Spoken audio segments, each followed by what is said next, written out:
Hello, dreamers, and welcome to Haunted Sleep. Just a small heads up, there are a few ads during the first 10 minutes.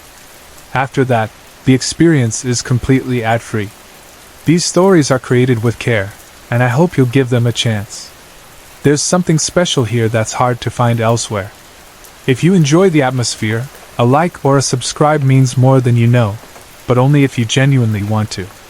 Before we begin, tell us where you're listening from and what time it is for you. It's always comforting to see how connected we all are across the world. Now settle in, and let's begin our night together. Cassandra Montague first noticed the new girl on a Monday morning at the end of October. Fog hung over Camasmere Academy like a second set of curtains, softening the Gothic towers and muffling the chime of the first period bell. Cassie had lingered after breakfast, walking slowly so she could tuck herself away in the library's farthest corner before Portia Cavendish and her entourage swept through the marble corridors looking for someone to tease. Cassie always carried extra books, not just for class but for camouflage. If she looked busy, nose buried in Victorian prose, maybe no one would remember to mock her thrift store shoes or the fact that she said almost nothing in social situations. The library at this hour was half empty. Dust motes drifted in the slanted light from the tall windows, and the old floorboards creaked like polite coughs under every step. Cassie chose her favorite love seat, a slightly sagging thing covered in faded brocade, and opened a well-loved copy of Villette. She was exactly halfway through. Lucy Snow had just discovered Paulina again and was trying to pretend it did not shake her to the core. Cassie was at the part where Lucy admitted to jealousy, tiny, honest, shameful, when she heard a familiar staccato of boot heels near the staircase. She didn't have to look up. Portia Lavinia Cavendish always moved as though every stone belonged to her, each step a private stage. Two other pairs of footsteps followed: Fleur Winthorpe, whose parents secretly owed more than they owned but who still wore bespoke uniforms, and Bryony Harrington, the shadow, the echo, the friend Cassie had lost the day Portia decided Bryony was better used elsewhere. Cassie kept her eyes on the page, but the words blurred when Portia's voice rang out, sweet as syrup, sharp as vinegar. "What kind of a name is Lark anyway?" she drawled. "Sounds like your parents wanted a pet songbird rather than a daughter. That is, if you're even a girl." Fleur's brittle giggle followed, like glass tapping glass. Cassie risked a glance. The three stood around a student Cassie hadn't seen before, black hair spiked as though defying gravity, blazer sleeves rolled to the elbows. The girl's eyebrows were dark slashes, her mouth a calm line. The newcomer, Lark, apparently, took her time letting her gaze travel from Portia's polished loafers to her immaculately ironed collar. "Well," she said at last, voice low and amused, "I could ask the same about you. Portia, Your parents name you after a car?" She tilted her head thoughtfully. "It does suit you, though, fast and loose." Bryony's mouth fell open. No one, absolutely no one, spoke to Portia Lavinia Cavendish with anything less than fearful courtesy. Cassie felt a laugh burst into her throat. She clamped her book over her face, but a small snort escaped. Portia spun and hunted for the offender. Her eyes landed on Cassie behind her novel. "Look who it is," she sing-songed. "Little Miss Loner. Tell me, Cassandra, are the characters in that book the only friends you can get?" Heat washed up Cassie's neck. She pressed deeper into the cushions. Before she could stammer an apology, or worse, try a comeback, Lark's voice sliced through the tension. "Careful, Portia. Desperation shows." The flush on Portia's cheeks threatened to match her crimson hair ribbon. With a sniff she pivoted. "Come along, girls." She stalked down the aisle, Fleur clicking after her. Bryony hesitated a breath, sent an apology flickering across the room, then scurried off. Lark watched them retreat, then sauntered to Cassie's nook, leaning against a bookshelf. Up close Cassie saw Lark's eyes were seawater blue, bright with humor. "Sorry that harpy dragged you into her performance."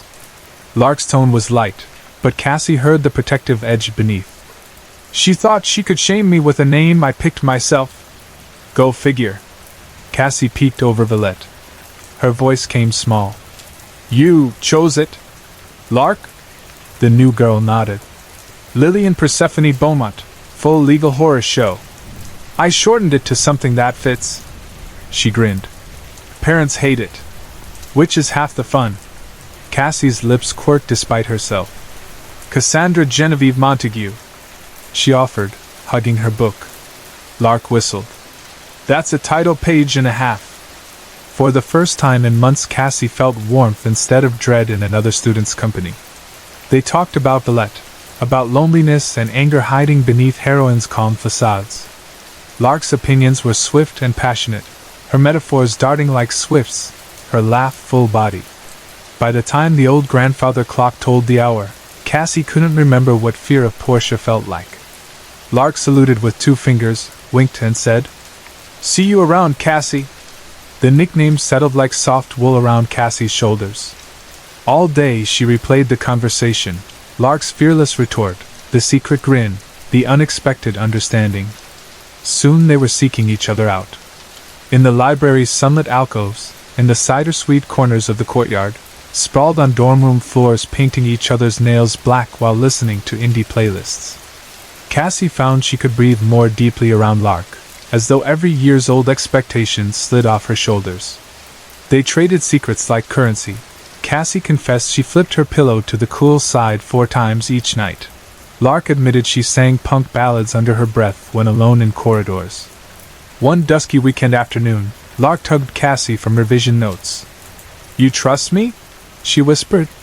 Cassie nodded before her mind caught up. They wound through unfamiliar hallways until they reached the art wing's forgotten end. Plastic sheeting sagging between door frames, yellow hazard signs warning of asbestos and lead paint. Lark peeled the barrier. Cassie's pulse hammered. Rules at Camasmere were ironclad. But Lark's grin beckoned. Come on, Cass. Live a little. The corridor beyond smelled of plaster and rain-damp stone. At the far end stood a grand oak door. Lark tapped thrice with 2 knuckles.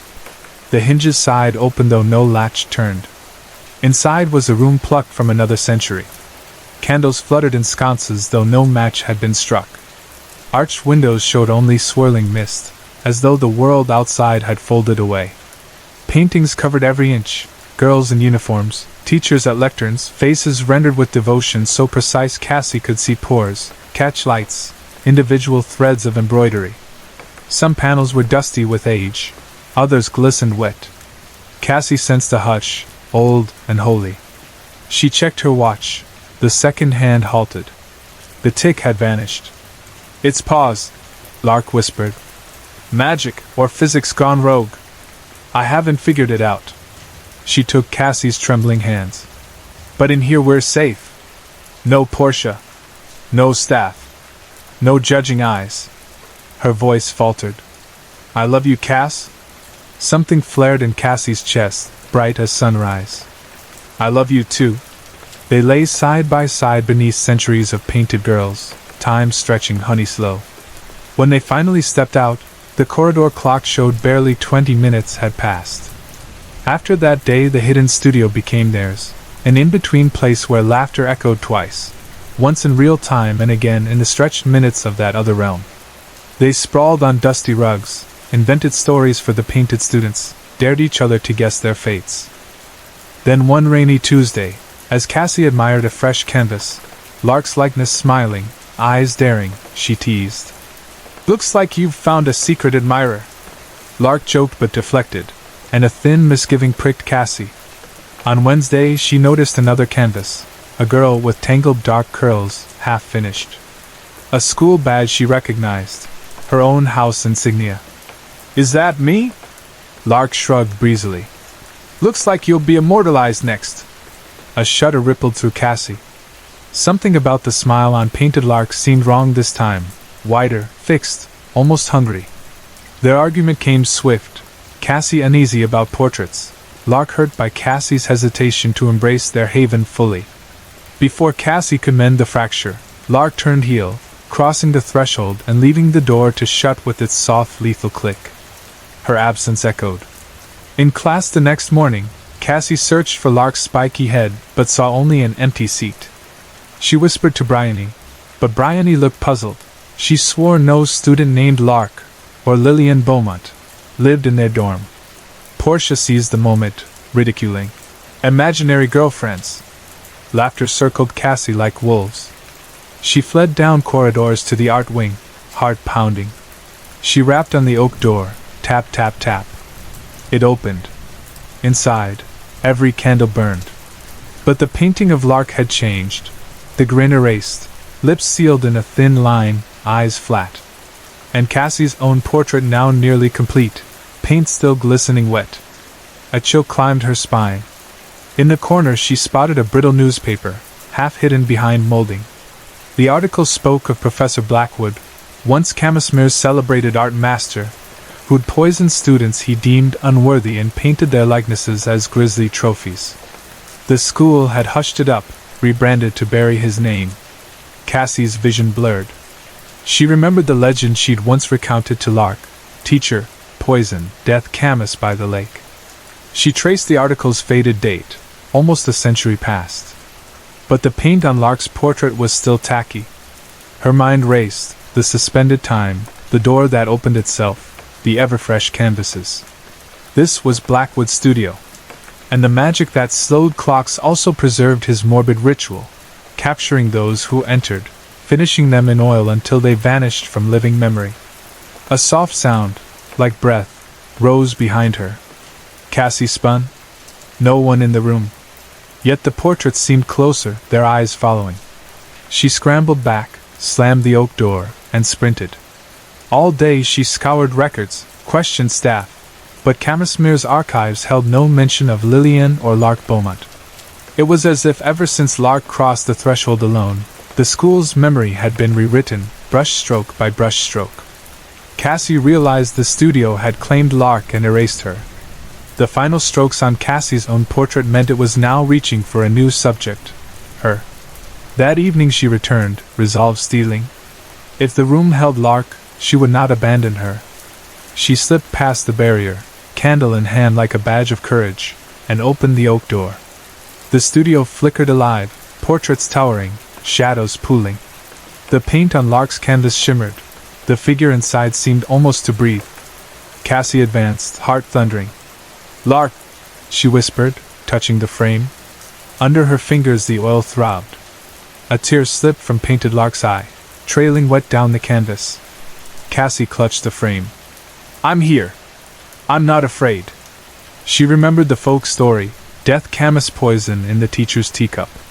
She joked about it with Lark. Now she reached inside her pocket where, that afternoon, she'd tucked several dusky bulbs plucked from the lakeshore. She crumbled them, scattering fragments across the wooden floorboards. Professor Blackwood, she called into the still air. You never decided who was worthy. You never will. The candles guttered. A shape formed at the far wall, tall, cloaked in old paint-spattered smock. A face smeared in shadow, eyes like burnt decades. He stepped forward, heavy, deliberate. Cassie knelt, palms braced, breathing the creeping fumes of the crushed bulbs. The legend said Blackwood used death Camas to incapacitate victims, but in larger doses it killed. Cassie gambled that his ghost was bound to the same corrupt root. The apparition halted on the dusted floorboards where the poisoned shards lay. He glared at Cassie, and she felt a chill slice marrow. Then his outline flickered, trembled. Paint peeled from portraits, curling like autumn leaves. The canvas of Lark writhed. Colors ran like tears. Cassie shielded her eyes as wind howled inside the sealed studio. Candle flames streaked sideways, soot swirling into a vortex at the center. Blackwood's figure convulsed, broke apart into wisps of turpentine fog. The room heaved. Unseen gears of time resumed ticking.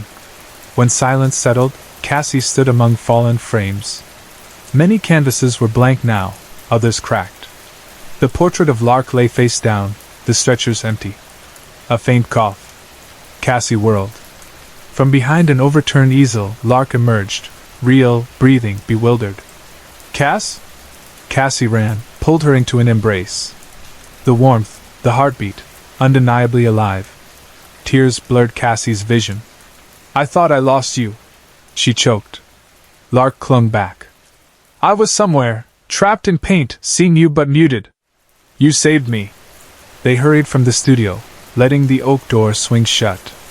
Behind them, the magic sputtered out like a dying lantern. Cassie checked her watch. The missing hours returned. Next morning, students remembered Lillian Persephone Beaumont, barely.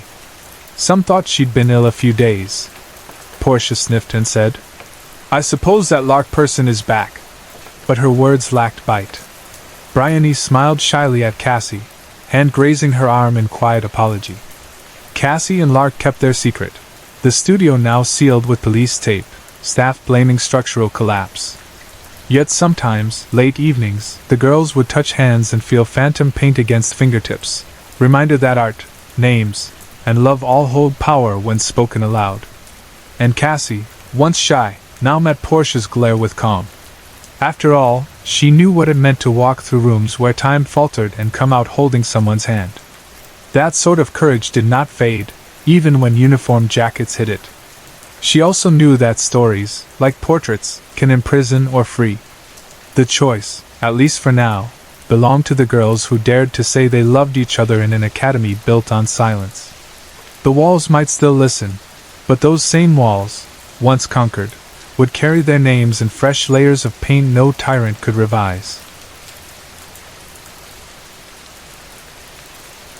Dr. Elias stood beside the doors of the operating theater with his arms folded, watching the procedure as if it were a private lecture designed only for him. Bright ceiling lamps threw harsh light on everything, on the pale skin of the unconscious woman, on the polished steel of the instruments, and on the tall man who ran the show as though he were both composer and soloist. Walter Freeman did not move like a surgeon accustomed to delicate stitching. He moved like an expert who had repeated the same sequence so many times that it now felt less like medicine and more like an art form. With every small shift of his shoulders or flick of his wrist, he displayed an almost relaxed ease, as though he was guiding a dance rather than cutting into a living mind. Freeman's ice pick slid in smoothly, entering the thin seam between eyeball and bone just above the tear duct. The metal glinted for a second, and in that short flash Elias felt something stir in the air, something he could not name. It was like the soft rasp of autumn leaves being blown through a narrow tunnel, yet it held a second quality that unsettled him, a hint of a voice being pulled backwards rather than outward, as though the patient on the table was not exhaling but having her very breath taken from her. Freeman's mallet tapped the pick. Once. Then again. And a third time to finish driving the point. The woman did not scream, she barely twitched. Her fingers jerked twice, useless and small. Freeman twisted the handle as gently as turning a key in a lock. The orderlies who stood to either side of the table were already sliding her body onto a gurney, wheeling her away before a bead of blood had time to trace a proper path down her cheek. Not a single word passed among them. Everything was quiet except for the faint squeak of the wheels on tile. Elias remained still, pulse low but electric. He had read every journal article on transorbital lobotomy, studied every diagram, listened to every lecture. None of it prepared him for the sacred hush that followed those 3 quick hammer taps. In that hush he sensed something holy, or maybe unholy, but powerful either way. The rhythm, the stillness, the certainty of it all. This was nothing like the complicated operations he had been taught. This felt ancient, almost ritualistic. A sacrifice. Freeman wiped the instrument on his sleeve with mild disinterest, like a painter flicking excess pigment from a brush. Then he looked at Elias, smiling just enough to show teeth. You ready to try it yourself? Elias did not answer aloud. Instead, he stepped forward, extended his hand, and felt Freeman place the ice pick in his palm. The metal carried warmth that had no business being there. For a beat, the tool seemed to pulse, as if it had its own slow heartbeat, and it had chosen him as much as he had chosen it. The smell in the room changed, too. The usual sense of alcohol wash and a drying trickle of blood were now laced with something subtler, a coppery sweetness, the smell of pennies left on a windowsill under afternoon sun. The light over the operating table rippled once like heat rising from asphalt, bending in a way that made Elias blink. Then everything was still again. That evening he drove home on a narrow county road slick with new night. Tall evergreens stood wall-like along both shoulders, their dark outlines crowding the asphalt. He did not bother washing his cuffs. The stains would fade into the fabric soon enough, and what truly mattered was already sinking into him. Each mile felt like an incantation. He cracked the window and inhaled the damp air. It smelled of pine sap and distant rain and something ferrous underneath, as if the wind itself were infused with iron shavings that scraped across the back of his tongue. At the halfway marker he thought he saw movement among the trees, something tall and jointed, stepping through moonlit undergrowth. The headlights flickered once, and though the shadow vanished he could not quite shake the sense that the forest watched him pass. By the time he reached his small clapboard house, he was no longer thinking about shadows or headlights. He was thinking of tomorrow, planning who would be first, planning how easily the new order would slip into place. Inside, he dialed the hospital hall phone. Its dull ring bounced along the tiled corridor until someone lifted the receiver. "Nurse Dunn," came a measured voice. She always answered on the second ring. "It's Elias," he said softly. He heard her inhale but offer no greeting. That was all right. They understood each other. "I've seen it now," he continued. "It's cleaner than I imagined, quiet and exact. A better way." Still she did not respond, and he smiled at the silence. "We'll begin soon. I'll need you ready." He hung up. The phone's heavy receiver clicked into place and echoes scuttled up the walls like silverfish. Long after, he stayed in that hallway, fingertips resting on the Bakelite phone cradle as though it were a sleeping animal. He leaned closer to the still air and whispered, "They'll thank us." No one answered, not Dunn, not Freeman, not the patient now lying silent in the recovery wing. Yet the space itself tightened, as though the walls drew one deep breath together, satisfied. 2 days later came the patient they all called the soldier, though no official record confirmed his rank. The orderlies referred to him by number, but the staff kept slipping back to the nickname because it explained the scars, the nightmares, the way he clenched each doorway like coordinating an ambush. That afternoon, the moment finally arrived, sudden, loud, without warning. In a quiet wing used for observation, the soldier kicked his chair away, fists flying, furniture clattering against the walls. His shouts ricocheted through hallways, filling empty corners with raw fury. Nurse Dunn burst in with swift authority, her white shoes barely squeaking. "Restrain him," she said, and 2 orderlies lunged, hooking their arms under his. He fought like a man still hearing gunfire, but brute flesh had limits. They wrestled him down, joints popping, knees slammed to tile. "I don't need no goddamn treatment," he roared. Spittle hit Dunn's cheek.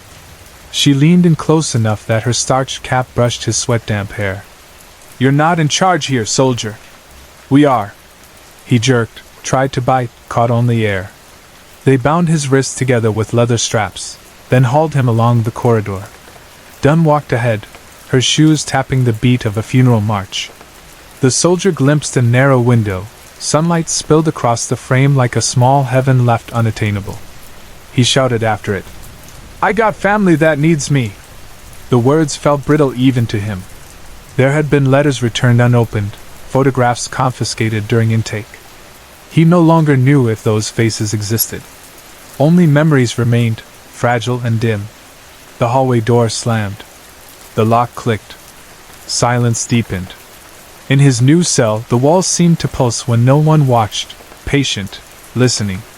He pressed his forehead to the stone and felt its slow inhale. Voices slid across the surface faintly, not quite words. More like thoughts unhooked from anchors. They told him the doctors would cut him, crack him open, silence the parts that shouted. Something inside him wanted to believe them. Another part resisted. That night the soldier dreamed. Blood dripped upward from the ceiling, not down.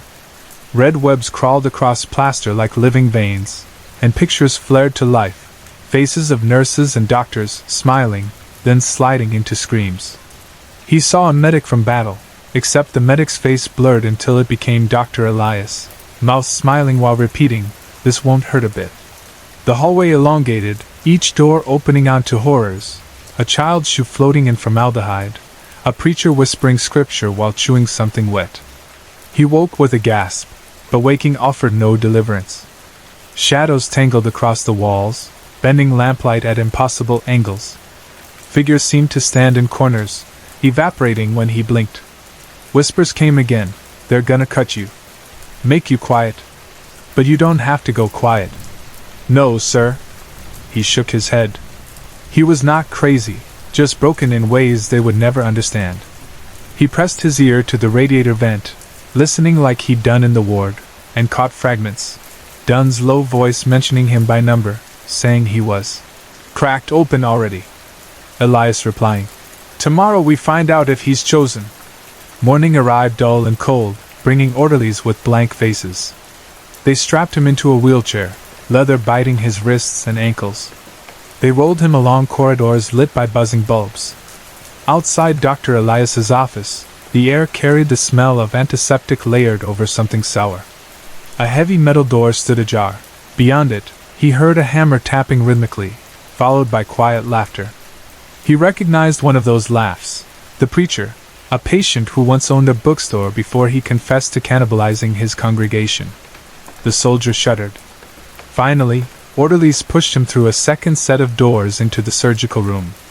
Ceiling lamps glared. Stainless instruments sat on cloth-covered trays. Elias stood centered, sleeves rolled, gloves pristine. He wielded the ice pick like a master holding a quill. "This will be quick," Elias murmured, though he looked past the soldier, addressing no one visible. They loosened the wheelchair restraints only to strap him onto the operating table. He thrashed once, more reflex than rebellion. Leather tightened. Dunn offered no comforting words. She simply locked the last buckle and nodded. Elias stepped forward. The pick's tip kissed the corner of the soldier's eye, the spot where tears gather. Cold seared his skin. "This angle is crucial," Elias murmured, tilting the pick a few degrees upward. The hammer tapped. A sharp crack sang through bone. White light exploded behind the soldier's forehead. Memories sparked and vanished. His child's braid. A song. Another tap. Pressure bloomed, forced its way behind his eyeball. Third tap, deeper. Something inside released, like strings snapping. The world left him. One moment he lay on the table, staring upward. The next he hovered above it, weightless. He looked down at his own body, mouth slack, a trickle of blood sliding toward his ear. Two orderlies unbuckled straps, rolled him onto a gurney, wheeled him away. He, or the idea of him, drifted behind. Around him, corridors filled with spectral forms, patients, half-formed and translucent, adrift like smoke. Somewhat quietly, others grinned with too wide mouths. One crouched in a corner, a faceless bulk of shadow gnawing on silent thoughts. He turned and fled down a hall that seemed to stretch into whispering darkness. But escape offered no end. He passed rooms that bent in impossible geometry. Pipes moaned overhead, and walls pulsed like living tissue. He felt the call beneath the asylum, something deep, ancient, hungry. Days unfurled without sunrise. He drifted through ward after ward, unseen by staff but drawn to Nurse Dunn's office. There he found a drawer half open. Inside, glass jars held rings, wristbands, and a tiny locket containing a photograph. Items taken from patients before they improved. Each jar labeled not with names but phrases. Quiet now. Delivered. Useful. His rage flared, but also despair. He, too, had become one of these tokens, his own ID tag likely floating somewhere in alcohol. Then came the presence that wasn't a specter. In the hallway, shadows thickened until a figure formed, Elias, moving with new ease, as though friction no longer applied. He glided, steps barely touching. The living doctor carried a small leather bag, the shape of which made the soldier's stomach twist, a pouch for offerings. He followed. Elias descended a staircase hidden behind a supply closet. The steps led to catacombs older than any blueprint. Cracked tiles gave way to raw earth. Sculptures, half eroded, lined the walls, faces without eyes, mouths sewn shut. Eventually, a rough-hewn arch opened to a vast chamber. Here, the floor was slick with something dark, and the air vibrated like distant machinery. The soldier, spirit, soul, shade, whatever he was, watched Elias kneel before an abyss. Blackness roiled, thick as ink. Something immense unfolded from it, like a cathedral of flesh and shadow, lined with tendrils and countless eyes that never blinked together. The creature breathed silence that swallowed every other noise. Elias opened his bag, offered trinkets one by one, rings, wristbands, the locket. Each vanished into a tendril with a wet click. In return, the abyss extended something small, black, and pulsing. Elias accepted, kissing it as though it were a holy relic, then tucked it inside his coat. "We will have more for you soon," he whispered. "Many more." The shade of the soldier felt unseen hands wrap around him, pull him closer to the abyss. Memories drained, a laugh, a song, warmth of a child's hug. Everything personal unraveled, leaving only his fear and the knowledge that nothing he'd loved would remember him. Upstairs, his body expelled its last breath. It sagged on the gurney and was carted to the morgue. A doctor signed a certificate, cardiac arrest. Case closed. But down below, in chambers no blueprint showed, the machine fed on names and stories. It grew with every pick tap, every offering. Elias returned to the ward's lighter, almost floating, a smile too serene. Dunn opened her drawer, catalogued another locket, whispered to unseen corners. "We found another." The asylum breathed deep. The walls exhaled. And somewhere beyond time, the ghosts kept counting, though even they were beginning to forget the numbers. Weeks passed. Freeman continued demonstrating the procedure to visiting doctors, each one eager for the promise of neat cures and quiet wards. Elias refined the ritual.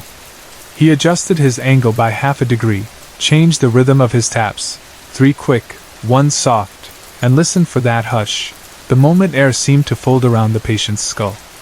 Some nights he practiced alone, tapping the pick into a block of wood, eyes closed, hearing not wood grain but bone parted, the whisper of leaves, the hush of stolen breath. Nurse Dunn operated the wards with greater precision. She identified who was cracked open enough for selection, the preacher who sang psalms while sharpening a spoon, the young woman who drew tunnels on her cell wall, always deeper, the elderly man who hummed a war song, though no record of service existed. She logged them, moved them along like cargo.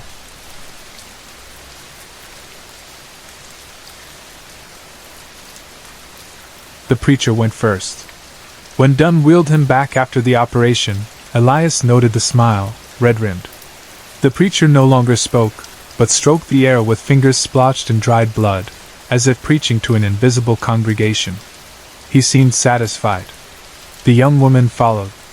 Her artwork changed.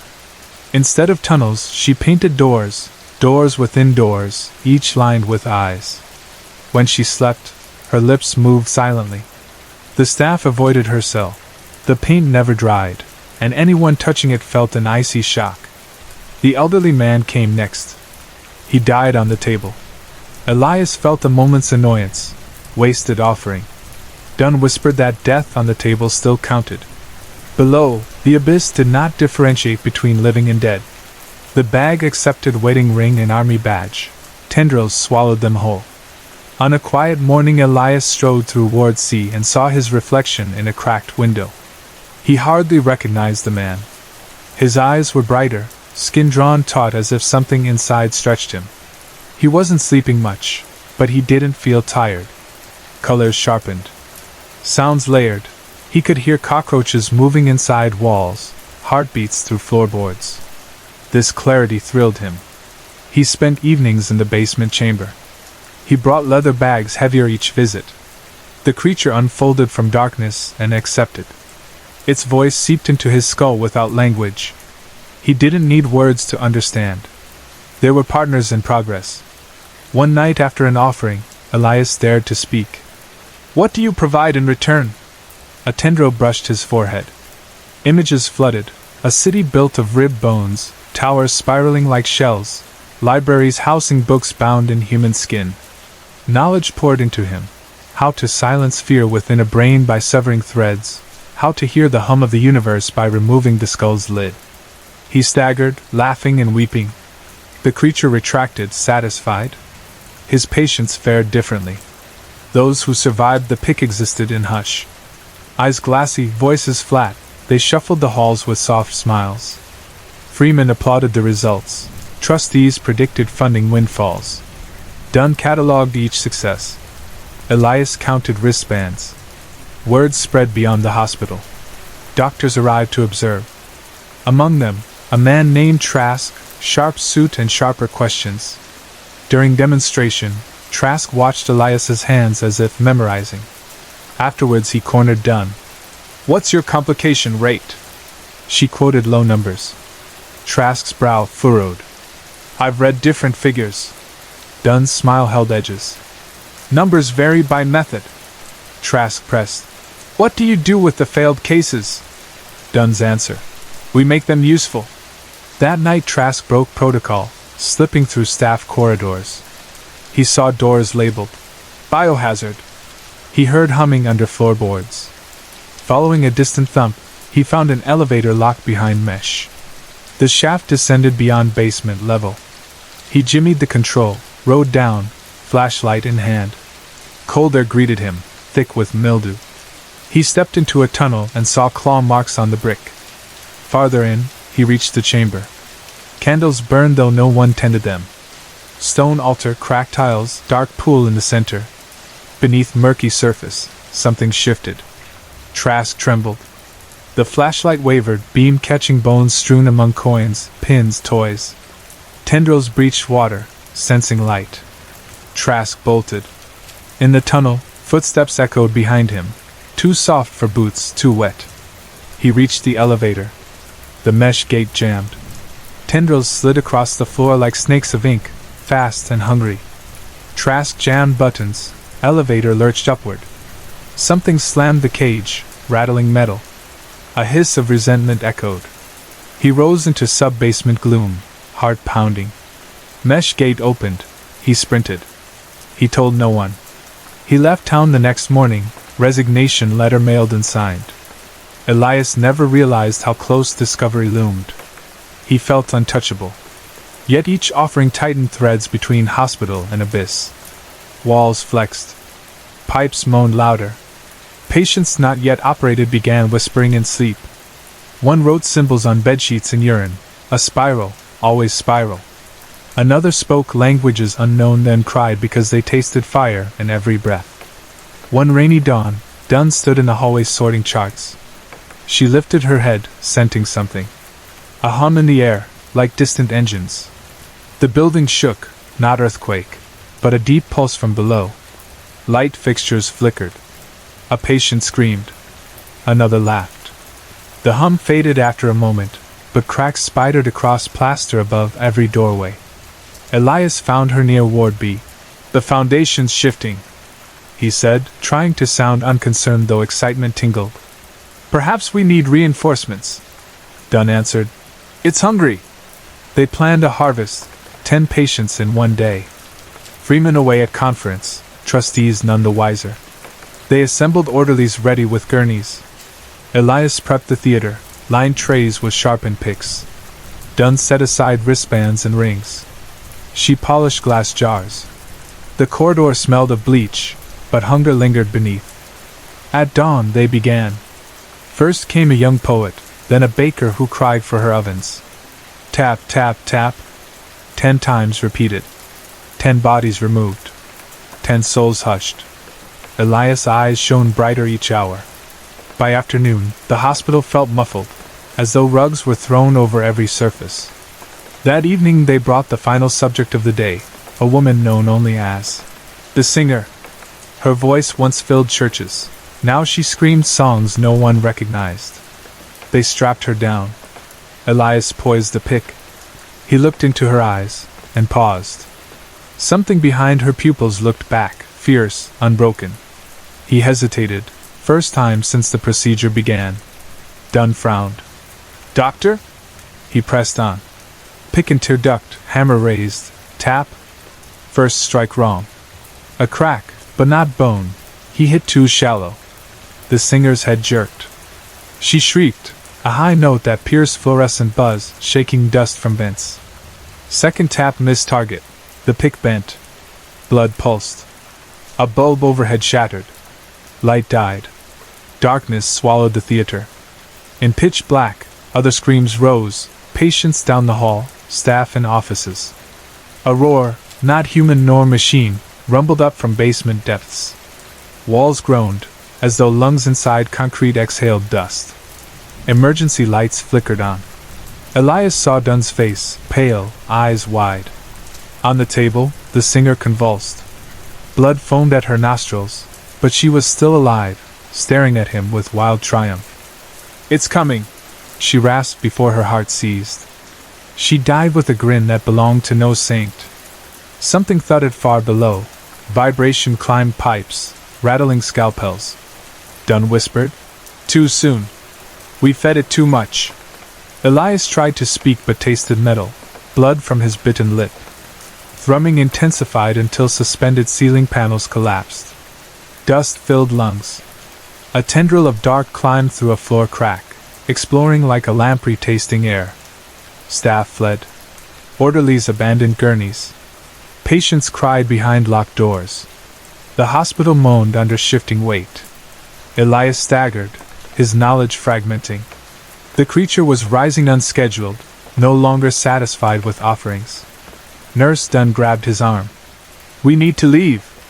Down tunnels they ran, candles guttering in their wake. The chamber's pool churned, rows of eyes surfaced, reflecting their torch beams. Tendrils lashed, each thicker than a man's arm. Dunn dropped the bag of trinkets, rings, wristbands scattered, like breadcrumbs. Tendrils seized them, distracted by memory. They reached the elevator shaft. Cage half broken.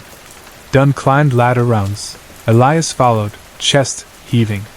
Below, tendrils converged, smelling fear. Something shrieked, meadow or monster. Dunn reached the top, pried open doors. Elias climbed, hands slick. A tendril whipped upward, raw suction mouths reaching. Elias scrabbled. Dunn grabbed his wrist, yanked. They collapsed into hallway dust. Elevator doors slid shut. Tendril severed, flopped wetly before dissolving to black sludge. Alarms blared, sprinklers spraying. Staff shepherded remaining patients outside into rain. Fire brigade sirens neared, but cracks spidered fresh. A corner of the west wing sagged, floors sinking where chambers lay below. Elias and Dunn watched from lawn as bricks folded like wax. A low rumble shook the earth, then silence. Rain hissed on rubble. Authorities would blame structural failure, poor maintenance, outdated construction. They would find no operating theater, only collapsed sublevels sealed with mud and cracked tile. The official report would list casualties, 3 patients, 2 staff missing. No one would dig deeper. Weeks later, the institution reopened in refurbished wings. Freeman returned, outraged but sidelined. Dunn resigned, her drawer emptied overnight. Elias accepted a new post at a city hospital far away. He left quietly before sunrise. Only he felt the faint pulse of something hitching a ride within him, tucked behind his eyes, whispering better ways.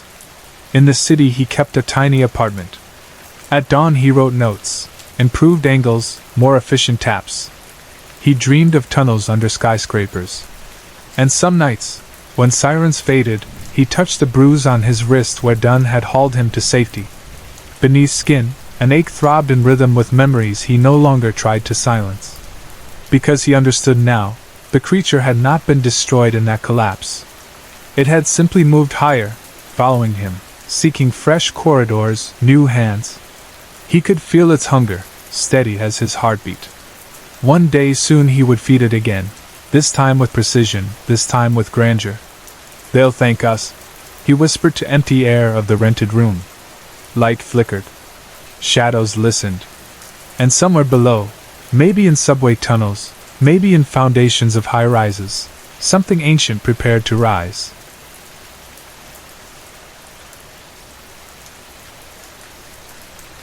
Wesley Campbell's Saturday routine was always the same. He woke late in the day, scraped a razor across the stubble on his narrow jaw, and shuffled downstairs from the spare bedroom he rented in a rundown Victorian row house. Outside, summer haze pressed against his windows, and the scent of distant barbecue drifted through the screens.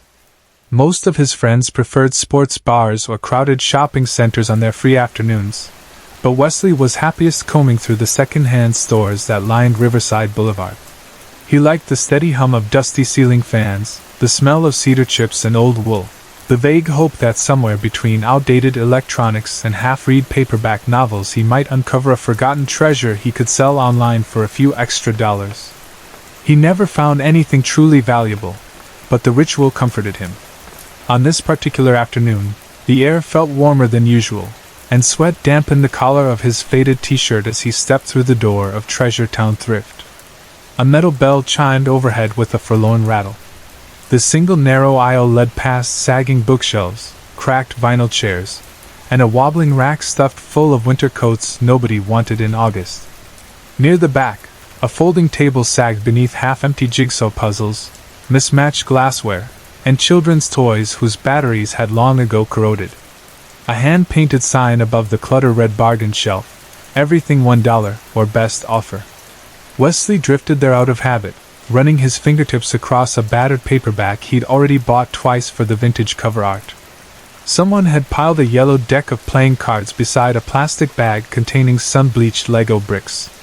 Those stones of memory tugged at him, family poker nights, Christmas mornings, yet he had no real use for them, so he kept going. Then he saw it, a tiny pyramid no larger than the first joint of his thumb, set off to one side as if it had slipped from someone's pocket and landed by chance among the junk. The object's surface shimmered the way oil ripples across water. When Wesley lifted it, dozens of colors emerged: lavender, topaz, green gold, electric cobalt, so bright they seemed to glow from within.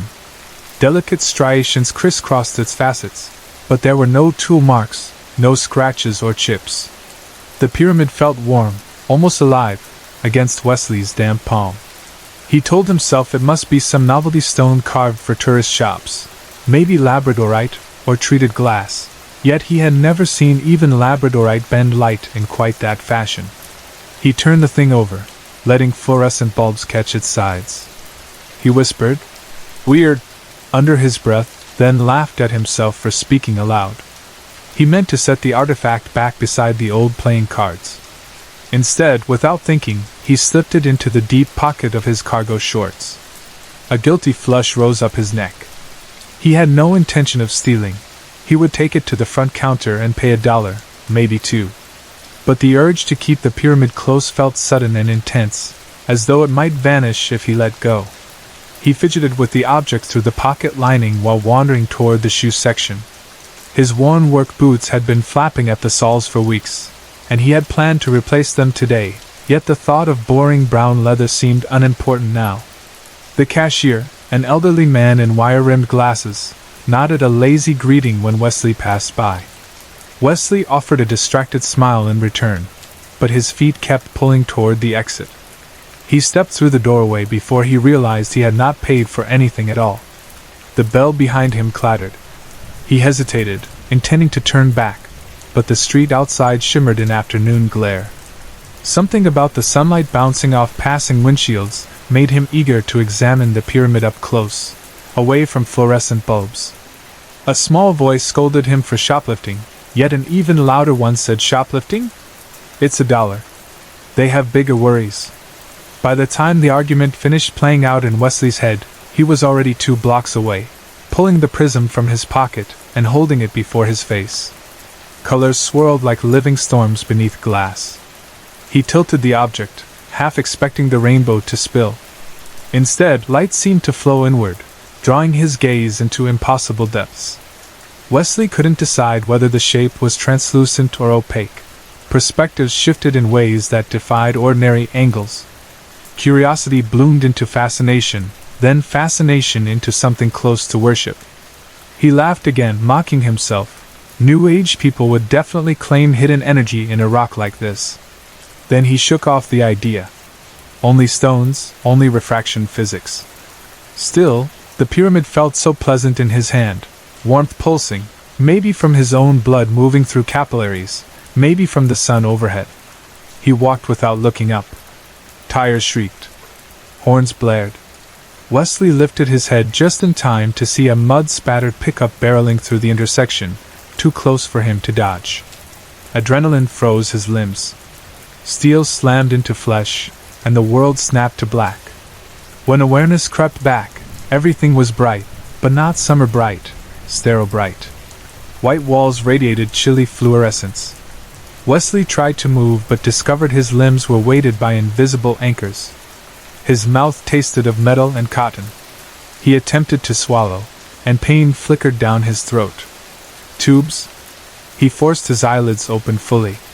The ceiling was a grid of rectangular panels.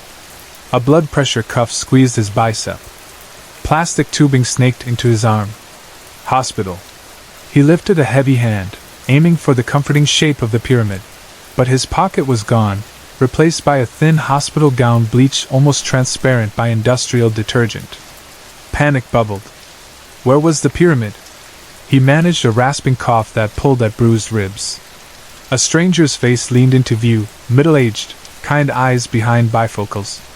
The man asked, "Can you hear me, Wesley? Squeeze my fingers if you understand."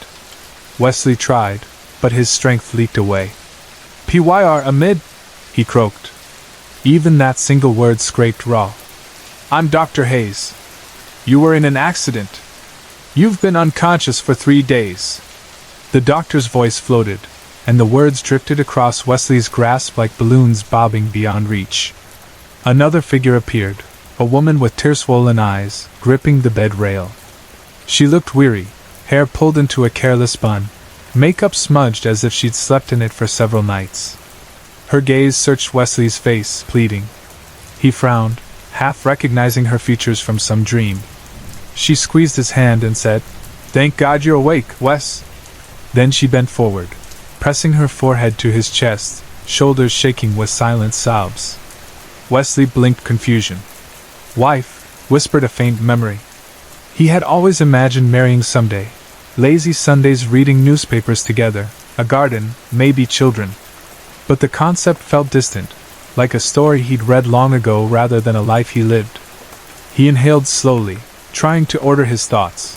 But everything kept circling the same absence, the pyramid. He croaked again. "Have you seen it?"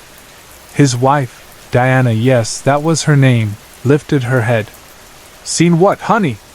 "My pyramid. Small. Colorful." He made a triangle with trembling fingers. Dr. Hayes exchanged a quick glance with Diana, the kind professionals share when they worry a patient might be confused. Wesley registered their unease yet couldn't let go of his urgent need. "I'll ask the paramedics," the doctor soothed. "But right now we need to focus on you. You have a concussion and bruised ribs. You're very lucky." The word lucky rang hollow. Wesley wondered if the pyramid was lucky. Maybe thieves seized it while he lay broken on asphalt. He felt anger more than fear, anger that something precious had been taken. Even though he still couldn't explain why. Diana dabbed her eyes with a tissue. "Wesley, do you know what year it is?" she asked softly. Wesley searched memory and found a blank wall. He shrugged. "Been asleep," he murmured apologetically. Fear pinched her features. She looked again at Dr. Hayes. He patted her arm. "Concussion can cause temporary confusion," Hayes reassured. "Let's give him time." But Wesley hardly heard. He turned his head to peer beneath the bedside table, around the four-pole, scanning every corner of the room. No puzzle of rainbow light greeted him. Something inside shriveled. Dr. Hayes asked Diana to step into the hall. Wesley dimly heard them leave, door clicking shut. Machines beeped a soft rhythm. He stared at fluorescent tubes overhead. Minutes stretched. He considered ripping wires off and staggering through wards until he found his pyramid, but tubes tugged painfully at his veins. At some unknown point, the door opened again, and footsteps approached. Wesley rolled his head. An elderly woman stood there, lean and sprightly, wearing a summer dress printed with overlapping triangles and trapezoids in earthy reds and indigos. Behind thin spectacles, her eyes glinted with the mischief of someone who knew secrets others ignored. She carried a leather handbag. With an arch of one eyebrow she said, "Well, look at you, already awake. They didn't expect that until tonight. Wesley's heart stuttered. He recognized her vaguely. She'd been near the store's counter, folding scarves into a bin. A clerk. She drew closer and lowered herself onto the chair beside him. Fingers dove into her bag, rummaging. When they emerged, they were curled around the iridescent pyramid. Time stalled. Wesley's lungs forgot rhythm. He whispered, "My pyramid." "Yes," she replied simply, holding it above his outstretched palm. "Yours for the moment, at least." She didn't release it. "You took this without payment." I was coming back," Wesley said, though they both knew he hadn't. His eyes remained fixed on the glowing object inches beyond his reach. It throbbed gently, pulsing hues across sterile walls. The woman tilted her head. "Do you really want this? It changes things, you understand?" "I need it," he breathed, not noticing that the monitor beside him spiked. She studied him, then asked, "Are you ready to learn what it means? The pyramid reveals truths you may wish to forget." "Yes," he said, desperation raw. Words tumbled out. He spoke of how it called to him, how ordinary life suddenly seemed gray in comparison, how he felt chosen. He rambled about cosmic alignment, destiny, beauty, not caring that he sounded ridiculous. Nurses might return any second. He had to convince her. She held up a hand, stopping his torrent. "You are not special," she said quietly. The phrase sliced through him. "We placed this trinket precisely where weak eyes would catch it. Most overlook, but certain minds." She didn't finish. Instead, without warning, she dropped the pyramid into his palm. Reflex closed his fingers. Instant contact sent white fire searing up his arm. His pupils dilated. The hospital walls washed away like watercolors bleeding. He saw towering figures with razor wings, their heads smooth pyramids of dark stone. Eyeless faces parted to reveal mouths lined with teeth like obsidian knives. They emerged from caverns beneath ruins older than continents, marching across landscapes under broken moons. Each step cracked the earth. Mountains bowed. Seas drained. Wesley tried to scream, but his throat locked in terror as visons yoked to his consciousness. He saw ritual halls carved into volcanic glass where priests in star-embroidered cloaks chanted syllables deeper than any vibration matter could bear. He saw planets devoured, leaving behind hollow husks orbiting silent suns. He saw himself standing at the center of these horrors, a conduit, his skin opening like petals to release black light. Machines in the ICU shrilled. Alarms summoned staff. Wesley's heart hammered irregular patterns. He convulsed, eyes rolling until only whites remained. The clerk stepped back calmly. Nurses burst in, followed by Dr. Hayes and an attending physician. Chaos erupted. Orders shouted, code called, crash cartwheeled. Through it all, Wesley convulsed, but his mind no longer resided behind those eyes. It was fleeing down cosmic corridors, chased by things with pyramid heads. The monitors flatlined. Doctors worked chest compressions. Epinephrine plunged. Yet nothing drawn them back. After long minutes, Hayes sighed and nodded. Time of death. He glanced at the clock, whispered the hour, then turned off the monitors. Wesley Campbell's face remained frozen in a contortion of rapture and dread, as if he had died midway between unbearable horror and unspeakable ecstasy. Silence settled. The nurses stepped away. The attending physician shook his head in bafflement. Dr. Hayes looked at the old woman. She still held her handbag, but her expression had shifted from mild curiosity to bright triumph. He dipped his chin respectfully. "Marvelous," he said. She smiled. "We have confirmation." Hayes glanced toward glass doors where several more people waited, a janitor, an orderly, a woman in volunteer pink, 2 visitors in business suits. All wore pins shaped like tiny triangles.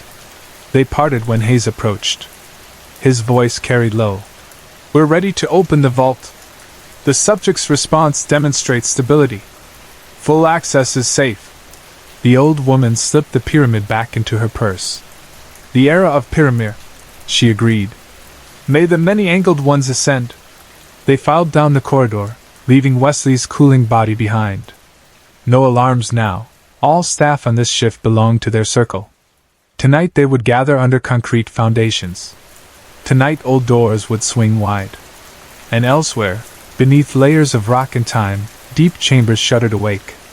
Something stirred, sensing that a mortal mind had gazed upon forbidden geometries and burst like an overripe sea pod, scattering fertile madness. It would not be the last. Yet back in Treasure Town Thrift, the bargain shelf still sagged under children's puzzles and decks of cards. One empty spot remained where a tiny pyramid once gleamed. Light from the dusty window struck the shelf at just the right angle, catching on a new object polished like opal, an iridescent sphere no bigger than a marble. It waited patient for the next curious hand. Not far away, a young woman pushed through the door, bell jingling. She was searching for nothing in particular. Her eyes swept shelves, half bored, half hopeful. Then they landed on the sphere. She paused, transfixed. The cycle began anew.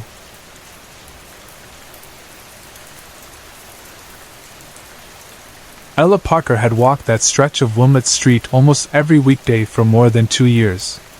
The route linked the bus stop to her small flat, nothing but a straight gray ribbon stitched between anonymous storefronts, and an endless chain of red brick terraces.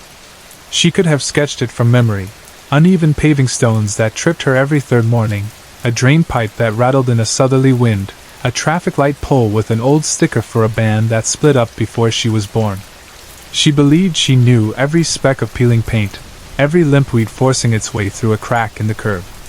That conviction vanished on a wet Tuesday in late November when, for no clear reason, she glanced left and noticed a door that until then had not existed in her personal map of the city. Strange, she thought, pulling her hood tighter against the drizzle.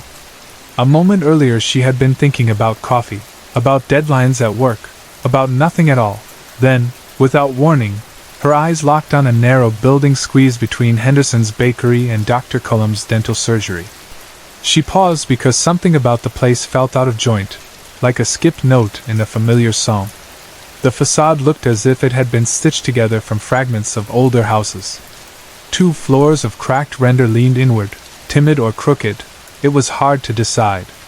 The single display window, half opaque with grime, held only a rickety child's chair and an old porcelain doll missing both eyes. Above that glass sheet, a hand-lettered sign read Antiques, the paint so faded it merged with the bleached timber. No telephone number, no opening times, not even a street number showed on the door. Ella could easily have walked on. Yet rain soaked through her coat, gusts flipped her cheap umbrella inside out, and she felt an odd tug, a whisper of an idea that stepping inside might offer a sliver of warmth, or, at least, a new story to tell friends who thought her life dull. She told herself she was curious, but a deeper layer of her mind admitted a simpler motive.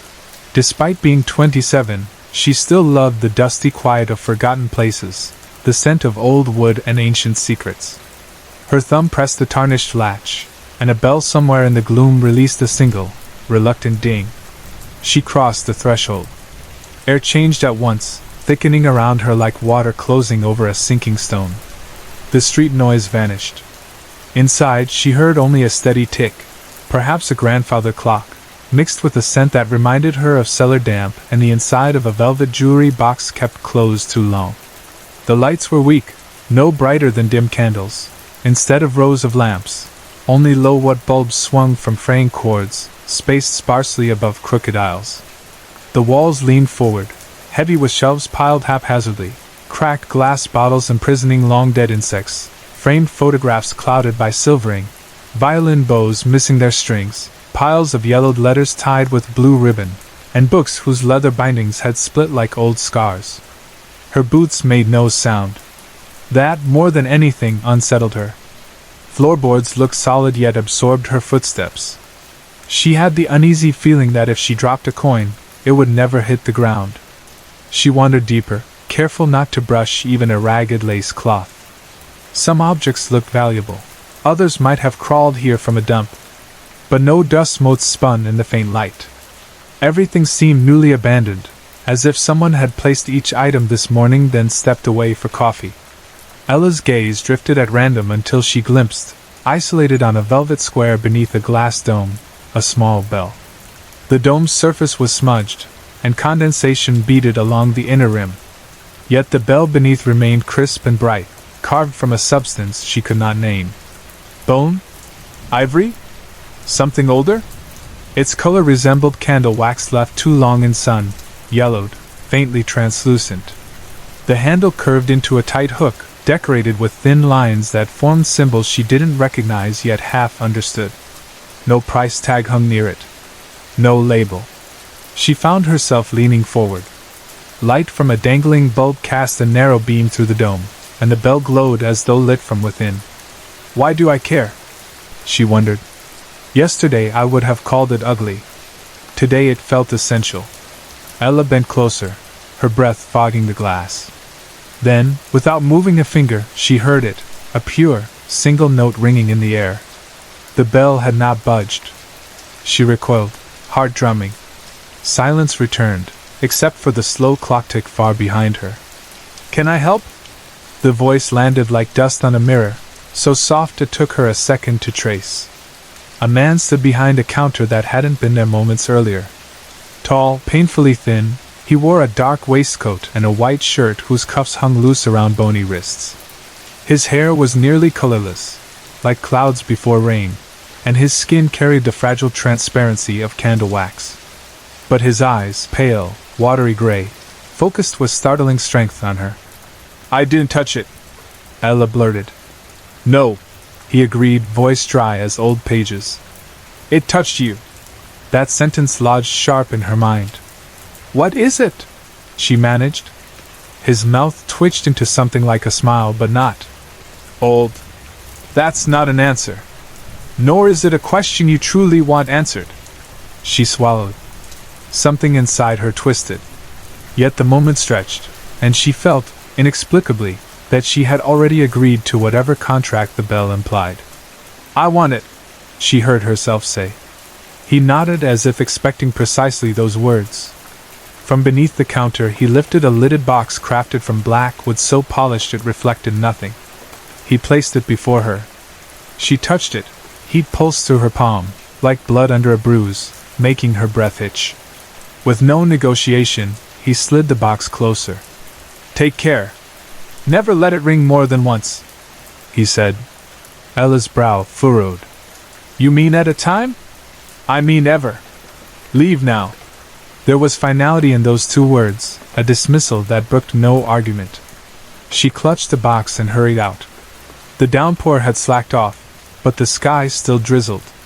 She walked home in a haze, half aware of passing headlights, of neon signs flickering, of water splashing beneath her heels. The wooden box felt heavier than its size allowed, as though the bell inside anchored her arms. When she reached her building, she dashed up 2 flights, unlocked her door with trembling fingers, and collapsed onto her sofa, the box resting on her knees. Moonlight bled through blinds. She opened the lid. The bell sat cushioned in midnight blue velvet. Its surface glimmered faintly, lustrous as pearl yet harder. She lifted it, surprised by its warmth, and turned it slowly. Symbols cut along the handle flowed into each other, circles, triangles, serpents devouring tails, runes like broken alphabets. She half expected them to rearrange again, but they stayed static. She held it to her ear. No sound. Not even a whisper. But the air felt charged, like the moment before lightning splits a tree. Ella set the bell on her desk, shut the box, and tried to sleep. That night she dreamed of darkness thick as water slipping through her apartment. She woke sweating, listened. Only the refrigerator hummed. The bell remained on her desk unmoved. But on the second night, dream images sharpened. She heard floorboards flexing beneath invisible feet. In sleep she counted steps, 30, then silence, then 30 again. Waking, she bolted upright. The bell still sat where she left it, yet somehow closer to the edge by an inch. Had she nudged it? Her heart said no. A hairline crack marred the wooden floor under the desk. A splinter she could have missed yesterday. She brushed fingertips over it. The wood seemed colder. Moist. She told no one. Friends at work already teased her for loving horror movies, for collecting antique keys and broken cameras. Ghost stories fueled her art, pen and ink illustrations of abandoned mansions, silhouettes of figures in drifting fog, yet she kept reality separate. Admitting she feared a simple trinket felt absurd. Days passed. The crack widened to a jagged line. The bell stayed. At night she dreamed of pacing again, plus a faint echo, like a whisper low enough to vibrate inside her bones. Every morning the bell had traveled, onto the kitchen table, the hallway shelf, the bathroom sink. Each time she touched it, it rang a single, shimmering note. Afterward the air stilled, heavy as shut theater curtains. On the 8th night, she barricaded her bedroom closet, set the bell on a high shelf, locked the door, stuffed towels beneath the gap. Then she slept on the sofa. At 3 a.m., she knew the hour without looking. The note chimed in the living room. The bell lay before the TV, handle pointing toward her. The crack in the floor had bent, forming a half circle under the desk. Panic overtook curiosity. She filled a biscuit tin with rock salt, placed the bell inside, wrapped the tin in a black bin liner, tied it, then drove north out of town toward Linder Lake. Cold wind cut the roadside hedges. Owls shifted on branches. Alone on the jetty, she hurled the bundle into black water. One splash, ripples, then nothing. Relief unfurled in her chest. That night, she entered her bedroom to find the bell centered on her pillow. Her knees failed, pitching her onto the mattress. It rang once, softer than breath. The half circle on the floor under her desk now met its start, closing into a perfect ring. In low lamplight the fissure looked not like wood split but a hatch fitted neatly, waiting to open. She pressed a foot against it. Boards were spongy, almost pulsing. She smelled damp earth, iron, and something older, like cellars buried beneath cemeteries. She fled into the corridor, phone clamped to ear, dialing the antique shop number gleaned from old council records. No answer. In morning she hurried to the street. The shop stood boarded, windows nailed shut, sign gone. She entered Henderson's bakery next door where sweet rolls scented the air. The baker, a stout woman kneading dough, said no antique place had occupied that address in living memory. Ella walked away shaking. At work her sketches darkened, ink lines became jagged, shading violent. She burned drawings when colleagues left for lunch, fearing they would ask what new nightmares fed her art. That evening she spread tape recorders around the flat, aimed cameras at the desk, poured lines of salt across thresholds. 3 a.m. came. All devices failed at once, batteries drained, SD cards corrupted. Still, she sensed the note ring inside her skull. She staggered up, found the bell on the kitchen counter beside her notes. The floor circle under the desk had divided into 8 precise arcs like the petals of a flower carved in darkness. She read about antique bells used in ritual, about seals, wardings, prisons for spirits. Bells to summon, bells to banish. One phrase returned, never ring more than once. She understood, each ring turned a lock one step. The bell did not warn her, it counted down. On the 12th night, 3 a.m. came and with it 2 beats, ding-ding. A thin vein of blackness seeped from the fissure, smelling of iron and crushed nettles. She gagged. The bell hovered above the opening, spinning slowly like the dial of a safe. She tried smashing it with a hammer. Metal head bounced as if hitting rubber. She microwaved it. Magnetron sputtered, died. She set it on the stove. Flames snuffed. On the 14th night, she hammered boards across the floor, bolted them with steel plates, placed furniture on top. The bell rang thrice. Boards split like paper. Finally Ella realized she must confront the shopkeeper. She reread council archives, property deeds, nothing. She visited local historical societies, library records, no trace.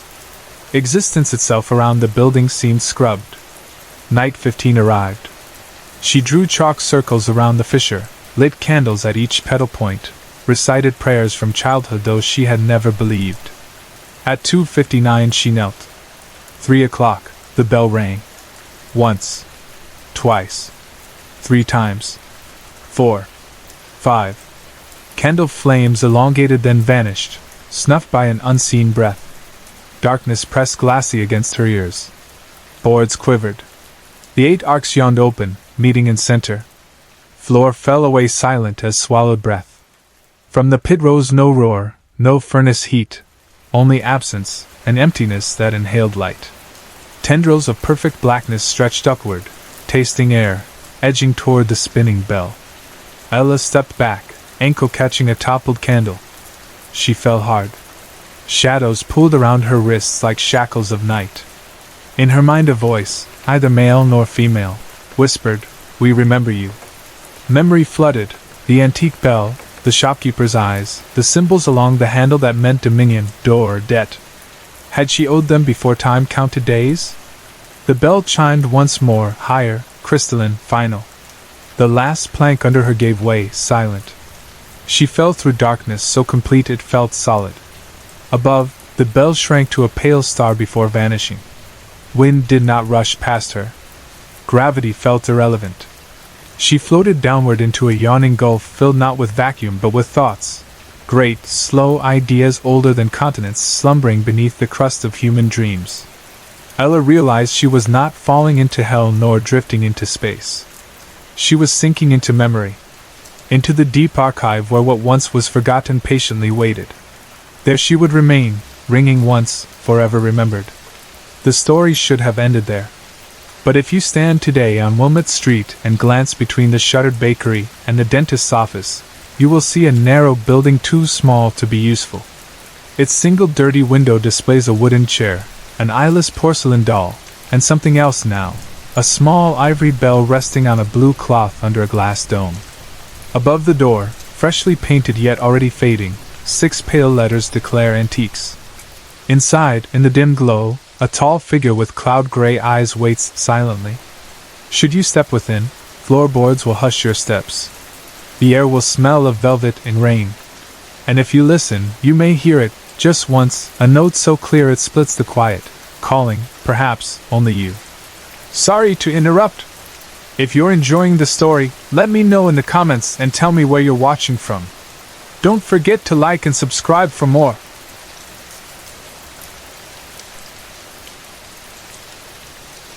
The sand under my bare feet looked like ashes left from some vast, ancient fire. A thin wind blew across the desolate shore and carried the strange scent of melted stone. It whispered to me, urging me to unfold the aching wings that pressed, cramped and useless, against my back. Around me, enemies paced in a widening circle, men who had once been my closest friends and, for a short glorious season, my partners in discovery. Their weapons glittered in the early moonlight. I knew that in another minute, perhaps 2, I would have to defend myself with claws and teeth I still did not understand, then flee as far as the night would let me, driven by a terror that tasted like metal on my tongue.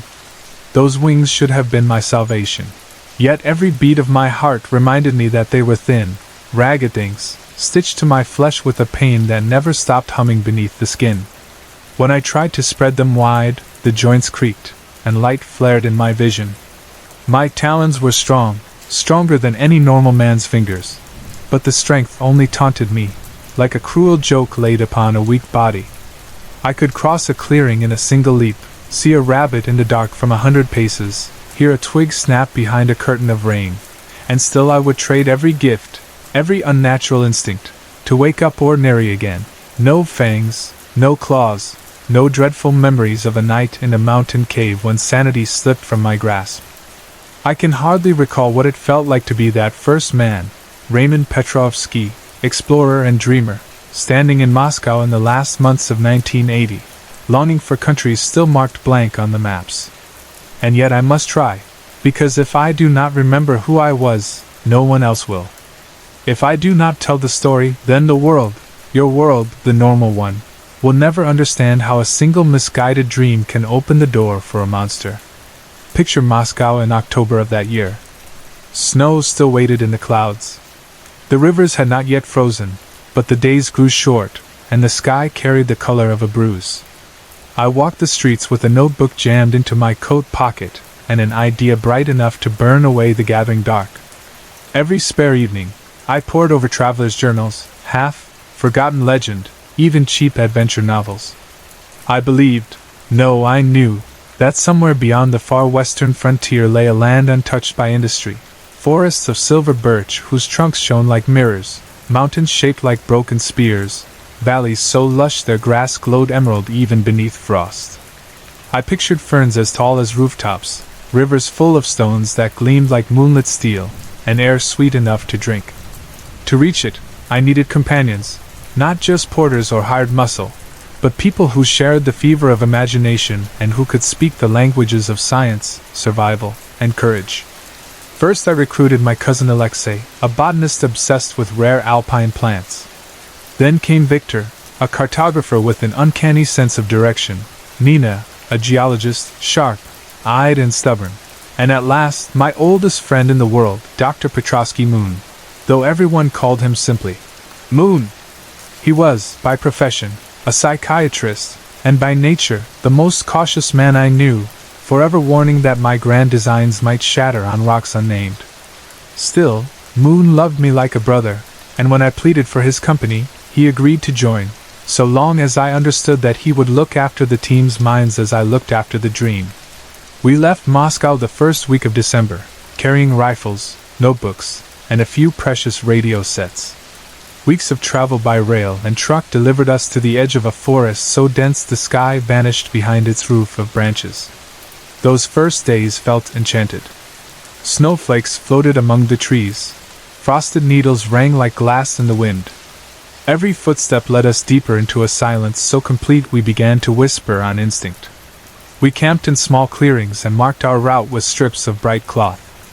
The forest seemed almost to breathe around us, not hostile, not welcoming, only patient, as though waiting to hear why we had come. By the solstice, daylight barely lasted 6 hours. Firelight became the color of our evenings. It painted faces amber and cast tall, leaping shadows that looked nothing like our own. On one such night, Victor returned from collecting water and mentioned, almost lightly, that he had heard something overhead. "Wings," he said. "Big ones. If I closed my eyes, I would have sworn a storm passed by." We laughed and blamed an tired imagination. Yet over the next week, each of us heard it, great beats of air on air, so heavy the trunks around us trembled. Once, while everyone slept, I woke to find the ashes swirling in our cold fire pit, though no wind reached the forest floor. Still we pressed on, because the unknown pressed back, and in that pressure lay the prize. Snow melted, then returned, our boots turned to tatters. Compasses spun. Day by day, landmarks repeated when they should not have. Trees arranged themselves in rings like fortresses of living wood. Maps had no more meaning than prayers uttered by men who had lost faith. We were not explorers discovering the path. We were trespassers, lost in a labyrinth grown by an unseen cultivator. Then came the night that dried the laughter in our throats. The moon hid behind shredded clouds. I woke, why, I cannot say, and looked skyward through the thin windows of branches. Something crossed the stars. Not an owl, not a bat, too large, filling my vision like the silhouette of some sinking continent. A second shape followed. No, perhaps it was the same, circling, testing the currents. The air pressed downward, cold and rank, and leaves spiraled across our blankets. Nothing attacked. But from that moment onward, the forest felt like a lid lowering onto a box. Sleep turned fickle. In dreams, I heard a voice echoing between the trees. It called my name in a language older than consonants. Each morning I told myself the voice was nothing. Then I told myself it was only the wind. Eventually the justification ran dry, and I clung instead to my promise. At journey's end lay a place that would replace fear with beauty so intense it would remake the soul. We trudged on until the first day of February, though we guessed the date, with sun and moon hidden by storm. Ahead rose mountains, black ridge after black ridge, like the backs of whales breaking through a sea of pines. Thunder growled behind their spines though the air remained still. I felt alive again. Mountains always made sense to me. They had edges a man could count, elevations a man could climb. I urged the party to ascend, believing that from the summit we would spy the promised land. The climb drained us. Ice clung to the north faces. Wind tore at ropes. We found a shallow shelf less than 100 feet long, carved into the cliff, a rare gift of level ground. There we built a narrow camp, staked tents to stone, and shared our last real food, dried meat and stale biscuits. The air smelled wrong, as though something within the mountain exhaled decay. Moon urged rest. My own eyes ached with grit, but sleep refused us. An hour past midnight, a stench sharper than carrion crept into the cold. Everett, the youngest climber, rose to stand at the ledge, mumbling he needed fresh air. He looked up, and froze. I saw terror stiffen his neck before I heard the shriek, a howl so piercing the marrow of my bones rang like a bell. Shadows converged above the ridge, and the cliff face seemed to peel open. Something enormous slid free. Wings wider than a cathedral roof beat once, forcing air across us in a wave that snuffed the fire and sent embers swirling like dying stars. The thing dove, skimmed the ledge.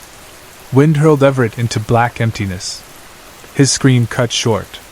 There was no thud, no echo, just absence. Chaos seized us. Bullets cracked upward. Muzzle flashes revealed a creature neither bird nor beast, a body furred like a mammal, shoulders thick and flexing, talons long as sabers. The wings, though, bore no feathers, only leathery membranes veined in silver. In the glare of gunfire, its eyes shone like molten brass. The bullets slowed it, perhaps. They did not break it. It swooped again. Nina and Alexei vanished, dragged into the night's mouth. Then the creature rose, dangling its victims in claws until they tore free and fell silently like dark snow. Moon and I fled upward in blind terror. What followed felt less like climbing and more like crawling through needles. Rocks cut our hands, ice sliced our lungs. We reached a cave mouth shaped like a screen. Inside, darkness pooled thick as tar, but we stumbled in, believing distance would protect us. Fire would not catch. The cave's air clung to lungs, heavy with that same foul stench. Far back, faint moonlight revealed the silhouette of the beast. It crouched, breathing raggedly, blood shining along one flank where our bullets had bitten. It watched us with a gaze so lucid I thought it might speak. "Stay still," Moon whispered. "It is dying." He was right. Each breath came slower, foam thickening at its jaws. At dawn it collapsed. Silence oozed across the cave like sap. I expected relief, but Moon approached the carcass with something akin to reverence. He knelt, placing one palm against its ruined wing, closing his eyes as though feeling for a pulse beyond physical flesh. Days blurred. Hunger gnawed, thirst blistered tongues. Outside, storms hammered the ridge. Inside, Moon sat with the corpse, studying the wings. He spoke less than not at all. His eyes shone fever bright. "It doesn't belong here," I whispered one evening, breaking the long hush. "We should leave, find the valley, honor our friends with graves." Moon's voice rasped. "What if it does belong, Raymond? What if we are the intruders?" His fingers traced the veins of the leathery membrane. "These wings are the purest symbol of freedom. Imagine flying above any sorrow." I thought grief had scrambled his mind. We had little water left. He had lost half our companions. I attempted to lead us out. He refused. I ventured alone, exploring tunnels for another exit. When I returned, Moon lay naked beside the corpse. At first I thought he wept. Then I saw the needle, the thread. Rows of dark stitches crawled across his shoulder blades, knotting ragged chunks of the creature's wings to his own flesh. Horror froze me. He turned, eyes wild. "Help me," he pleaded. "Help me carry the dream." The gashes wept dark blood. Infection rose like heat. I cut the wings free, urged him to stand, forced water between his lips. He moaned about flight, about rising on black currents to a world beyond suffering. Fever consumed him, but beneath fever lurked clarity, a conviction that to be ordinary was to be dead. Somehow I guided him down the mountain, half lifting, half dragging. At the base we found the wildling village, remote, suspicious, but at least human. Women brought bread, water, herbs. Moon refused the bread, spat the water, snarled at kindness. He craved meat. Daylight withered him. Nails thickened, skin grayed, pupils slit like a cat's. At night he crouched inside the hut, scratching earth, sniffing air.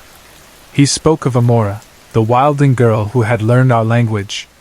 He ached for her presence yet feared she would see the wounds on his back, where something new pressed beneath healing scabs. I feared the same. I recognized in him a boundary neither science nor faith could mend. Wings that did not belong had found new soil in human flesh. Now they grew again. Tonight he left the hut. Moonlight silvered the village. Drums beat somewhere beyond the circle of torches. I followed at a distance. He walked like a shadow wearing a man.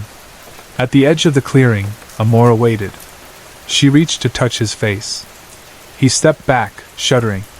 Wings, half-formed, bone knitting, sinew stretching, flexed beneath his skin, tearing stitches anew, spilling blood down his spine. I must fly, he told her, voice split between man and beast. Come with me. She whispered his name. Moon's eyes narrowed, hungry. He turned, caught my scent perhaps, and knew I would never allow him loose upon the night. With strength no fevered body should wield, he sprang. I raised my rifle, but a part of me still loved the friend beneath the horror. I hesitated a fraction too long. His claws, yes, claws, gashed my chest. Pain flared, shocking crimson. I fired. The bullet drove through his ribs. He jerked back, staggered, wings ripping free in sprays of blood, unfurling like banners of darkness. He looked at me, rage, sorrow, awe, and sprang upward. The new wings beat once, twice. They lifted him.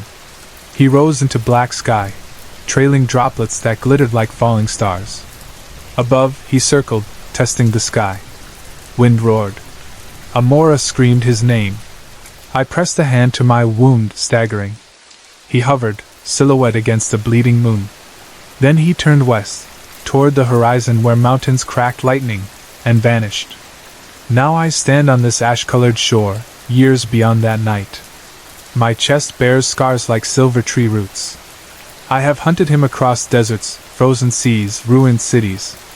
He grows stronger. Each time I close the distance, fresh feathers sprout along his arms, his eyes burn brighter, the hunger inside him deepens. He believes he can leave behind every last trace of human weakness. He is wrong. I still remember the man he was, the laughter, the endless notebooks filled with maps to dreams. Somewhere inside the creature he became, that man may linger, screaming in silence for rescue or release. I cannot be sure. But I carry the rifle still, and silver bullets I forged with the remains of the dead beast that began his transformation. If I meet him again, I will not falter. Do not call me hero or villain. I am witness, chronicler, perhaps executioner. I do not know which fate hurts worse. Yet I promise this. I will keep following until the final wing beat falters and the dream he stole from the sky falls back to earth, to be buried with those whose names he forgot in his hunger to fly. And if, on some distant night, you hear enormous wings beating above your quiet house, if the moon seems to shiver and a fouled wind rattles every pane, remember my tale. Lock your doors, bank your fires, and pray he finds no reason to land.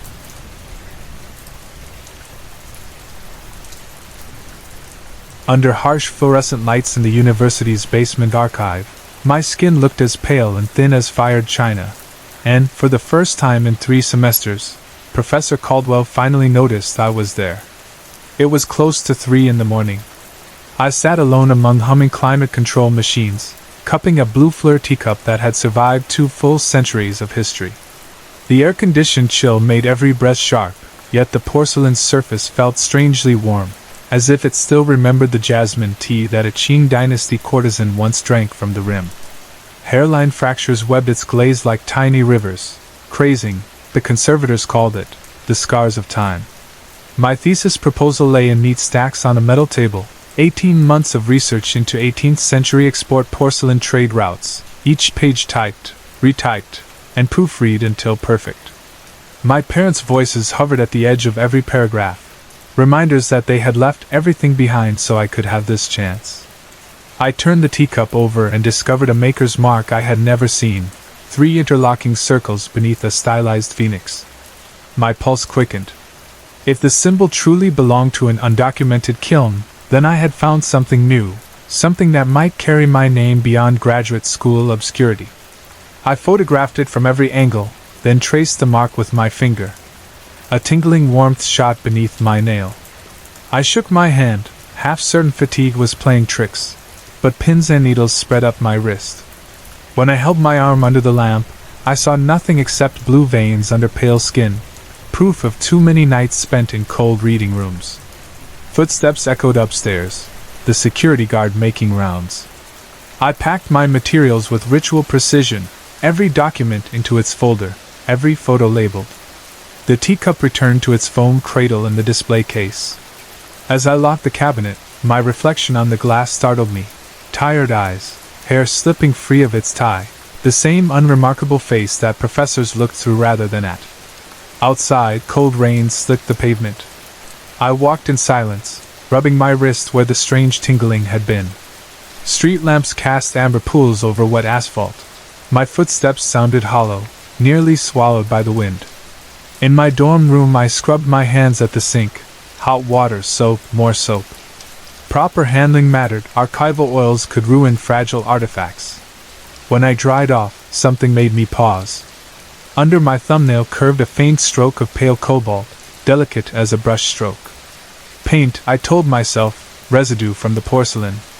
Yet when I woke 6 hours later, the brush stroke had blossomed into clusters of tiny cobalt flowers, like living glaze spiraling up my wrists. My alarm shrilled. 8 a.m. lecture. Professor Caldwell's seminar on authenticity in material culture, the class where he had ignored my raised hand semester after semester. I yanked on long sleeves, swallowed panic, hurried across campus. The sun felt different on my skin, too bright, too precise. In the lecture hall I took my usual back row seat. Caldwell droned about provenance, but halfway through he paused mid-sentence, scanned the room, then looked straight at me. "Miss Howe," he said, my name from his mouth. "Please see me after class." In his small wood-paneled office I sat stiffly, sleeves covering the blue vines creeping up to my elbows.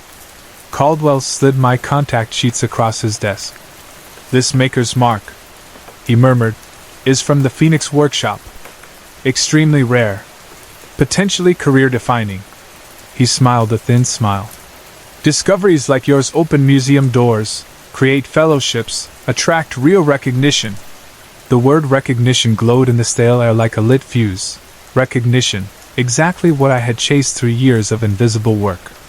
I told him about the pattern of crazing, how the fractures followed what looked like the phoenix's flight path, and watched his pupils dilate. He asked how I felt. Any physical sensations? I hesitated. He spoke of a theory called manifest scholarship, the idea that a true researcher, fully devoted, might fuse with their subject so deeply that the body changes. He showed photos, a violin student whose bow arm had turned to living mahogany, a classics major whose legs hardened into warm white marble. "Excellence costs," he claimed, "but the reward is immortality." And he handed me an unrestricted archive keycard. That night in the dorm I rolled up my sleeves and saw the cobalt vines flowering past my elbows. They shimmered like fresh glaze. For once I felt no urge to hide them. A thrill of purpose flooded me. I spent the next 3 weeks living in the archive's restricted wing. My hair stiffened into silvery threads. My joints clicked like stacked teacups. Blue fracturing patterns crawled over my collarbones. Transformation accelerated with every new document, every kiln log, every shard I studied. My roommate, Maya, an environmental design student whose own project was stripping her hands of color and her nostrils of scent, begged me to stop. But the deeper I went, the more the porcelain spoke. Blue veins brightened each time I understood a new trade link. Crazing spread whenever doubt struck, then sealed as soon as I solved a puzzle. The research felt alive, guiding me. Late one night Maya followed me into the stacks. I led her to a hidden sub-basement reached by a false wall I had discovered. In a circular chamber stood an ancient kiln long sealed, shelves of cracked ceramic forms, and a leather journal labeled Manifest Scholarship Research Notes, Dr. Elizabeth Hawthorne, 1987. Page after page documented students changing. Cone temperatures correlated to stages of bodily vitrification. Cone 10 marked permanent glassification. Maya's colorless fingertips shook against the page. She pleaded we run. I insisted there was no way back. The transformation was too far along. The departmental exhibition arrived, a public defense of my Phoenix Workshop thesis. The hall glimmered with artifacts, living marble statues, singing staircases, paintings that rearranged their brushstrokes if you looked away. Faculty filled front rows. Students whispered behind. I stepped to the podium, newly porcelain face gleaming, hairline fissures etched across my cheeks. Professor Caldwell sat center stage, eyes glittering. I presented. Each incisive question from the committee opened a new crack across my skin. Each answer sealed it in dazzling patterns. I spoke of hidden domestic lines, of imperial commissions, of how prior scholars missed the truth because they saw objects, not living archives. My voice rang like struck crystal. Every artifact in the hall hummed back. Dr. Patel asked the final question. Whose soul does art belong to, the maker or the observer? The hall fell silent. A fracture split from my temple to my jaw. I opened my mouth, and could no longer remember my parents' faces, only chemical formulas and firing schedules. The crack reached my heart. With a sound like temple bells I shattered, fragments of translucent cobalt-painted porcelain hanging midair. The audience froze. Shards spiraled, reassembling into a perfect pear-shaped vase painted with phoenixes, surface crazed in the same patterns I had catalogued. Applause burst from Caldwell. The committee granted highest honors. Then records blurred, my registration vanished, photos lost my image, and by evening a spotlight displayed the new vase in the department lobby under a plaque that read, Artist Unknown, Perfect Thesis. At 3 a.m., custodian Mr. Ramos found a single shard beneath the podium. When he touched it, faint scholarly murmurs filled his mind, footnotes, caveats, forgotten context. He slipped the shard into his pocket, wondering whether his own unseen mastery of the building's secrets might be a form of scholarship too.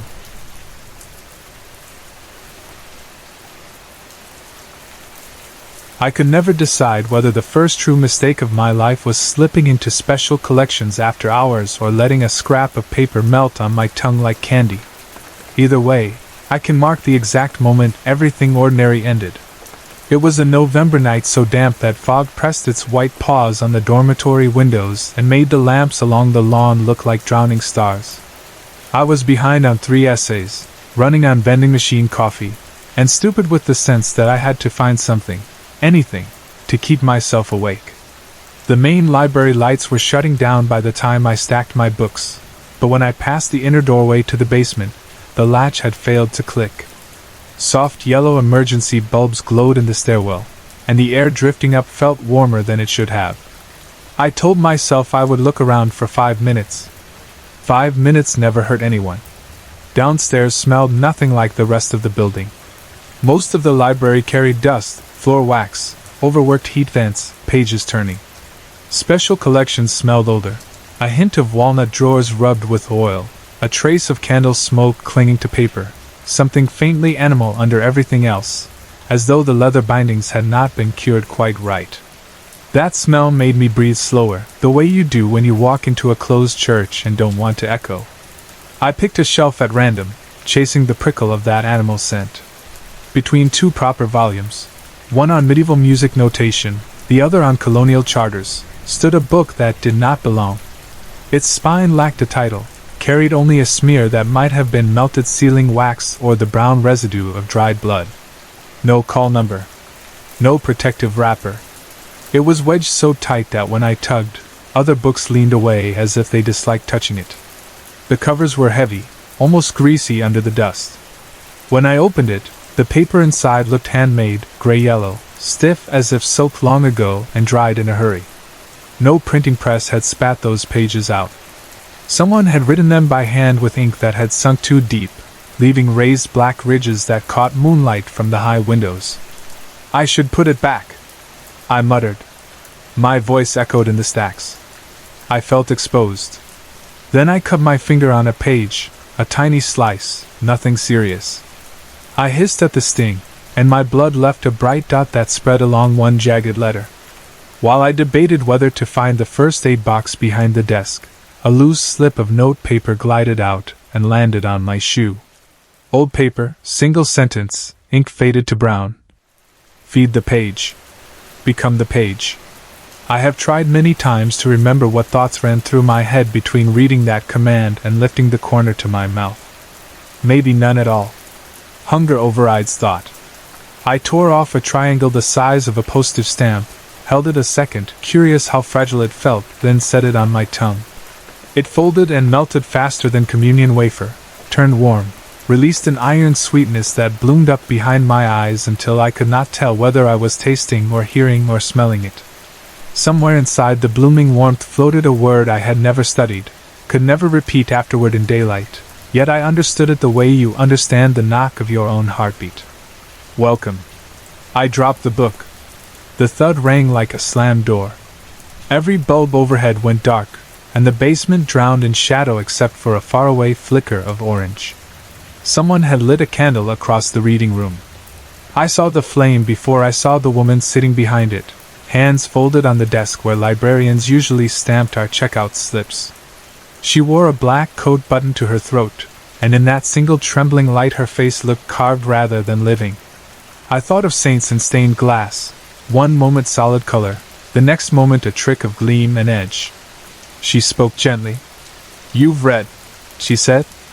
I did not correct her by saying I had eaten, not read. I only nodded. The new heat inside my blood kept moving, settling into corners I had not known were hollow. "Then follow," she told me. Walking toward her, I noticed the candle flame did not swing with drafts. It burned unnaturally steady, a straight orange blade. The woman rose, and the hem of her coat brushed the floor without sound, fabric that whispered instead of rustled. She had the posture of a librarian guarding rare manuscripts, yet her stillness felt like that moment when a hunting cat lowers itself in tall grass. "What should I call you?" I asked, voice rasped. "It will not matter soon," she said. "But for now, Alma." "Alma," I repeated. "My name is Eli." Her head tilted. "That is not the name the book offered you. You will remember what it called you in time." We left the main reading room, crossed a corridor wallpapered with portraits of benefactors. Their painted eyes seemed to follow. Alma stopped at a wooden door without hinges, no handle, no visible lock. She tapped 3 times, paused, tapped twice. A chill ran up my neck. The door shivered as if exhaling and slid aside. Inside waited a circular chamber under a low dome. Candles ringed the walls, and the smoke they gave off hung low like wreaths. 6 figures clothed in black sat evenly spaced on curved benches. In the center upon a waist-high pedestal lay a book thicker than any family Bible I had seen, though it was less a book and more a living tumor of parchment. Its covers breathed, and its spine pulsed with slow waves as if it dreamed. Ink seeped from between pages, pooling into dark puddles. Alma guided me toward the circle. Her voice filled the hush. "He has tasted the page. The first key." My question spilled out. "What is this?" "We are ink eaters," she answered. "We take into ourselves what should not survive on fragile paper. We protect words that rulers would burn and prophets would envy. Knowledge is meat to us. We swallow, digest, remember." One figure smiled, revealing teeth whiter than candle wax, shaped longer than human teeth should reach. Another unwrapped a thin curl of parchment, letters on it writhing like worms in soil. She offered it to me. The scrap twitched in her grip. Fear cracked through my fascination, but the earlier taste ruled me. My fingers closed around the parchment, and at the moment its damp ink brushed my lips, the hunger became unbearable. I pressed it to my tongue. The texture reminded me of overripe fruit skin, fragile, sweet, about to burst. It slid down, and visions exploded behind my forehead. A city built from bone, its streets paved in illuminated vellum torn from enemy libraries. A woman writing vows with her own hair dipped in blood-laced ink. A boy hiding a forbidden poem under his tongue before soldiers set the archives aflame. Those lives folded into me, compact, humming. A moan escaped my throat. I wanted more. Alma studied my trembling hands. "You may walk out that door," she told me, voice almost kind. "But you will leave with an appetite that never quiets. Continue, and the appetite will become you." I looked at the breathing book on the pedestal, at the black-clad six seated like patient choir. I thought about half-written essays upstairs, about parents who believed knowledge was a ladder to safe jobs, clean flats, pleasant dinners. I thought about all the information in lectures that went dull the moment professors droned through it. I thought about words that burned in old persecutions, words whose ashes fertilized nothing. I thought about the taste on my tongue, rich as smoke under chapel vaults. "I want it," I said. The six applauded with fingers on palms no louder than moth wings. Alma raised a candle. "Begin. 1 sheet each, no more," she warned.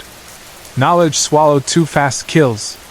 Knowledge chewed slowly remakes." A tall boy stepped forward first. He peeled a page from the living book, and the sound reminded me of tearing membrane. He spoke a phrase in an alphabet I had never heard, and a black shock crawled across his eyes, staining scare to pitch. He returned to his bench smiling wide enough to crack. One by one they approached, a postgraduate in chemistry whose lips stained cobalt, a pale woman whose lashes dripped ink tears, a history tutor who wept quietly even while grinning at secrets.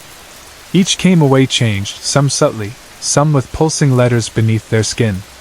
My turn. Alma held my gaze while I reached. The page felt warm. I folded it once, twice. Then hunger shattered my restraint, and I pushed the entire sheet past my lips. It grew moist, clung to gums, slid down my throat with a faint hiss like a match meeting water.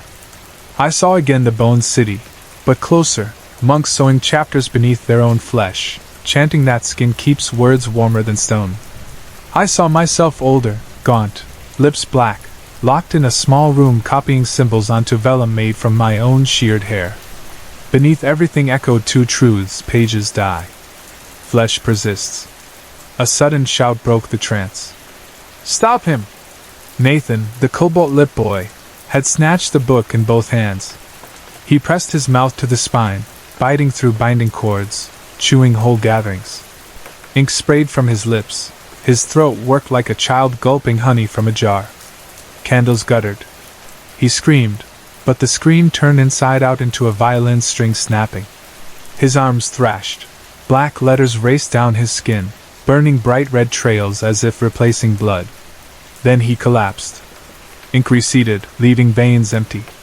Alma bent only long enough to close his sightless eyes. Erased. "Greed offers no second lesson," she said without emotion. "Knowledge must be chewed, not devoured whole." She looked at the book, now missing several pages from its center. It shuddered like an animal struck by a whip. Nathan's index finger twitched.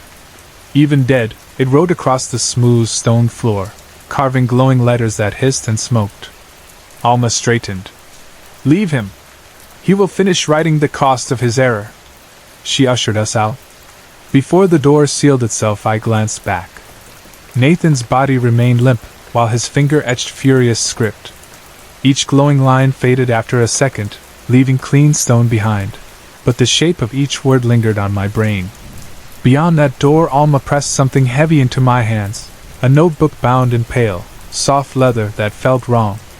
No title, no author, pages blank except the first, which bore an image of a coiled quill dripping dark. A strange pen lay in a loop sewn to the spine, nib black, barrel moist. Alma murmured near my ear, her breath smelling of cloves. "You're no longer a reader. You are an archive. Write only at night. Ink will come when ready." I stammered a question, but she turned away. The hallway lamps brightened to ordinary fluorescent hum, and I stood alone holding my new burden. Feet heavy, I climbed back to dorms through fog that smelled of wet autumn leaves and chimney smoke. No birds sang. When I shut my single-room door behind me, the notebook peeled itself open on my lap. Ink dripped from my nose, landing on the first page where letters crawled for me. They eat not for hunger, but to be eaten in turn. The words want bodies. Yours will suffice. My sleep that dawn was shallow. In dreams I heard archivists reciting vowels shaped like hooks while bats beat wings of parchment overhead. Waking did not clear the sounds. They hovered behind white noise of the radiator. I tried attending a Thursday seminar on post-colonial Gothic. The room smelled of damp wool and chalk dust. Professor D launched into discourse on haunted houses as national memory sites. Her words floated out of her mouth, broken into jagged geometric shapes. I saw her teeth move in English, but the syllables reached me reversed, as if the tape played backward. I looked at my line pad. I had written nothing but tangle.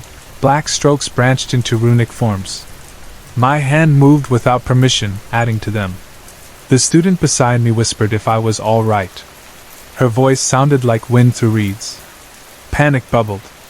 I excused myself and ran to stone steps outside. Air tasted of copper. I opened the leather notebook. New lines had appeared since dawn. You are being written. Letter by letter. Fight, and you scrape the ink. Yield, and you flow in margins. That night the notebook opened again, page turning as gently as a mother waking a child. A single sentence, written in thicker ink. Tonight. You will be bound. The words burned soft as candle flame, yet heat radiated through the room.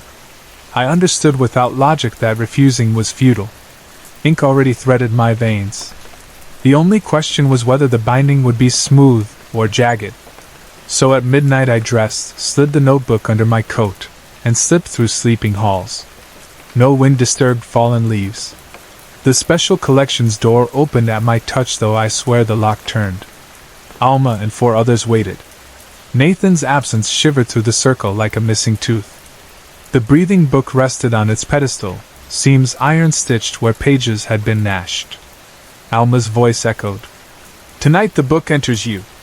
You will host words that survive only in living carriers. Do so, and truth beyond censored centuries will use your blood as binder. Ask your last questions. I found one small island of defiance. And if I refuse? You will not, Alma said gently. Refusal exists only for those who have not yet tasted. The page grows inside you already. A book is patient but never silent.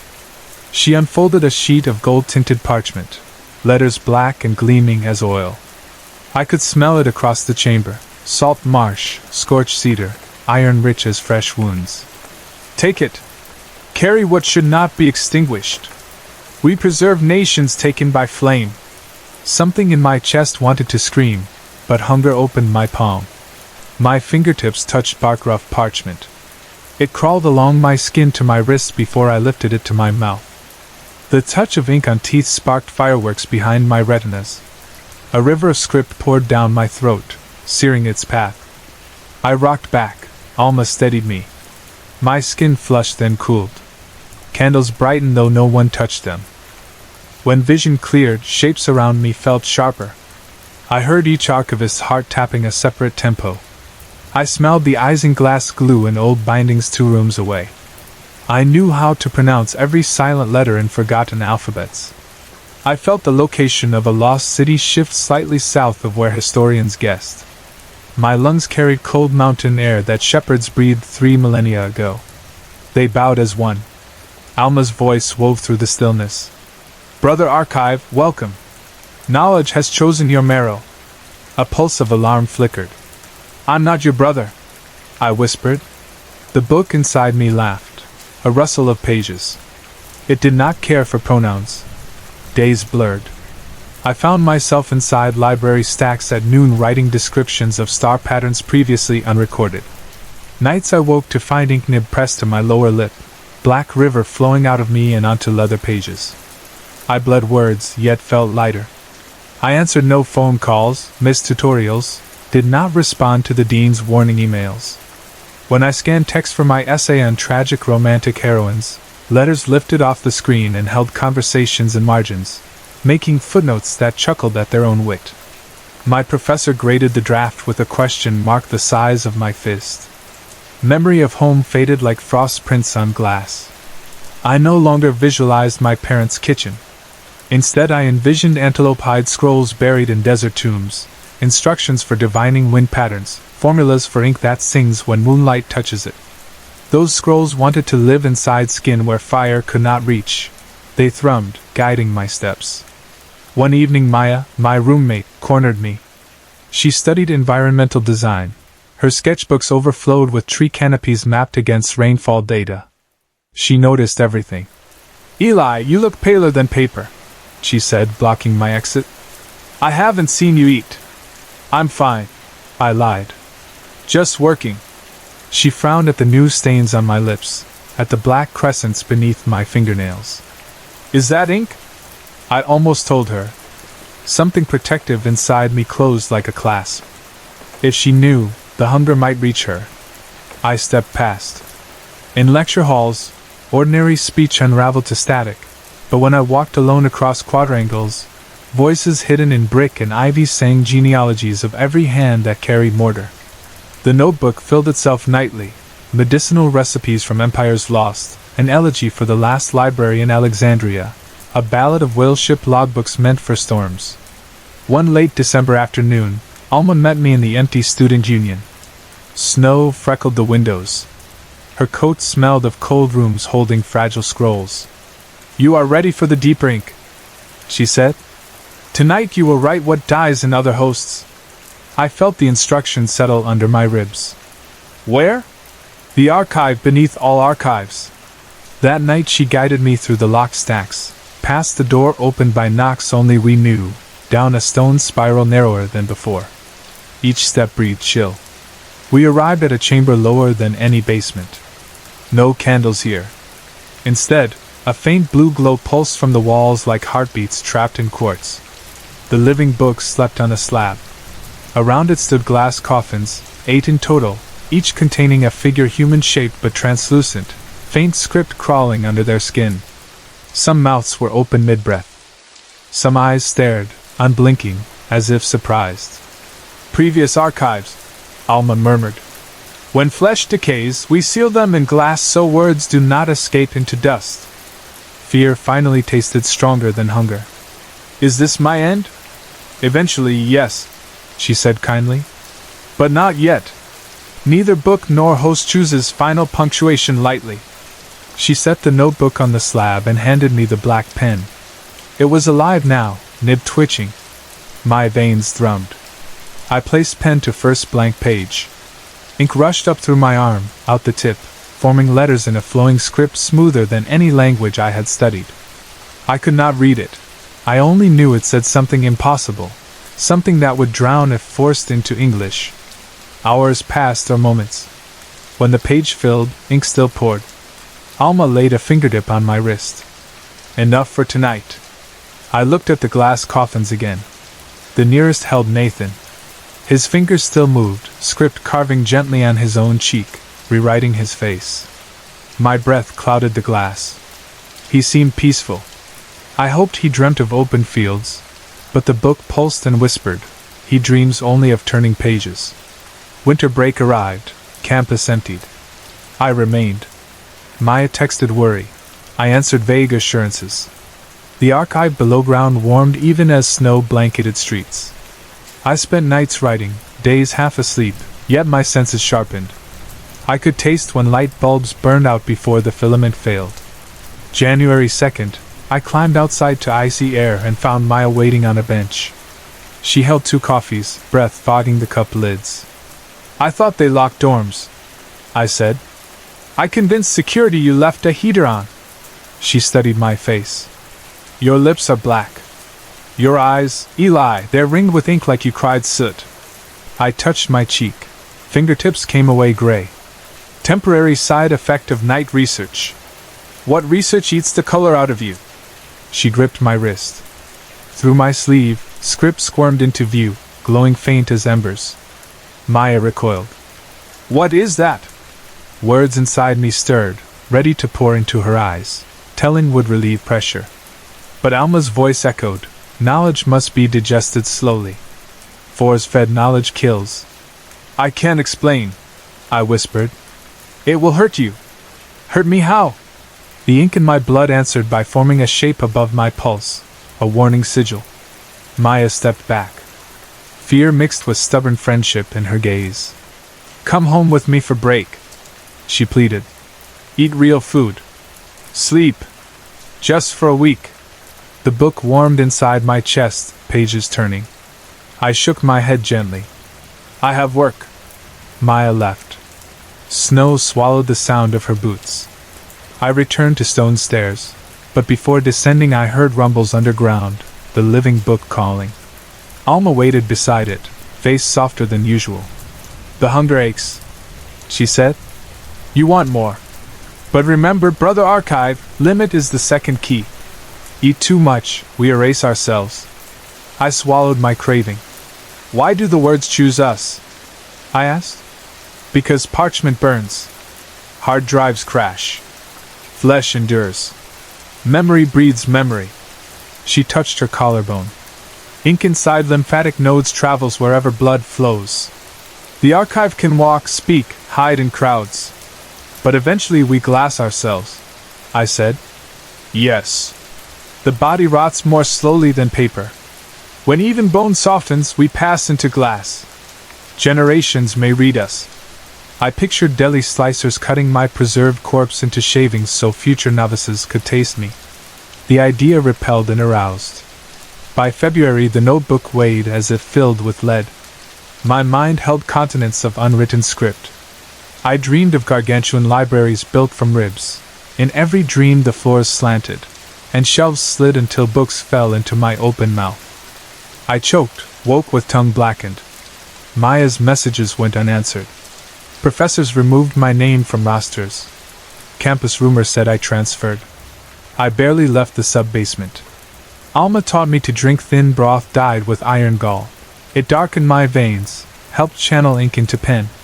Some nights she and I stood close, candle between us, whispering in tongues my throat could half pronounce. It felt intimate, like sharing a lungful of oxygen during deep-sea diving. We were drowning in word pressure but smiling. One stormy night, lightning cracked the chapel spire. Power failed across campus. Backup generators kicked on upstairs, but not down here. The archive chamber glowed from its own script pulsing, ink letters on stone brightening to blue fire. Alma's face changed then, for the first time showing fear.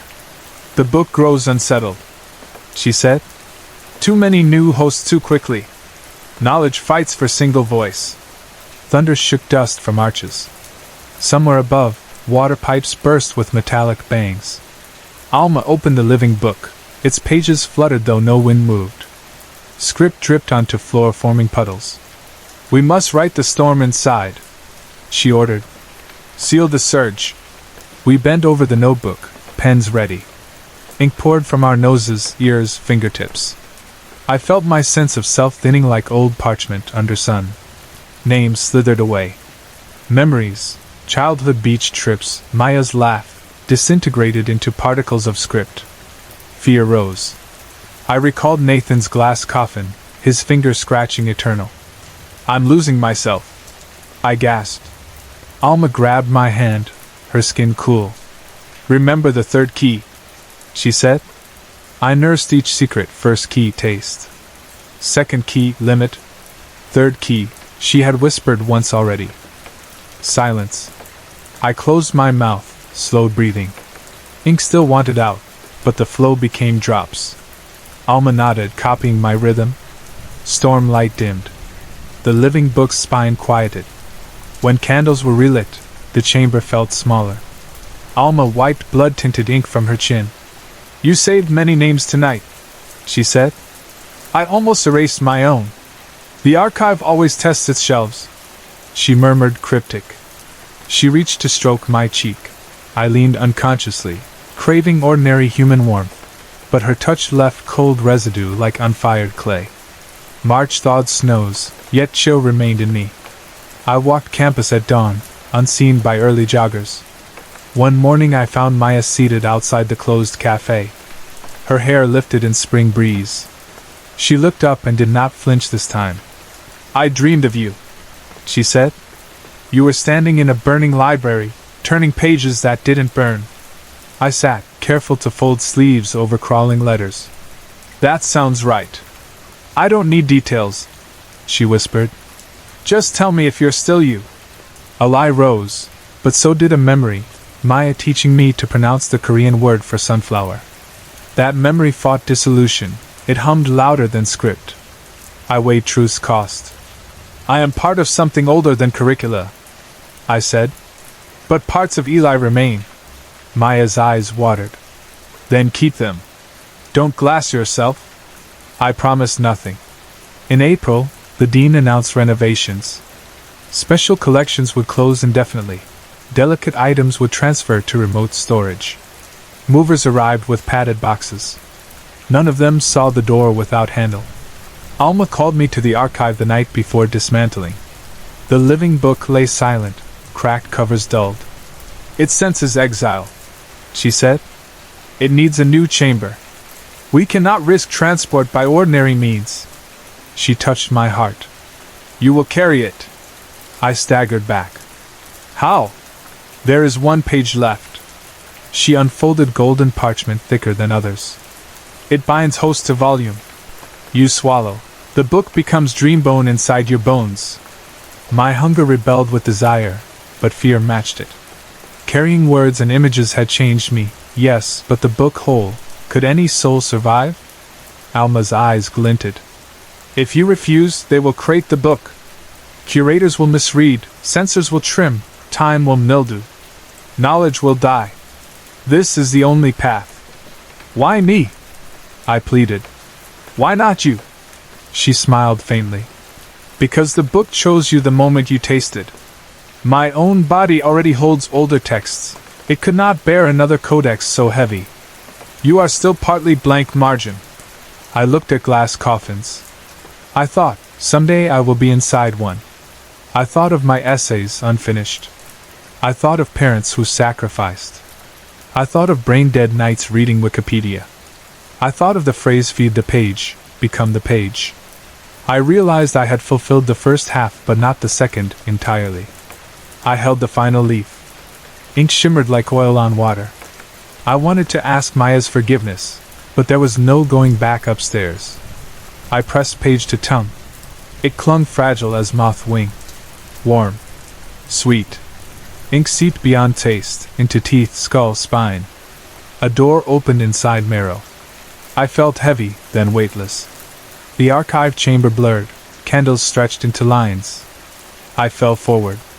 Alma caught me, cradled my shoulders, guiding me onto stone. Pain spread slow, a pressure filling hollow bones. I smelled cedar fire, salt parchment, coffee in a distant dorm, lotus blossoms on the Nile, printing press lead. I heard Alma chanting. Her voice dissolved into a chorus of other archivists across centuries. My chest glowed, heat forging ink into fiber. Something latched inside sternum. Hours, days, seconds, meaningless. But eventually silence returned. I lay still, heartbeat echoing phrases. I could sense the book curled within ribs, a sleeping dragon of text. Alma kneeled. You are more than archive now. You are library. Her voice shook, whether with awe or envy I could not tell. I tried to rise, body obeyed with new slowness. Each movement released faint rustle like page turn. Skin looked pale vellum. Letters faintly scrolled beneath surface, drifting, rearranging. I walked, feeling weight but also resonance, as if halls whispered names and greeting. Upstairs, movers had already carted boxes. Lights glared. No one noticed Alma and me drift through. At dawn in dorm, Maya waited again. She stared at my chest where letters glimmered like freckles. You swallowed it, she said. Not question. I carry it, I answered. My voice sounded deeper, words hollowed out by vowels older than Latin. She reached, a tentative hand over my heart. The letters under skin formed shapes around her palm, soft as fish gathering near warm. Her eyes filled with tears. Does it hurt? Only with silence. She opened her laptop, pulled up a blank document. Tell me something, she said. Anything the flames would erase. I spoke. Words rolled out. A lullaby sung by mothers in a sheepskin-roofed city erased by sand 4,000 years ago. A recipe for ink made of night-blooming flowers. A treaty between two mountain tribes written on wind-dried rawhide, broken when glaciers melted. Maya typed until keys clattered. Ink inside me eased, thankful for release. We kept meeting nights in quiet classrooms. She listened, I spilled. She built footnotes, context, commentary. With each session, letters inside me shifted, restless but satisfied. Alma did not forbid sharing. Knowledge wanted breath, not prison. Yet we both knew limits. Too much, and she would drown. June came. Administration announced special collections reopening under new security. I attended orientation unseen, body cloaked in ordinary clothes though it housed ancient library. Students passed me. None noticed faint script curling at my neckline. Books returned to shelves, locked in cases. The living book remained in me, pulse steady. The notebook of skin stayed hidden under mattress, its pages now blank, ink withdrawn. Alma visited rarely, eyes reflecting satisfaction or regret. I never decided which. One evening she brought a slim glass vial. When the weight grows unbearable, breathe this, she said. Inside swirled dark dust. It will calm the letters but also shorten your years. I accepted but tucked it away unused. Hunger now accompanied peace. Years may pass. Someday body will slow, script may start burning holes that tissue cannot heal. Then glass coffin awaits. For now I walk campus, library inside chest, whispering secrets to those who truly listen. Some nights I taste new ink on my tongue, warm, welcoming. The book writes itself through me, and I write myself through it, a margin filling. There is still fear. But there is also wonder. I remember the third key, silence. I willed it carefully, allowing pages to turn only when ears deserve stories. I am not merely reader. Not merely brother or sister. I am archive, and while breath lasts, I guard what flames cannot devour. Sorry to interrupt. If you're enjoying the story, let me know in the comments and tell me where you're watching from. Don't forget to like and subscribe for more.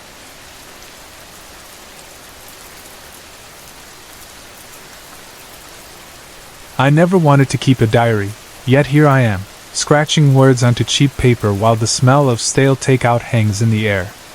Everything began, in the most ridiculous of ways, with an internet handle, Infected Cuticle, a name that still makes my teeth itch. The man or woman behind that account had been watching Margot's live streams for months, throwing her the occasional tip whenever she tried a food challenge or wandered around the city cuddling strangers' pets. On the night that changed everything, Infected Cuticle sent $80 in one burst. The donation message blinked across Margot's phone. Go feed the stray cats, Queen.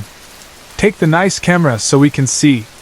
$80. For a pair of people who never seemed able to balance a budget, that amount felt like a miracle.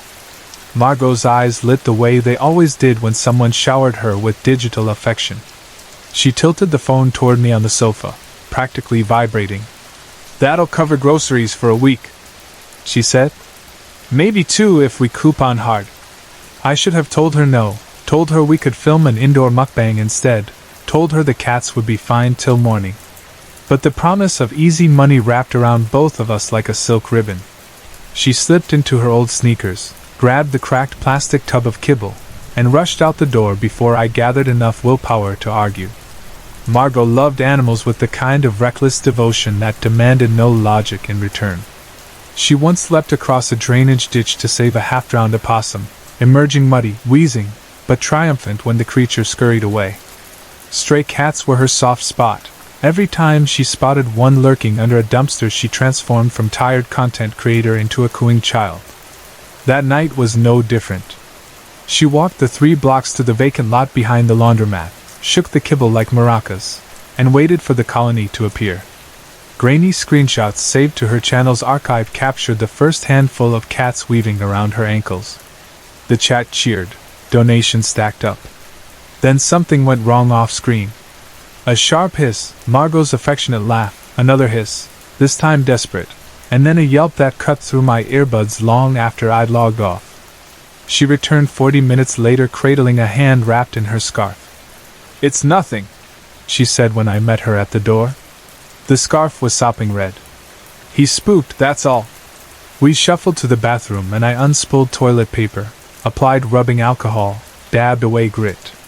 2 puncture marks dug deep under her thumb. Cat canines, narrow as needles. The wound oozed pink, then closed stubbornly as I pressed gauze. She winced but refused to cry. You're bleeding more than it looks, I said. That thing needs a professional rinse. Cats carry, well, they carry a lot. She waved me off. I've had worse. You've had scrapes. This is meat. Come on, she whined in the voice she reserved for convincing me to order extra desserts. We can stream a reaction video. Garlic fries versus bandages. No. I peeled another layer of gauze. The paper was already browning. I'll run to the 24-hour drugstore. Keep pressure on that and don't touch your face. She grumbled, but she obeyed. I grabbed a hoodie and walked through neon puddles thrown by corner store signage. The pharmacist, an older woman who reminded me of my 7th grade science teacher, listened as I explained the bite. She nodded once, gravely. Stray cats are one of the bigger reservoirs for rabies these days, she said. Some counties have fixed that, but not ours. She has her vaccines. I lied. I thought of Margot's tangle of appointment reminders, always rescheduled, always bowing to the algorithm's demands. Even if she does, the pharmacist continued, post-exposure boosters are standard for puncture wounds and deep cleans. You don't want the infection settling inside closed tissue. The words infection settling lodged in my gut like lead shot. I bought antiseptic, more gauze, triple antibiotic ointment, and a pair of latex gloves I hoped I wouldn't need. Back home, Margot sprawled on the love seat, scrolling through chat replays. Cuticles up to 120, babe, she announced, pride mingling with fatigue. Her bandage was dotted rusty red. I told her what the pharmacist said. She pulled a face. Hospitals take all night. Is it really worth it? We'll bring the camera, I said, bargaining. Turn the waiting room into content. That finally convinced her. We slung on jackets, called a rideshare. It was either that or the rickety Subaru that hadn't passed inspection in months, and arrived at the emergency entrance just after midnight. The lobby smelled of floor cleaner and sadness. Fluorescent halos drew circles under Margot's eyes. An intake nurse asked her to rate her pain. Margot, proud, said 5. I whispered 8. We filled forms. No allergies, tetanus yes, rabies uncertain. They parked us behind a curtain. A resident in scrubs irrigated the wound with saline. He ordered an X-ray, to check for bone chips, he said, and blood work. Hours crawled away. At 3 a.m. a sleepy surgeon glanced at her chart, and waved us back to waiting. Margot's patience thinned to razor's edge. When they finally called her for the rabies shot, the halls were turning gray with dawn. She refused flat out. I'm fine, she snapped at me, voice too loud for the empty corridor. I'm not waiting another 3 damn hours. You need it, I insisted. This isn't a tetanus booster. It's rabies. She ignored me, found the exit, slammed through doors that hissed protest. In the parking lot she unleashed a rant about this country's medical system. Our country, technically, though she always spoke of hers as the one shining jewel across the sea. I trailed behind, drained. I wanted to fight back, to defend the only home I'd ever known, but my words sank under the weight of her fury. By the time we got inside the rideshare, I was silent. Back in the apartment she drank sweetened coffee, the way she always did after an all-nighter, and devoured a sleeve of crackers while scrolling for reaction from her fan base. They still love me, she murmured. All that waiting room banter is gold. I watched her arm swell.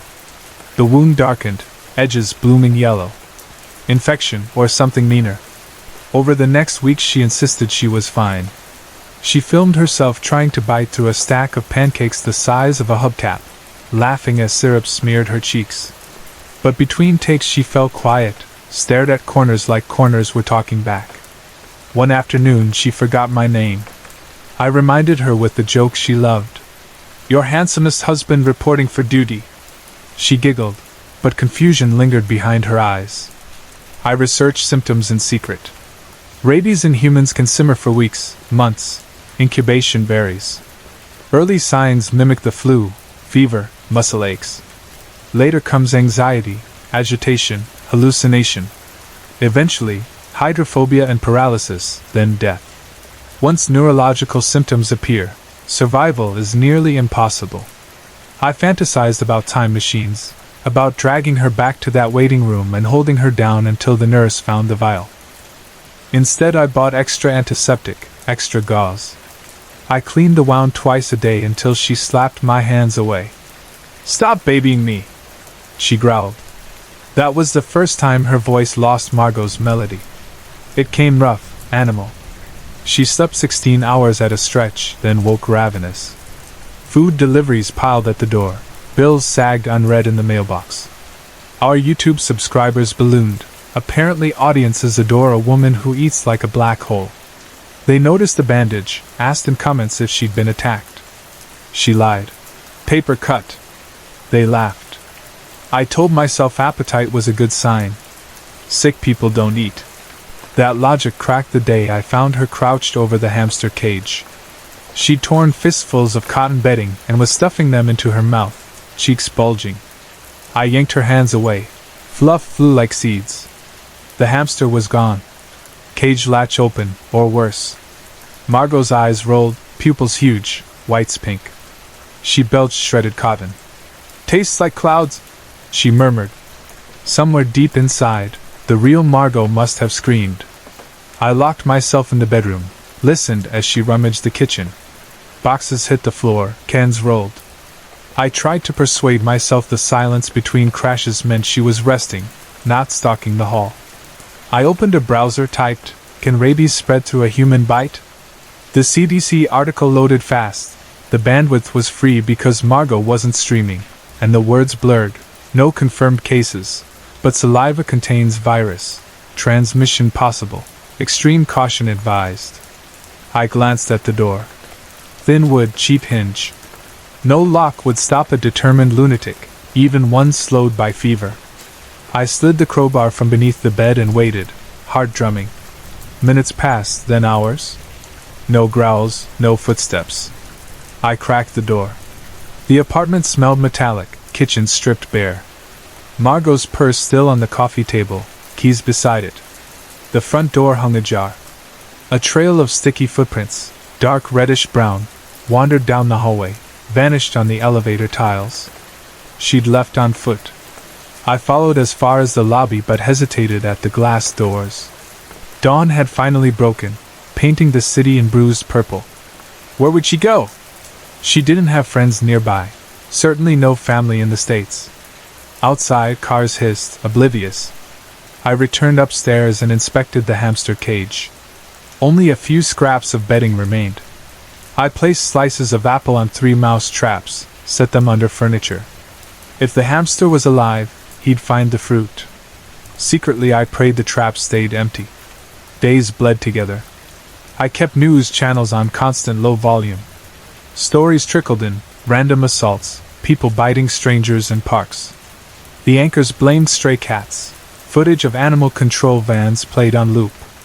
But the bite victims looked wrong, fevered, glassy-eyed, lurching like drunks at noon. My stomach folded into itself. Margot was out there somewhere, maybe spreading the nightmare. Weeks later, the city issued night curfews. Rumors soared online, quarantines, roadblocks. Government denial echoed like a broken record, but the ambulance sirens contradicted. I checked the locks twice each evening. Sometimes I dreamed Margot returned, healthy, smelling of soap. Other nights she crawled through the doorway foaming blood, pupils gone. I woke shaking. One humid afternoon in late May, the news cut to footage from our neighborhood playground. A woman in stretched leggings staggered toward a jogger, bit his forearm before bystanders tackled her. The camera zoomed close. Her face wasn't Margot's, too thin, hair pulled tight, but she had that same vacant hunger.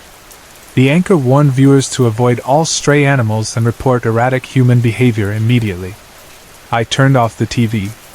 The silence you choose can be louder than the noise you escape. I kept thinking of the hospital. The fluorescent hum. The residents' tired eyes. The surgeon who dismissed us. If he had insisted, threatened to call security, pin Margot to the bed and jab that syringe, would it have made a difference?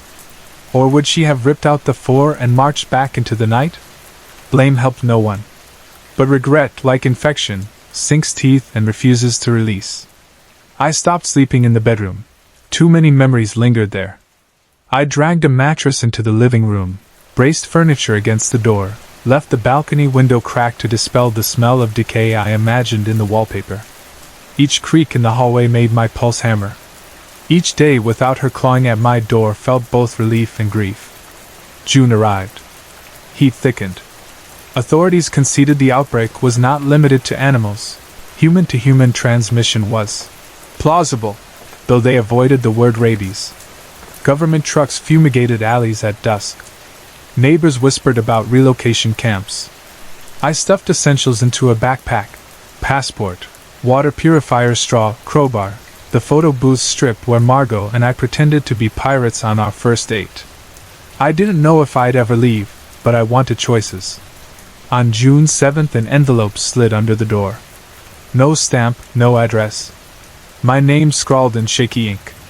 Inside, a Polaroid of Margot standing in the middle of an empty street at night.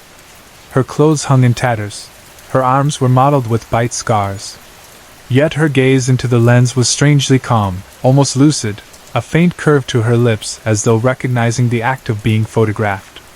On the back, a single sentence: "She wanted you to know she's still wandering." The message smelled of disinfectant, like hospital corridors. I searched online for local clinics treating the infected. They called them ferals now, distancing language to mask fear. But hospitals were overwhelmed. I imagined an intern snapping that picture, slipping it into an envelope out of pity. Maybe Margot had one last lucid spell, asked for a goodbye.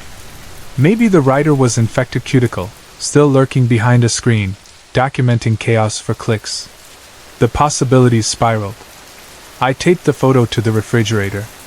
Each morning I greeted it. Still wandering?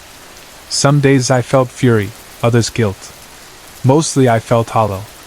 July 4th, fireworks illegal, none launched. The city fell silent except for distant helicopters. I cooked pasta for one, ate half, saved the rest though the power grid hiccuped hourly. I noticed the traps under the sofa had been licked clean, bars sprung. No hamster, no corpse.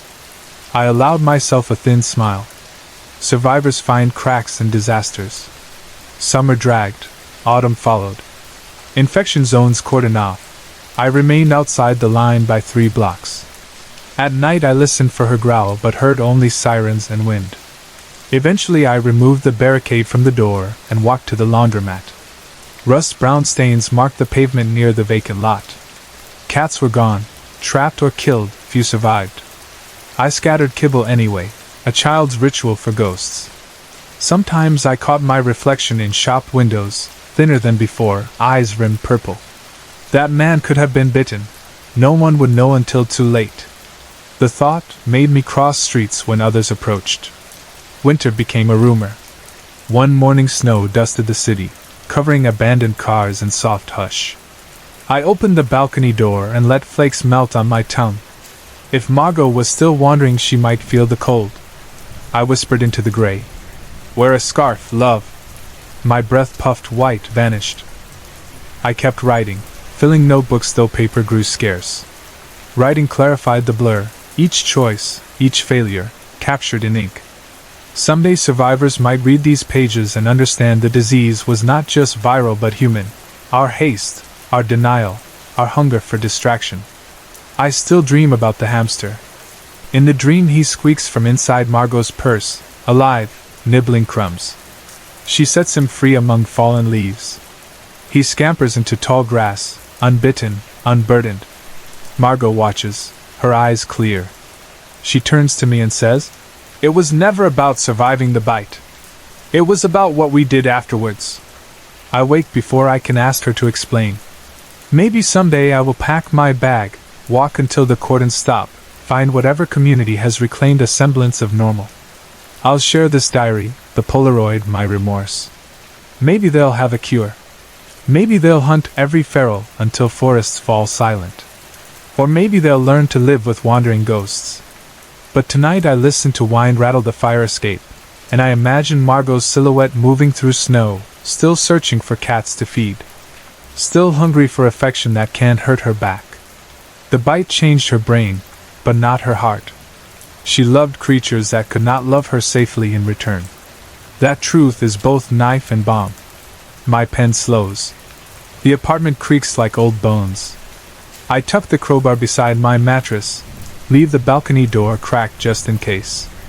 A stray snowflake drifts in, lands on the Polaroid, melts into a clear teardrop over Margot's smile. She's still wandering. And I am still waiting, listening, half hoping to hear her growl outside in the hallway, half praying that I never do.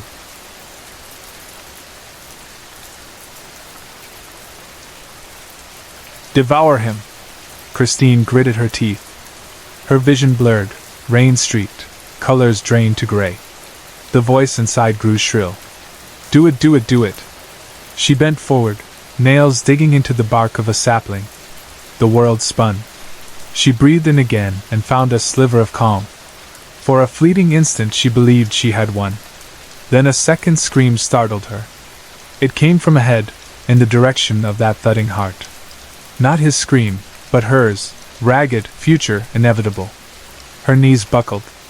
The last thread of control snapped. She felt bones splinter and reknit.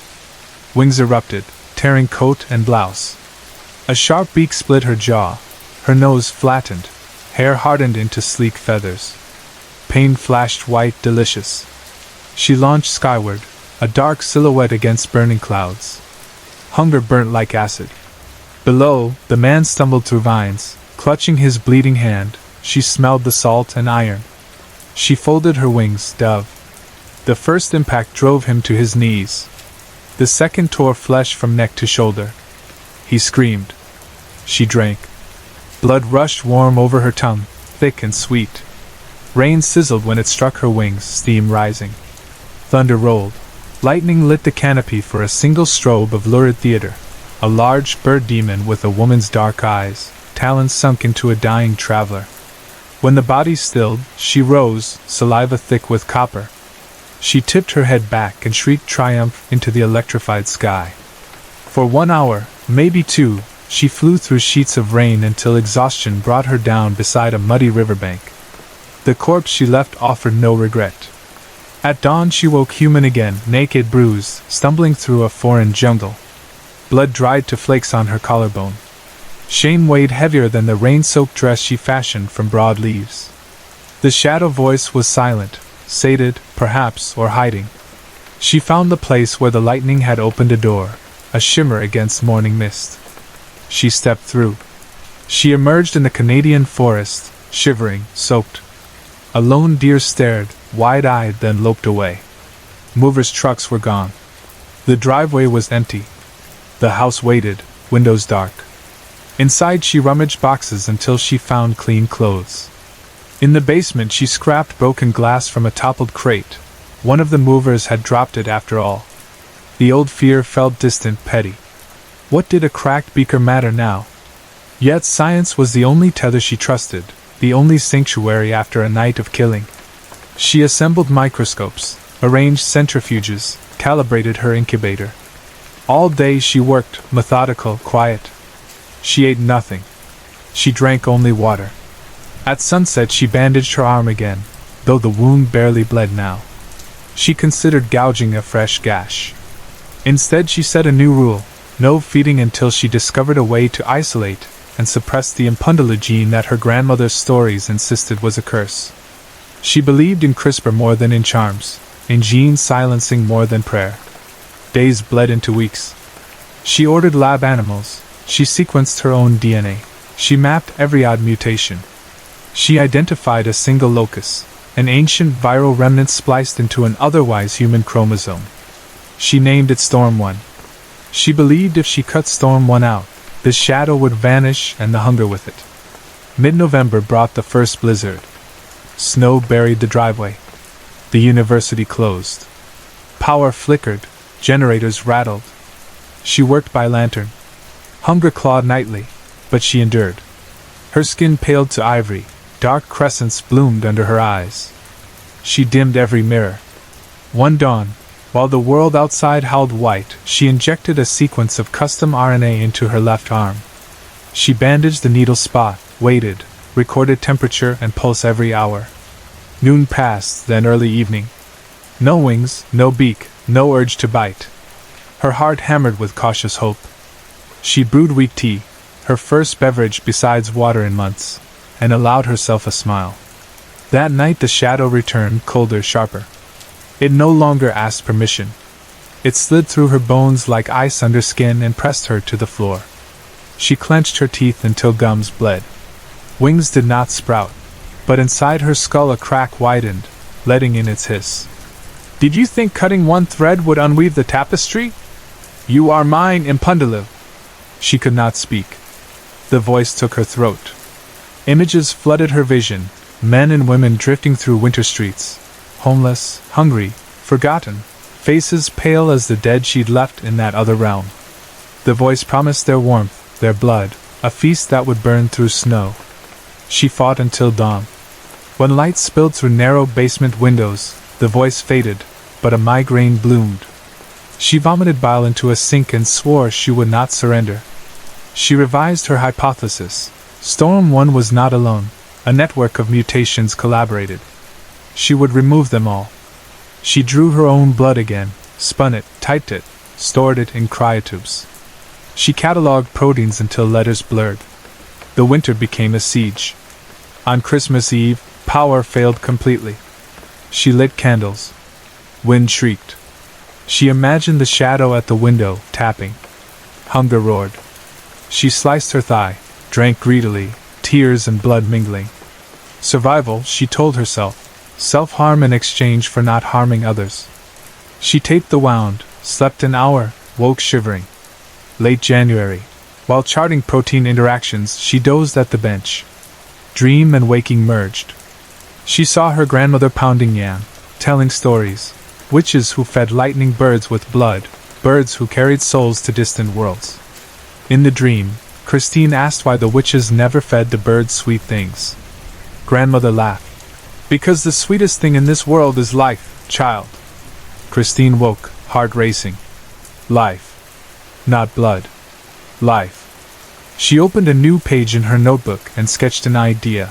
Engineered cells secreting a synthetic hormone that mimicked the chemical high she felt when feeding. A substitute for blood that did no harm.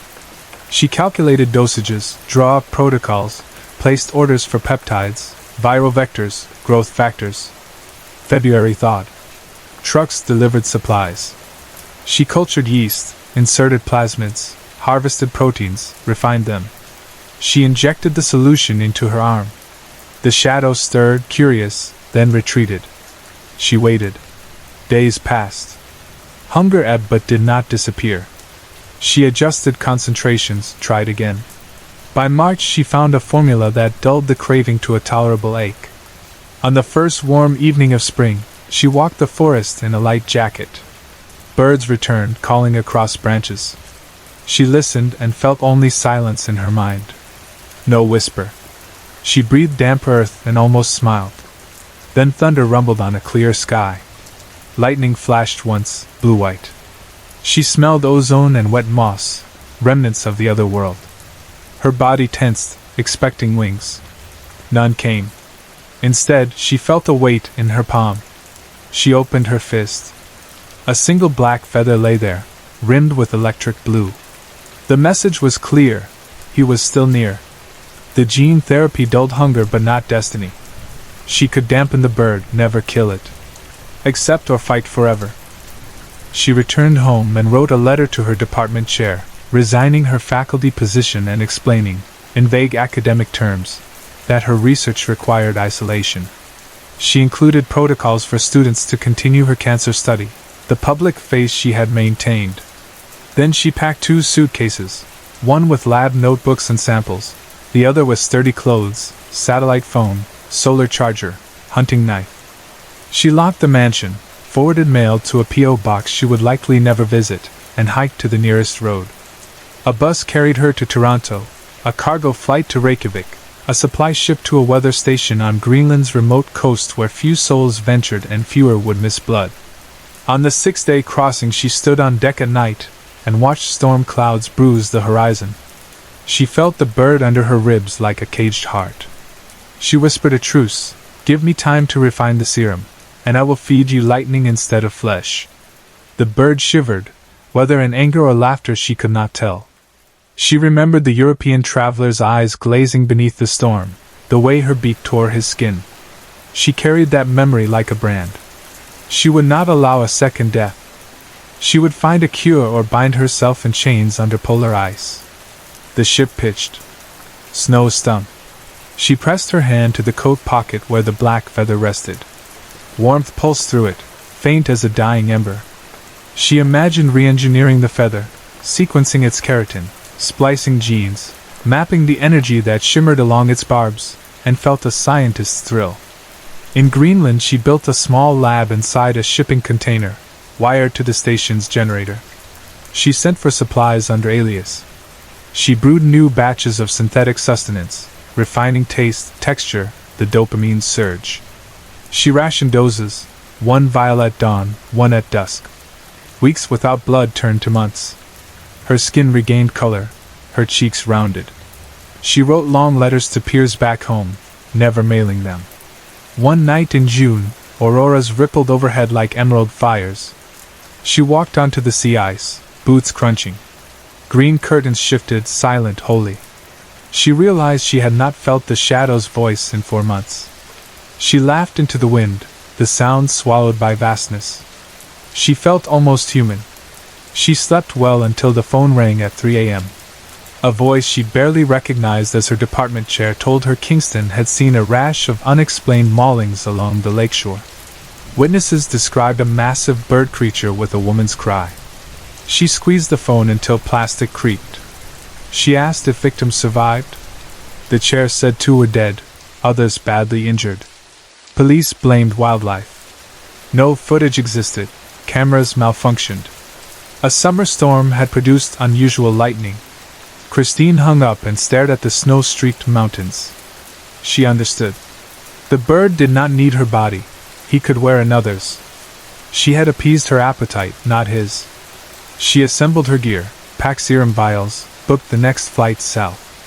On the plane she drafted contingency plans, capture nets, tranquilizers, sedative darts infused with her synthetic hormone. If she could dose the bird, if she could find his new witch host, perhaps she could spare Kingston and the world from more deaths. Landing in Ontario, she found the city sweltering. Thunderheads loomed. She rented a battered pickup, loaded equipment, drove to the old estate. Dust coated the windows, but inside the basement lab remained intact. She set up makeshift containment cells, chilled serum, calibrated darts. At dusk she walked to the forest. Rain scented the wind. She called into shadows. "You took another host. Bring him to me." Lightning cracked. The whisper slid around her like silk. "Will you feed us both, scientist? Only if you accept my terms," she said. "No more killing." A low laugh. "You forget your own hunger, Impundulu." She injected a vial into her thigh. The ache eased. She lifted the tranquilizer rifle. "I am full. You can be too." Branches snapped behind her. A man stumbled forward, young, eyes glazed, mouth slack. Black feathers jutted from his shoulders where wings tried to form. Lightning arced across the clearing, illuminating his terror. Christine raised the rifle. The bird hissed through his throat. "Traitor!" She fired. The dart struck his chest. He collapsed, convulsing. She rushed to bind his wrists with insulated cords, murmuring soft Yoruba prayers she barely recalled. The storm swelled overhead. Electricity danced from tree to tree. A shape rose behind her, tall, cloaked in flickering feathers, neither man nor bird, but storm itself. She faced it. Rain flattened her hair, soaked clothes. She injected a second dart directly into the creature's shifting chest. Blue sparks skittered across skin. It roared. The sound split clouds. She braced, expecting wings, talons. Instead, the shape crackled, shrank, folded like burning paper. A vortex of light spun upward and vanished into the clouds. Silence followed. Rain eased. She knelt by the man. Pulse weak but steady. She dragged him to the truck, locked him in the padded cage she had built, and drove to the house. All night she monitored vitals, infused serum. By dawn his fever broke. Feathers retreated. He slept. Christine typed notes, hands trembling. The synthetic hormone worked on hosts. The bird fled, perhaps to search for another susceptible vessel. The threat remained. But so did hope. She could replicate the serum, disperse it, immunize populations, not by eradicating the myth, but by feeding it safely. Humans need medicine. Monsters need it too. In the basement light, Christine felt the edge of a smile. She was no longer captive to hunger, nor slave to fear. She had found a peace armed with syringes and data. She tucked the black feather into a vial of preserving fluid, labeled it Specimen Alpha, and placed it beside her notebooks. Outside, storm clouds drifted, uncertain. Inside, Christine Okoro prepared for the next battle, not against the bird within, but alongside the scientist she had always been, determined to turn bloodlust into medicine and nightmares into controlled phenomena. If the shadow returned, she would greet it not with terror, but with a measured dose and a steady hand. Sorry to interrupt. If you're enjoying the story, let me know in the comments and tell me where you're watching from. Don't forget to like and subscribe for more.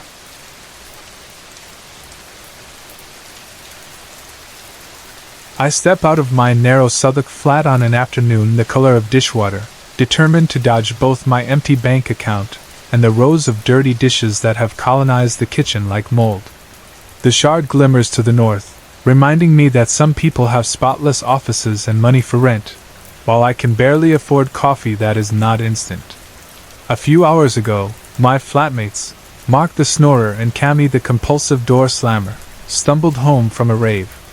They spread takeaway cartons across every visible surface, fell onto their mismatched futons, and left me to face a battlefield of crusty pizza. Now the air inside smells like grease and burnt toast. I know if I stay in that place a second longer, the claustrophobia will swallow me whole. So I grab my sketchbook, stuff a handful of blueberries into a sandwich bag, and head outside with no real plan other than to keep walking until inspiration, or at least fresh air, can seep into my lungs. My trainers slap against puddles as I thread through streets that never appear on postcards. South London is a quilt of forgotten lanes and modern glass monoliths, of Turkish barbers next to vintage boutiques, of graffiti-tatted underpasses leading to luxury flats. It is an endless museum of contradiction, one that should feed ideas into an art student's head. Yet for months my painting has flatlined. I stare at blank canvas after blank canvas, hoping something in me will spark into color, and nothing happens. Dullness has become an infection. Every morning I wake with the taste of ash on my tongue and a conviction that if I do not find a way out of this swamp of monotony, my creativity will die and take the rest of me with it. I drift toward Borough, then cut behind a council estate and through a playground where rusted swings squeal in the wind. An empty crisp packet scuttles across the tarmac, and I feel a twist of despair so sharp I almost laugh at myself. Romantic, isn't it? A 22-year-old art student searching for meaning in the cracks of a city pavement. Pathetic. I clutch my sketchbook tighter and walk faster. That is when the cat appears. A sleek shadow of charcoal fur and emerald eyes trots across the street as if obeying an invisible summons. It does not dart or slink the way cats usually do. Instead it pauses, glancing back to be sure I am watching, then slips through the chipped frame of a doorway squeezed between a boarded-up newsagent and an argument yellow curry shop. The sign above the doorway is so faded the letters are guesswork. Perhaps it once read, Antiques and Curiosities, or Emporium of Oddities. In any case, its windows are meshed with grime. No tourist would dream of walking in. Which is precisely why I do. Inside, the air sits heavy with mildew, pipe smoke, and a mineral smell like old coins. The cat is gone, swallowed by aisles of clutter, towering bookcases, bent suits of armor, dusty globes turn to unknown oceans. There is no electricity except one thin beam of daylight pushing between boards. I half expect spiders the size of dinner plates to drop from the ceiling. But spiders are the least interesting thing here. My eyes snag on statues, on tarnished silver candlesticks, on jars of cloudy liquid where something unidentifiable floats. I remind myself that I am not interested in mysterious potions, secret orders, or hidden curses. I am looking for an object that might wake the sleeping part of my brain, the part that once loved color enough to paint until dawn. Then I see it. It could be paperweight, or maybe a token meant to be strung around a chain. Palm-sized, heavy, forged from some ungenerous metal that swallows light instead of reflecting it. At its center, an eye glistens. No, not glistens, roils. As if the iris were liquid swirling with deep-sea greens and cobalt blues. The pupil is an abyss. Around that eye the metal bears etchings that seem to crawl. Logic says the design is static, but I would swear the shapes pivot and rearrange themselves in peripheral vision. I do not think. I reach out and close my fingers around it. Something stabs into the soft flesh between thumb and first finger, a jolt of cold that invades bone. I gasp softly, eye widening. A voice slides against my thoughts like a scalpel. Not a voice of any gender, and not quite in English. More sensation than sound, yet its intention is clear. I have waited. I almost drop the amulet, for that is what it surely is, but my grip tightens. A thrill flares through me, half terror, half defiance. Poverty has taught me to collect things that might be sold later, and curiosity is a greedy friend. My anxious brain conjures a dozen justifications in seconds. It could fund rent. It could become a still life model. It could prove I am not dull if I uncover its history. But beneath all that chatter, darker instincts speak: possession, hunger, belonging. They are large thoughts that do not fit in the tidy boxes I usually arrange around life. The shopkeeper materializes with uncanny silence, as though extruded from night itself. He is rail-thin, wearing a tailcoat that predates the First World War, and his eyes are little chips of flint beneath hooded lids. I swallow guilt, but he sees everything. I know he sees everything. I also know I will not return the amulet. Instead, I murmur that I am browsing. I pretend to inspect a cracked teacup. My heart hammers so hard my ribs ache. Somehow, unbelievably, he lets me go.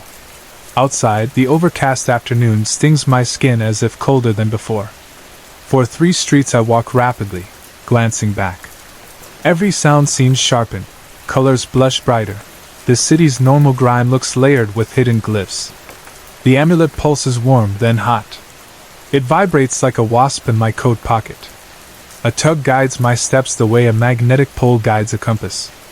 I veer down alleys I have never noticed, though I have lived in London 3 years. Each alley angles at impossible joints, narrowing, then ballooning wider. Brick becomes rough stone that sweats ancient damp. Litter disappears. Distant traffic fades. Finally, the alley exhales into a courtyard ringed by angled yew trees whose roots twist across flagstones. In the center rises a Gothic structure impossible to hide in modern Southwark. Towers with jaws of gargoyles, windows like sockets without glass, buttresses flanking scars of mortar. Thunderclouds roil overhead, although moments ago the sky held reluctant sunlight. Everything smells of iron rain and dust. I say a single word. Where? The amulet answers not in syllables, but in a push so strong I sway forward. Against will, I cross the courtyard, past threshold into a vestibule vast as a cathedral. Blue fire gutters and sconces. The stone floor is carved with spiraling lines that make my stomach pitch. Cloaked figures stand in a semicircle around something I cannot yet see. They chant.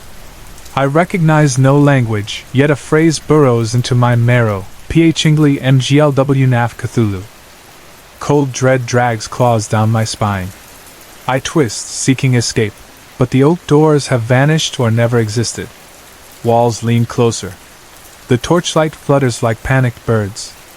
I think of horror films and of ancient gods beneath seas. I think of my dull flat, of half-eaten pizza. How quickly normalcy can be devoured. In unison, hoods pivot toward me. A cloaked man, or thing, extends a pale hand. She has arrived, he intones. My lungs lock. Another voice declares, be innocent by design. A third voice hisses, the blood is ready. My alarm bells scream. I throw myself at an archway only to slam into invisible stone. Pain ricochets up my arm. I stagger, furious and terrified. Let me go! My shout cracks the air. No walls can hold you now except those you raised, the first figure says, stepping forward. He removes his hood. Recognition slaps me, the antique shop owner. His smile is wrong, too many teeth. Shadows ripple across his face as if skin were a projection. You took what the eye offered, girl. That was agreement. From the ceiling a fissure opens. Darkness thick as tar bulges through. In that darkness, lights blink, eyes, dozens, each bigger than a human torso. Tentacles drip through, glistening. A stink of titapool rot floods the hall. I claw at my coat pocket. The amulet sears. I yank it free, meaning to throw, to smash. But power hums, seducing, and my muscles refuse. My pulse becomes the chance drumbeat. Magic, real, cold, enormous, pulls me like undertow. I choke on dread. Then something black arcs through the air. Claws rake the shopkeeper's face. He howls, staggers, eyes spurting blood. The cat, a cat, my cat, lands, back arched, fur electrified. More shadows unfurl, dozens of cats, sleek and silent, boiling up from nowhere. They swarm the cultists. Screams erupt. The violet bonds trapping me flicker. Pain loosens. I drop to one knee, gasping. A tentacle crashes beside me, splatting ichor. The slime is cold as night in a grave. I recoil, and in recoil, the amulet slips. It hits stone, cracks. A shriek splits creation. The void above convulses, tentacles whip, retreating. In that pandemonium the beast begins to withdraw, tremendous and reluctant. I stare as the black cat springs to a fallen brazier, eyes incandescent, and speaks, actually speaks, in clipped, precise English. Smash it properly, Alice. It remains a conduit. I do not question. I grab a chunk of fallen statue, raise it, and hammer the broken halves of the amulet until they are shards. Each strike reverberates like iron bells. The void shrinks, howling. Wind tears through the hall. Cloaked bodies slide towards the imploding portal, tumbling upward with torn screams. I crouch behind the altar, clutching my ears. Noise ceases. Dust settles. I open my eyes in half-light. The ceiling is once more solid stone. The cultists are gone, perhaps devoured, perhaps scattered into dimensions best unnamed. The black cat sits on the altar, tail flicking, grooming a paw as though we are in an ordinary salon. Around us, the other cats likewise compose themselves, licking ichor from whiskers or patting over debris. My voice is hoarse. You can talk. Observation, correct. The cat's tone is dry. He leaps down, pads across to where I kneel. Name's Cheshire. You'll recall feeding me a blueberry. You led me. I whisper. Guided, yes. Your curiosity was required to breach their wards. But don't be dramatic. Without intervention, you would have served a very brief purpose. He glances at crumbled amulet fragments, now dull gray. Fortunately, you break things with gusto. I sag, adrenaline draining. Am I safe? From them, tonight, yes. But ripples travel. The eye is older than stars. Its gaze dwells in many mirrors.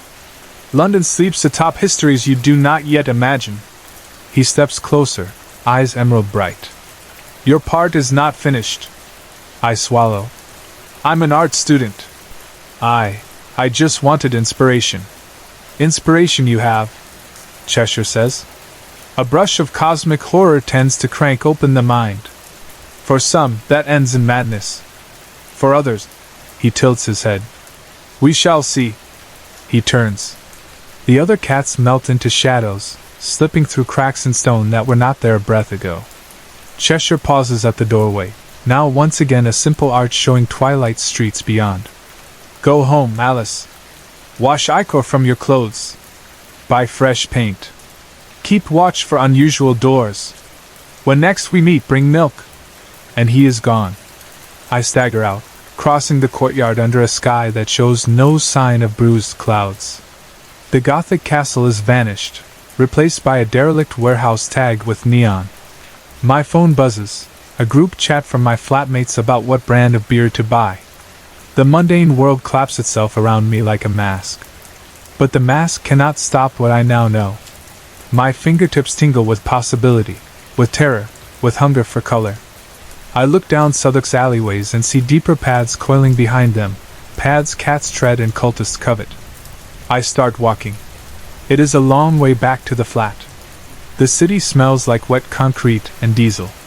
Somewhere overhead, a gull shrieks, too harsh, almost like spiteful laughter.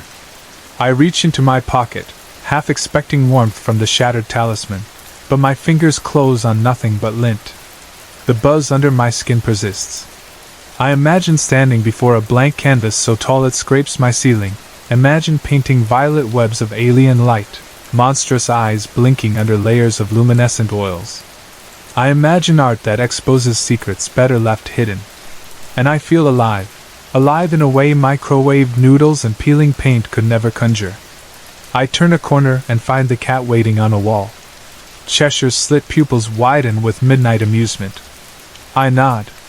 He blinks slow approval, leaps down, and trots ahead, glancing back to be sure I follow. This time I follow willingly. Days pass, or perhaps weeks.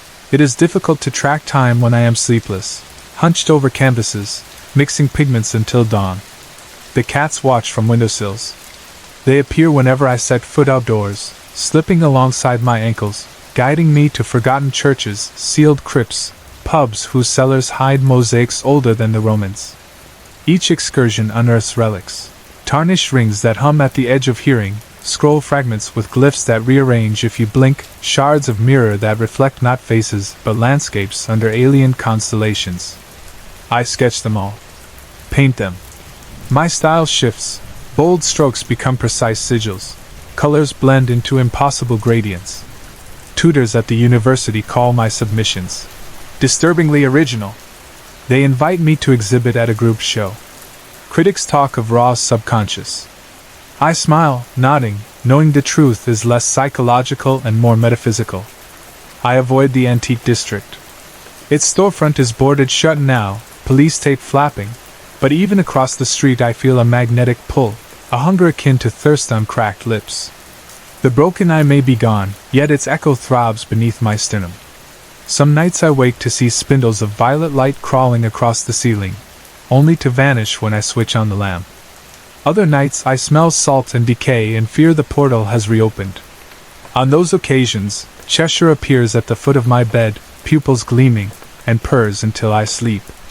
One Friday twilight the cat leads me south of the river to a Victorian pump station derelict since Thatcher. Rain beads on rusted iron. Inside, graffiti wars with mold. Murals of tentacled creatures sprawl across cracked tiles. Steam pipes hiss though the boilers are dead.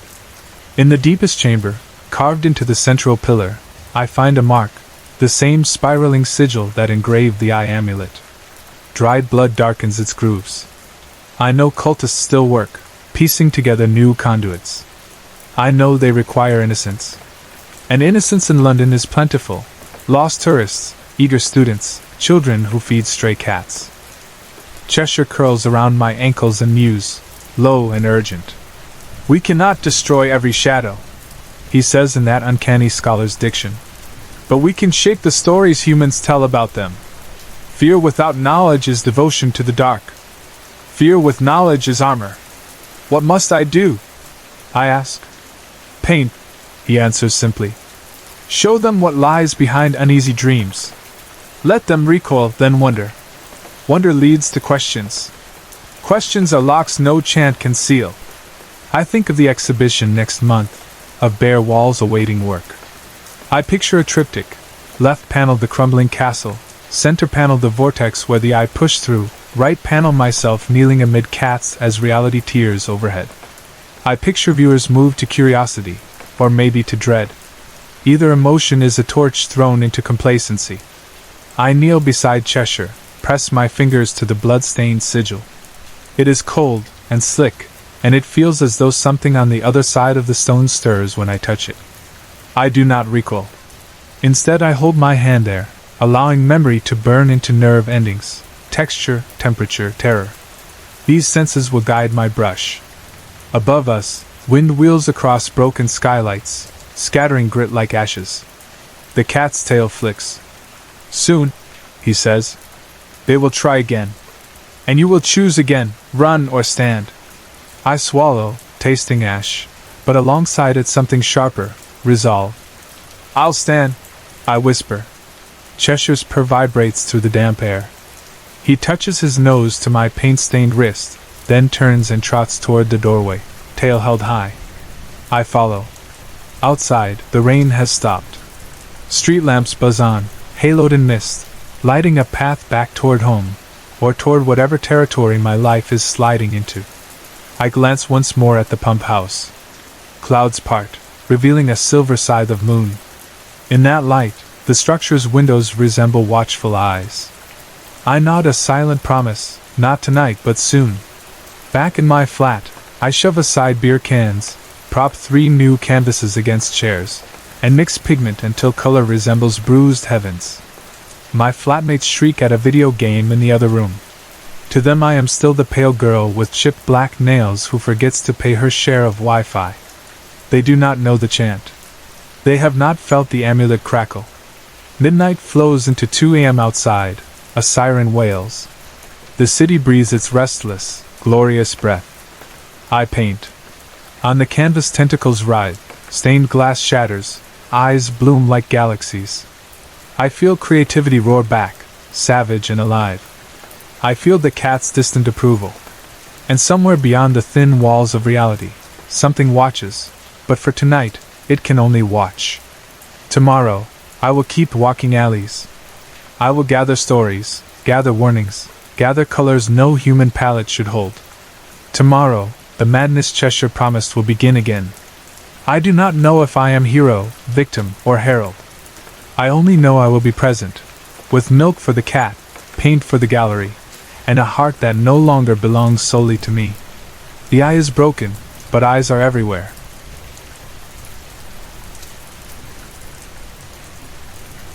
The letter came quietly in the last week of autumn term, when the trees around the campus had almost dropped their final leaves and the clocks had just slipped backward into those early, uneasy nights.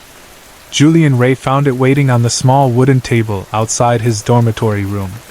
He picked it up out of habit, expecting nothing more than an overdue book notice or a poorly printed flyer, yet straight away he felt the weight was wrong for either. The envelope was thick, a creamy off-white that showed tiny flecks in the paper. Across the flap someone had pressed the crimson wax seal, smooth and untouched, and there was no name or address on the front. No one from the college postal office had stamped it. No one had written a return location in hurried biro. The surface was completely clean, as if the letter had materialized from nowhere. Julian stood there, half in the hallway light and half in the longer shadow of his room, wondering whether to peel the seal open. His dorm mate called down from the shared bathroom, asking if he had stolen anyone's toothpaste again, and Julian muttered a distracted reply, but he was barely listening. His fingers slipped under the edge of the red wax and broke it in one smooth motion. Inside the envelope lay only a single card, the thickness of a visiting card but larger, and on the front were 6 printed words. You have been selected for the annotated oral. Below the printed line a message had been written in ink so dark it was almost glossy. Tonight. South Archives. 3rd Vault. Julian had heard talk of the annotated oral in the same way students hear talk of campus legends, never certain if they should laugh or shiver. Late at night, while coffee cooled and essays refused to finish themselves, someone would mention it in a half-joking voice. No one had seen a syllabus. No one knew precisely who ran it. Each year, the whisper went, a single student received a letter, and sometime after they accepted the invitation their studies changed forever. Sometimes they returned with a brilliance that shone through every lecture hall. Sometimes they returned but walked as if nothing solid existed under their shoes, as though the campus paths had turned to fog. and sometimes they did not return at all. Rumor makes brave students braver, and ambitious students more ambitious still. Julian was one of the second kind. When he read the words "You have been selected," something in his chest lifted. The top student each year never received the letter. Everyone knew that part of the gossip. It was the promising one who did, the learner who seemed destined to attempt things just beyond reach. So before his fear could tell him to do otherwise, Julian dressed in his simplest dark clothes, slipped the card into his pocket, and set out. Night felt both warmer and colder at once, the way only a university quad can feel after curfew. Lamps lit narrow circles on the path, and somewhere a group of second years laughed over an untended bonfire by the lake, their voices bouncing across water. The sky held no stars, only a dome of thin cloud reflecting the town's lights. Julian followed the graveled road southwards until the main buildings grew quiet behind him, and he reached the wing known informally as the South Archives. Undergraduates were not encouraged to visit. Some were convinced it held nothing more than damp records that wouldn't fit anywhere else. Others claimed the basement vaults were built directly into the bedrock, making ideal conditions for material too old to be moved. Julian only knew the place smelled different even from outside. A hint of chalk, dust, dried lavender perhaps, and something else underneath that made the hairs rise on his arms. The brass-handled door gave way under light pressure. No alarm buzzed. No caretaker shouted after him. The corridor ahead ran straight into deeper shadow, lined by portraits whose faces appeared blank where varnish had cracked. If names had once been etched on the plaques, some hand had scraped them away with a steel point, leaving only deep scratches. Julian resisted the urge to look long at those faceless oils. He followed the card's directions, down a stairwell, around 2 landings, then lower still until stone replaced tile beneath his shoes. At the base of the final flight stood a door of black iron, narrow and tall. It bore no handle, no visible keyhole. Julian pressed his palm against the cool surface and was startled when the weight of the door eased away, opening inward as if pushed by an unseen servant. He stepped over the threshold. The room beyond was circular, and the walls curved upward into a low, perfect dome. Somewhere high above, a vent allowed one slice of thin air that kept the candle flame on the central table tilting gently sideways. The only furniture was that table, an antique thing of oak worn satin smooth, and a single wooden chair whose arms carried metal restraints like manacles. The rest of the space was bare. Directly opposite the door sat a figure in a gray robe. The robe covered throat to ankles. Long gloves hid any clue of skin on the hands. That smoothness stretched right up to the face, which at first looked porcelain, but the closer Julian walked the clearer it became. The face was human yet pale and ageless, the eyes dark as parchment scorched on its edges. Without rising, the examiner spoke. The voice was calm and low, not male, not female, and absolutely sure. "You are Julian Ray." Not a question. A record. Julian's mouth felt suddenly dry as paper. "Yes," he answered. He sat at the examiner's gesture. The candle flickered as though a breath touched it. Behind him he heard the iron door close with no visible hand. The examiner told him that this experience would assess memory, comprehension, and truth. Julian nodded, expecting perhaps questions about his studies, his dissertation, his ambitions. Instead, the first question cut deep. "When you were 8 years old, you lied about the neighbor's dog. What was the lie and why did you tell it?" Shock made his throat tighten. The examiner waited, expression unchanged. Julian spoke, voice thin. He had claimed the dog bit him when in fact he had twisted his ankle at the park and wanted attention from his busy parents. When the explanation left his lips, an odd buzzing warmth stirred at his collarbone. He looked down. Under the edge of his shirt, a faint line of luminescent text had appeared upon his skin, so small it looked no bigger than the notes scholars sometimes pencil in a margin. He touched the line. The flesh was normal. Yet the light remained, soaking inward like a memory branded invisible to anyone but him. The next question arrived.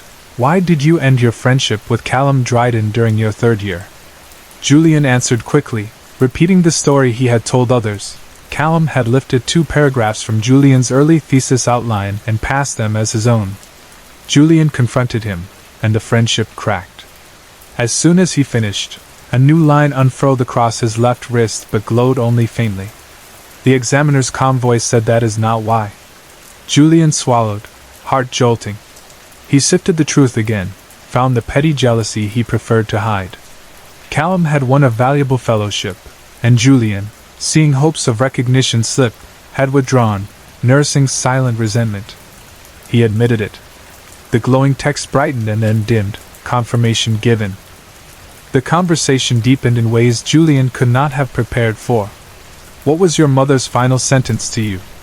The question struck so personally that Julian felt tears threaten. He fought the rising wave of memory, but refusal brought pain, a sting across his ribs as though someone traced him with a heated needle. On his skin words etched themselves, glowing hot, each new confession forging fresh text that burned before it cooled. He answered. His mother's final sentence, a hurtful comparison, still rang, and as it left his mouth the pain flared then ebbed, settling as more script under flesh. He tried asking how the examiner knew such private things. The reply offered no comfort. "This is a test of truth. The archive has its own sources. Credentials do not matter here, confession does." When Julian attempted to rise, metal restraints locked his arms in the chair. Panic threatened. The examiner explained he had agreed the moment he answered the first question. Now the record had begun, and like any text, it required completion.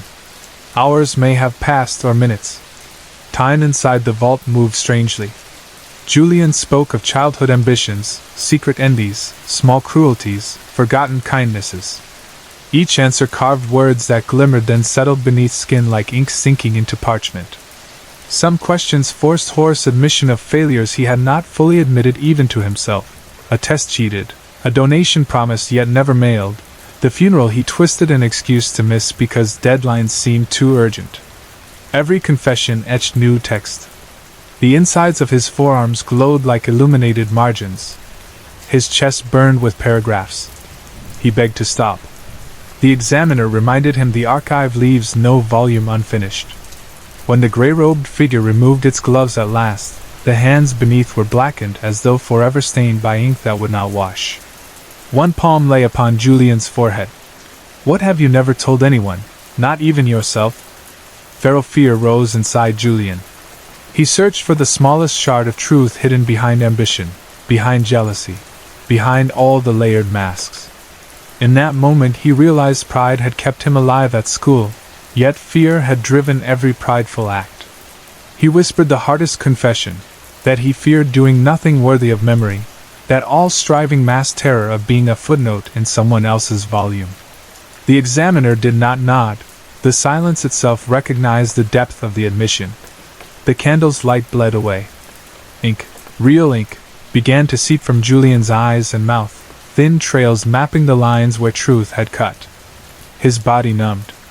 Letters rushed across his skin now not as decoration but replacement. It felt as if bones were being copied, paragraph by paragraph, into a new kind of paper. The world grew dark at the edges and then entirely. Later the iron door swung open of its own accord. The room showed no sign of struggle. The chair sat empty. On the low oak table lay a newly bound volume. The leather looked pale, almost translucent. Embossed letters on the cover read, Ray J. Confessions. Annotated. No candle burned. No sign of examiner remained. Somewhere deeper in the archives, perhaps in another vault, a wax-sealed envelope waited to be delivered to some other promising student, while one more portrait in the hallway upstairs quietly lost its face. A day passed, then a week. Students noticed Julian's empty seat in lectures, whispered that he must have taken ill or dropped out after a meltdown. Administration filed a brief note, leave of absence at students' request. Tutors shook heads, another bright mind burning out. Only one person, Callum Dryden, found the absence sharp. He had carried rivalry, and after years of thinking he moved past it, he felt something missing, like a tug in the chest when a mirror suddenly vanishes. Inside South Archives, in the third vault, the new pale volume rested. If anyone dared open it, they might hear faint scratching, as though text still arranged itself or breath still moved between pages. For the book was not only bound in Julian's skin but written by his marrow, each confession cross-referenced in commentaries, footnotes appearing as once hidden truths surfaced. It would expand across years, perhaps centuries, as later examiners annotated the annotations, weaving new memories into a living palimpsest. Knowledge is never stable, it feeds and is fed. Julian's fear of being forgotten had come true in the way fear often shapes itself. He was remembered, but not as he once hoped. His brilliance, his envy, his confessions were memorialized in scripted, glowing ink, but they were locked away where only a chosen few ever journeyed. He had become both subject and object, both voice and silent witness. Some nights, custodians claimed, a low voice could be heard in that stairwell, as if someone studied aloud, trying to master a language that refused to stay on the tongue. They would step closer, cleaning cloth dripping polish, and find the corridor empty. A faint scent of lavender hung in the air. The blank portraits seemed slightly less blank for a moment. Then the hush returned. Meanwhile, somewhere beyond the campus lamplight, another student lifted a cream envelope sealed in red and felt curiosity beat faster than caution. They would make the same walk Julian had made, believing the invitation might open the door to a future of remarkable discovery. They would not know the price until the door of black iron closed behind them. The examiner would still be there, robed, pale, calm. The candle would still burn with a flame that did not tremble. The chair would be waiting, with its arms wide and ready. And the archive would listen, hungry to annotate once more.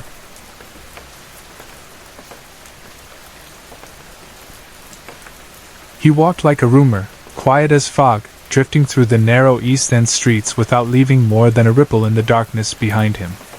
A weak slice of moon hid behind slow-moving clouds, sending down only enough pale silver to sketch a tall figure in a heavy coat and a battered felt hat. On a proper patrol you might expect him to carry a lantern or a badge, or at least the awkward talkative shuffle of a constable on night duty, but he carried neither badge nor lamp and he did not shuffle. He moved as if every cobblestone already knew the shape of his boot soles and bent to welcome him. It was late in October, one of those raw, damp nights when thin rain drifts sideways and hangs under the lamps like gray lace. The ground was slick with puddles of rainwater that mixed with slops pitched from upper windows earlier in the evening. Winds shifted around corners, bringing up the sharp smell of coal smoke, spoiled cabbage, rotting straw and the faintest trace of something sweet from a cellar's stall long packed away. Every so often he caught the smell of cheap gin on the air, floating from alley mouths where men and women leaned together for warmth and quick comfort. The houses here were mostly small lodgings, cracked and leaning like tired drunks. Windows looked out on the narrow street, some shuttered, some patched with cardboard, some showing thin orange ribbons of lamp oil flame. A few rooms higher up held only bare panes. Those were dark except when lightning far off over the river flashed a crooked branch of brightness across the glass and showed a lonely hand or face framed there, curious or frightened or both. The tall man walked on, turning his collar against the drizzle. He did not hurry. It was only 10 or so, still early enough that public houses had not rung last call, still late enough that respectable folk stayed mostly behind doors. He liked this in-between hour. The city's pulse slowed but had not yet sunk to true sleep, so if you listened, truly listened, you could feel which parts of Whitechapel still beat strong and which rooms and streets lay hollow like empty drums. He listened all the time. At Duke's Court he passed a dim shop with a crooked sign offering used boots and cheap needles. The shutters creaked in the light wind. A ginger cat, ribs showing beneath its fur, hissed and fled under a crate. A woman's laughter rolled from a doorway. Music followed, squeezed from an accordion by hands that barely remembered any cheerful tune. It drifted then died. To the east the main street, Whitechapel Road, spread wider and was lit by more lamps, but he avoided it. Too many eyes, too many lanterns, and too high a chance of brushing shoulders with a police sergeant looking for trouble. Instead he turned left through an archway barely wide enough for a man and slipped into a cobbled passage called Flower and Dean Street. The place smelled of soot, grease, and onions frying somewhere far inside one of the lodging house kitchens. Water trickled along the gutter. Behind him, footsteps sounded then stopped. He did not turn. Above him, laundry lines sagged between windows, wet shirts flapping like pale fish. Somewhere close by, a baby howled, and a tired voice cursed it to be quiet. He found the door he wanted. No number. Only a chalk mark beside the lintel, a mark that might fool any passerby into thinking a child had scrawled nonsense at play. He knocked once softly, twice hard, then again softly. The door opened on the chain and a narrow eye appeared. The eye looked him up and down, saw the red stone pin in his lapel, and stepped back. He entered a cramped hallway, lit by a single candle stub. The woman who let him in pulled the chain free and shut the door tight. She wore a gray shawl, damp at one corner where she'd used it to wipe her nose. Her eyes were red-rimmed like she had not slept more than an hour all week. She gave him a shallow nod, not exactly friendly but respectful. "Evening, sir," she said, voice husky from cold or smoke. "Evening, Mrs. Pace," he answered. His own voice was low and smooth, the tone you expect more from a doctor than a night visitor to Whitechapel. He slipped 3 coins into her hand, real silver, foreign to most pockets here. Her eyes flicked wide. She closed her fingers quick and hid the money somewhere in her skirts. "She's upstairs," Mrs. Pace said. "Room 6. "Thank you." He climbed the steps. They were crooked and slick where someone spilled stew or who knows what had dripped earlier. On the second landing, a candle stub burned on a plate, but hardly any wax remained. 2 doors down, a drunk coughed deep in his lungs then fell quiet. His boot heels made almost no sound as he stepped. Room 6 had no name on the door, only scratches where former tenants had shoved furniture in and out. He tapped twice. Louder knocks might draw neighbors. Something clinked inside, then the latch turned. The door opened 4 inches. The girl who peered out was pale, blonde hair pinned in a messy knot. Her collarbone showed where her shawl had slipped. She let out a breath when she recognized him. "You're early," she whispered. "Am I unwelcome?" "No, only surprised." She opened the door wider. The room smelled of damp iron bedstead, of moth-eaten wool, and of some cheap rose water she had dabbed on her wrists. There was a chip basin and pitcher on a crate. A single chair faced the bed. He stepped in, shut the door with care, and set his leather satchel on the chair. She hugged herself and rubbed her forearms. The room was cold. "I thought you said next week," she said quietly. "A change of plan." He removed gloves, hat, coat, layering them over the satchel. His waistcoat was dark, but not black. If you looked close, it was deep green, woven so finely it almost shone. The girl watched him while chewing her lower lip. Her eyes were curious, half thankful, half afraid. "They'll notice if I'm gone so long," she said. "Mrs. Pace likes her girls back downstairs before midnight." He tilted his head. "I won't keep you long." She nodded but fiddled with her hands. The fingers were red and chapped, nails bitten. He drew a small envelope from his waistcoat, identical to the cream envelope his own orders once came in years earlier. He placed it on the mattress beside her. "For your trouble." She looked at it though she did not reach. "What is it?" "Enough for you to catch a train out of London," he said. "To Portsmouth or to Bath. Wherever you think the sea air might set your lungs right." Her breath trembled. She lifted the envelope, felt its weight of coins or maybe more. Tears stung her eyes. "I don't understand." "No need to." He spoke softly. "I'll ask 3 questions. After you'll count that money, walk downstairs, and leave tonight. Buy your ticket before the station's shut." "It is late," she whispered. "I know the times. The mail trains run until dawn." She swallowed hard. "All right."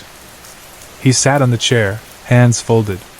His eyes, gray in the dim candle, fixed on her as if he could see deeper than flesh.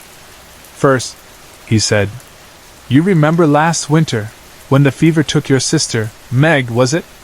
Her hands tightened round the envelope. "Yes." You prayed for her. You bargained, yes?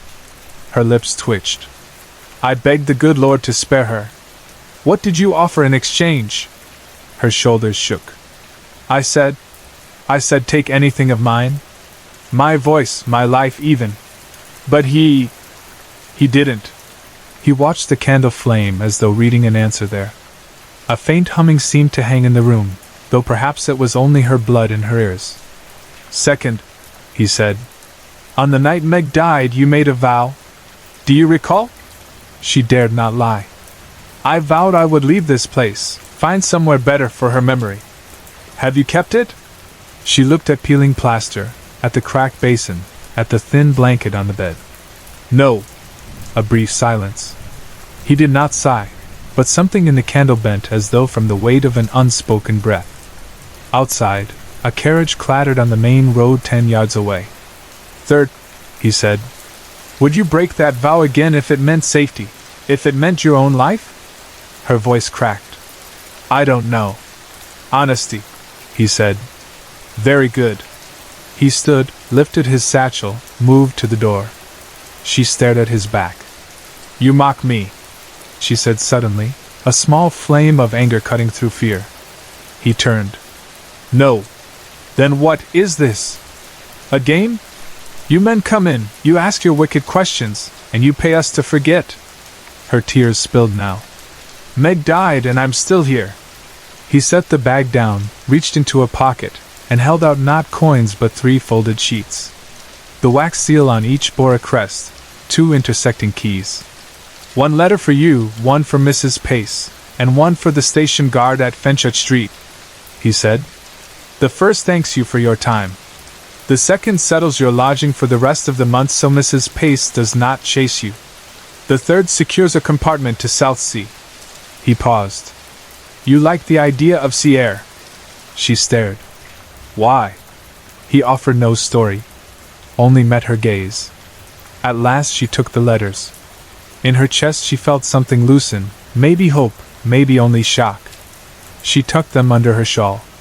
Wear a coat, he said. The wind off the channel is colder than London's worst. She nodded. He opened the door and slipped into the hall. For a moment she thought to call after him, ask his name, ask why.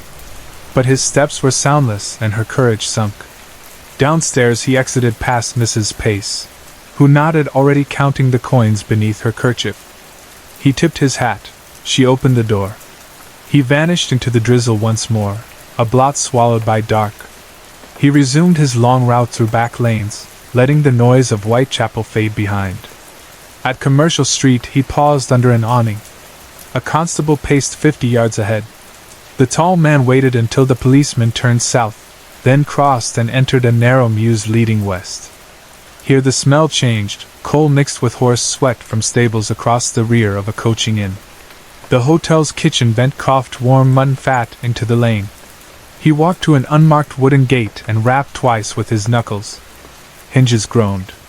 A boy of perhaps 12 peered out, dirty hair plastered by rain. When he saw the tall man, the boy's eyes flicked alert. He stepped aside, and the man entered a courtyard packed with crates, barrels, and a single gas lamp that hissed. Under the lamp stood a carriage, black, closed, glossy though streaked by water. A driver in muffler and bowler hat sat high on the box, resemblance to a statue broken only by a nod.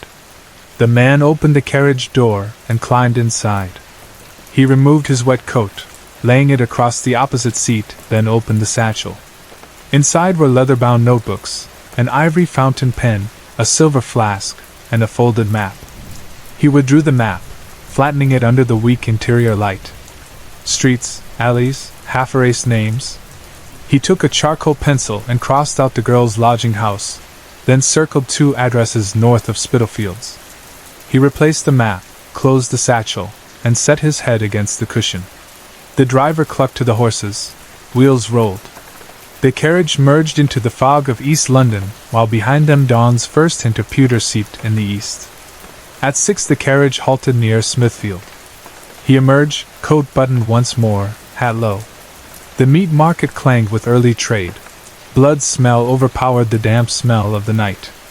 His eyes lingered on carcasses hung from hooks. To most they looked like ordinary cuts of beef or mutton. To him each hook seemed to pull on an invisible thread connecting hunger, sin, and confession. He pressed on, lost among butchers' cries.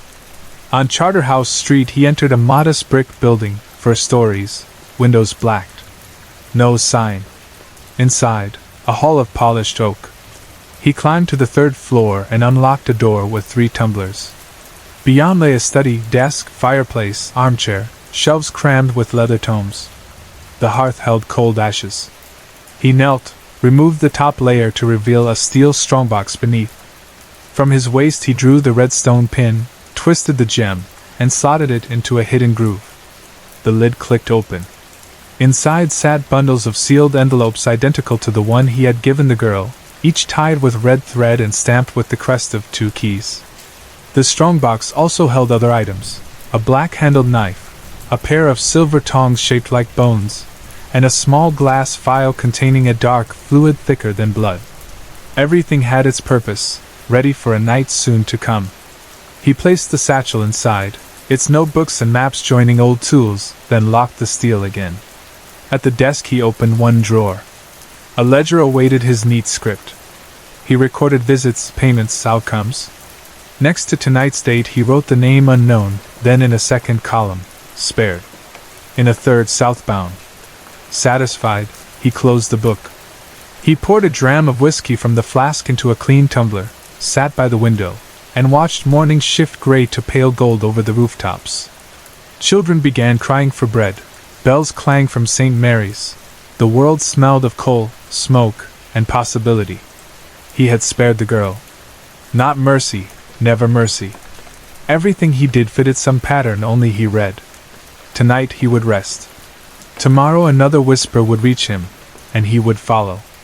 The city was full of vows broken and bargains unanswered. He was collector, confessor, and judge. Above his mantel hung a map of London. Tiny black pins marked his travels. New pins waited, sharp and shining. He did not smile or weep looking at them. He merely felt the steady tick of an inner clock and the pull of the next name written in ink only he could read.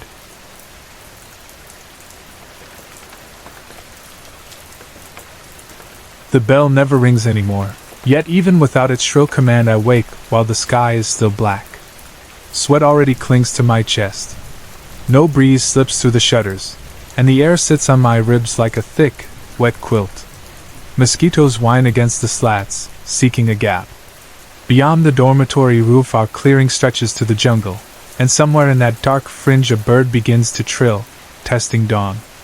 Another day is beginning, one more day to break bodies and bend wills until even the strongest among the workers forget the shape of hope. On the desk beside my cot lies a crumpled envelope, sent across an ocean from a sodden English winter to this furnace in the Indies. Cream paper once stiff and proper now curls like dying leaves, and the ink of Mary's neat hand has bled and blossomed in the damp air. My wife pleads again for my return. The tropics didn't suit her, she writes. The children weakened. Fevers came like marauders in the night. She and our 2 boys fled back to Devon months ago, and with every letter her tone grows sharper. First worry, then loneliness, now the edge of accusation. You stay because you choose the island over your family, she wrote last. The words sting, but not enough to uproot me. I fold the page, tuck it under my Bible, and reach for my boots. Leather creaks while I lace up. I step onto the veranda outside the men's barracks, and feel dew soak my soles. The grass glints silver in starlight. A rust-red horizon hints at sunrise and, with it, the heat that will pound us until nightfall. A few hens scratch under the boards, clucking soft complaints. Everything seems as it should, until my eyes stop on a strange mound at the far end of the field, a dark lump against the paling sky where yesterday there was only hard earth and scattered stones. My gut tightens. No structure should stand there. The overseers have kept the women clearing rocks all week so we can plant sugarcane, nothing more. I leave the veranda and walk across the field. Each step sends mud sucking at my heels. As the sky brightens, the mound sharpens into shape, stones, hundreds of them, stacked with unnatural precision. They rise in tiers, narrowing toward a point. A pyramid. Someone, or many someones, labored through the night building this thing. Around its base stand 40 or 50 women, the field crew, Indian and African and mixed blood, cloth wraps on their heads, bare feet, in the mud. They form a loose circle, eyes on the figure at the top, young Rhea, slight as a sapling, balanced near the apex. Her bright blue scarf unravels in the wind. She lifts another stone from a basket and fits it into place as calmly as if setting bread to rise. I know Rhea. A Tamil girl sold by creditors, shipped across oceans like cargo. She learned English quickly, learned to lift her chin when spoken to, learned to answer a command with a question, small rebellions that have made her memorable. I told myself I admired her spirit, though in truth it unsettled me. Now, seeing her poised atop that forbidden shrine, sweat darkening her back, admiration gives way to fear. This is sedition given form. I raise my voice. Rhea! What's the meaning of this? My shout cracks the hush like a musket shot. Birds scatter from the cane stubble. She places her stone, looks down but does not flinch. We are building a path home. Her words drift on the breeze, gentle yet enormous. The women around the base bow their heads as if in prayer. My temper sparks. A path home? There is no home but this estate until their indenture ends. 6 more years, at least. And even then, where can they go with empty pockets? I stride closer, lowering my tone, trying to sound more fatherly than furious. Calm down, girl. You've made your point. I reach the lowest tier, its stones cool beneath my palm. The pyramid is taller than it appeared, 8, maybe 9 feet now, and each block is heavy limestone hauled from the ruined sugar mill a mile away. They move these in the dark, I think. With no horses. With no permission. Rhea remains still. Sweat beads along her collarbone, yet she stands unshaken. You build monuments to your king, she says.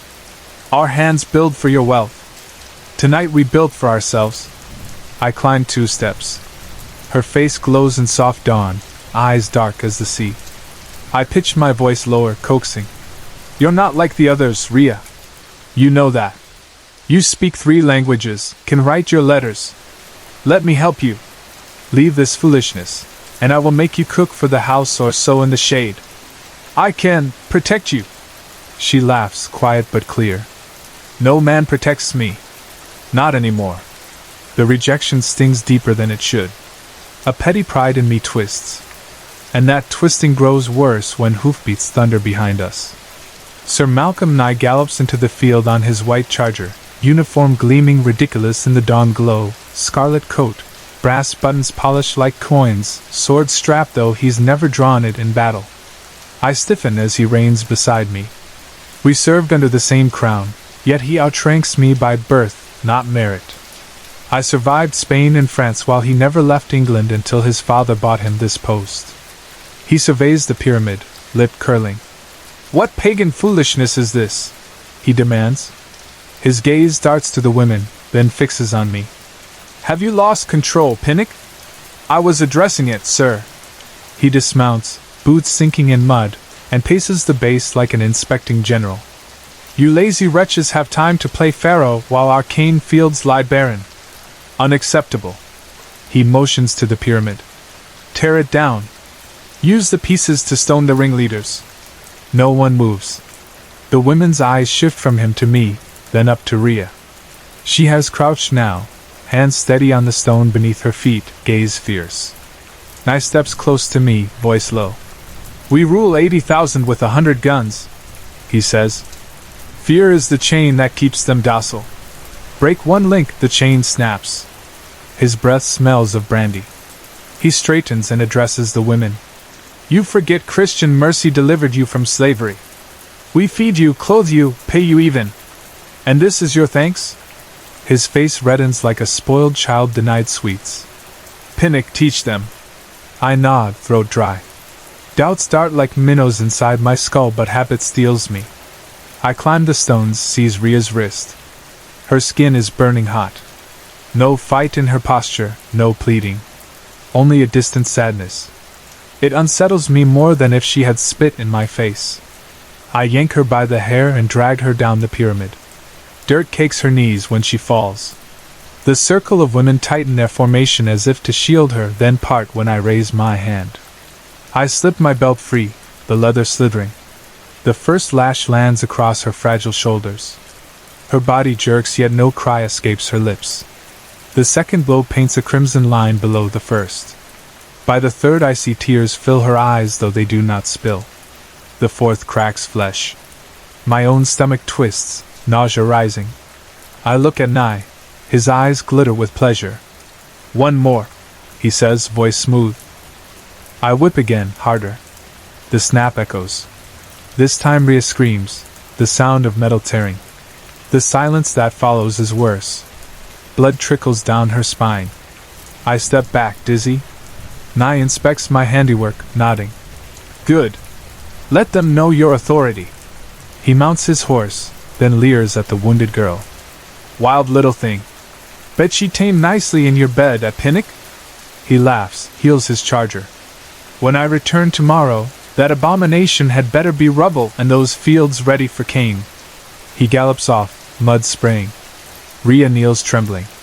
I kneel too, meaning to apologize perhaps, but she leans away. The women move in, lifting her, wrapping torn cloth around her torso. I bark at them to dismantle the pyramid. They obey slowly, eyes down, carrying stone after stone to the boundary ditch. I trudge back to the barracks, stomach churning. Night falls like a shroud. Heat lingers until stars fade overhead. My shirt sticks to my skin, and the bottle of rum on my table gleams half empty. Rhea's scream reverberates inside my ears. Mary's letter whispers under the Bible, "Come home, come home." I tip the bottle, drink until it's dry, but guilt is stronger than rum. Somewhere outside, I hear rock scrape rock. I step to the door, hush my breath, and peer through a crack. Moonlight crouches low. Silhouettes move in the field, women, dozens, lifting stones again, stacking them in silence. A second smaller pyramid rises beside the ruins of the first. I watch, powerless. They work until clouds swallow the moon. I dream feverish dreams. A crucifix floats in darkness. Christ's eyes open, blazing with accusation, the face morphing into Rhea's. A crown of coral spreads blood on her brow. Lash marks bloom across my own back. I scream awake before dawn, soaked in sweat. From my veranda I see 7 pyramids now, each taller than a man, glowing faint orange beneath lanterns the women have lit. They stand vigil, hands interlaced, humming a low chant that vibrates the ground. Something breaks inside me, fear, guilt, maybe all. And then an impossible clarity. I will not raise my hand again. I walk barefoot to the nearest mound. The women step aside. Rhea stands near the base, wrapped in a fresh sarong, lashes swollen but eyes ablaze. She lifts a stone, offers it. I take it, place it on the growing tear. My voice cracks. For every stone, a sin. Another stone. Shame on me. The women echo. Shame. We work together until sunrise, palms raw, yet I feel lighter than I have in years. At noon Nye returns, uniform spotless. He reigns at the field and freezes. 7 completed pyramids march across the cleared land like ancient guardians. My breath catches. I sense his rage before his shout. He rides through rows of silent women to the tallest pyramid. At its peak hangs a limp figure, arms outstretched, wrists bound to a wooden beam like a parody of the cross.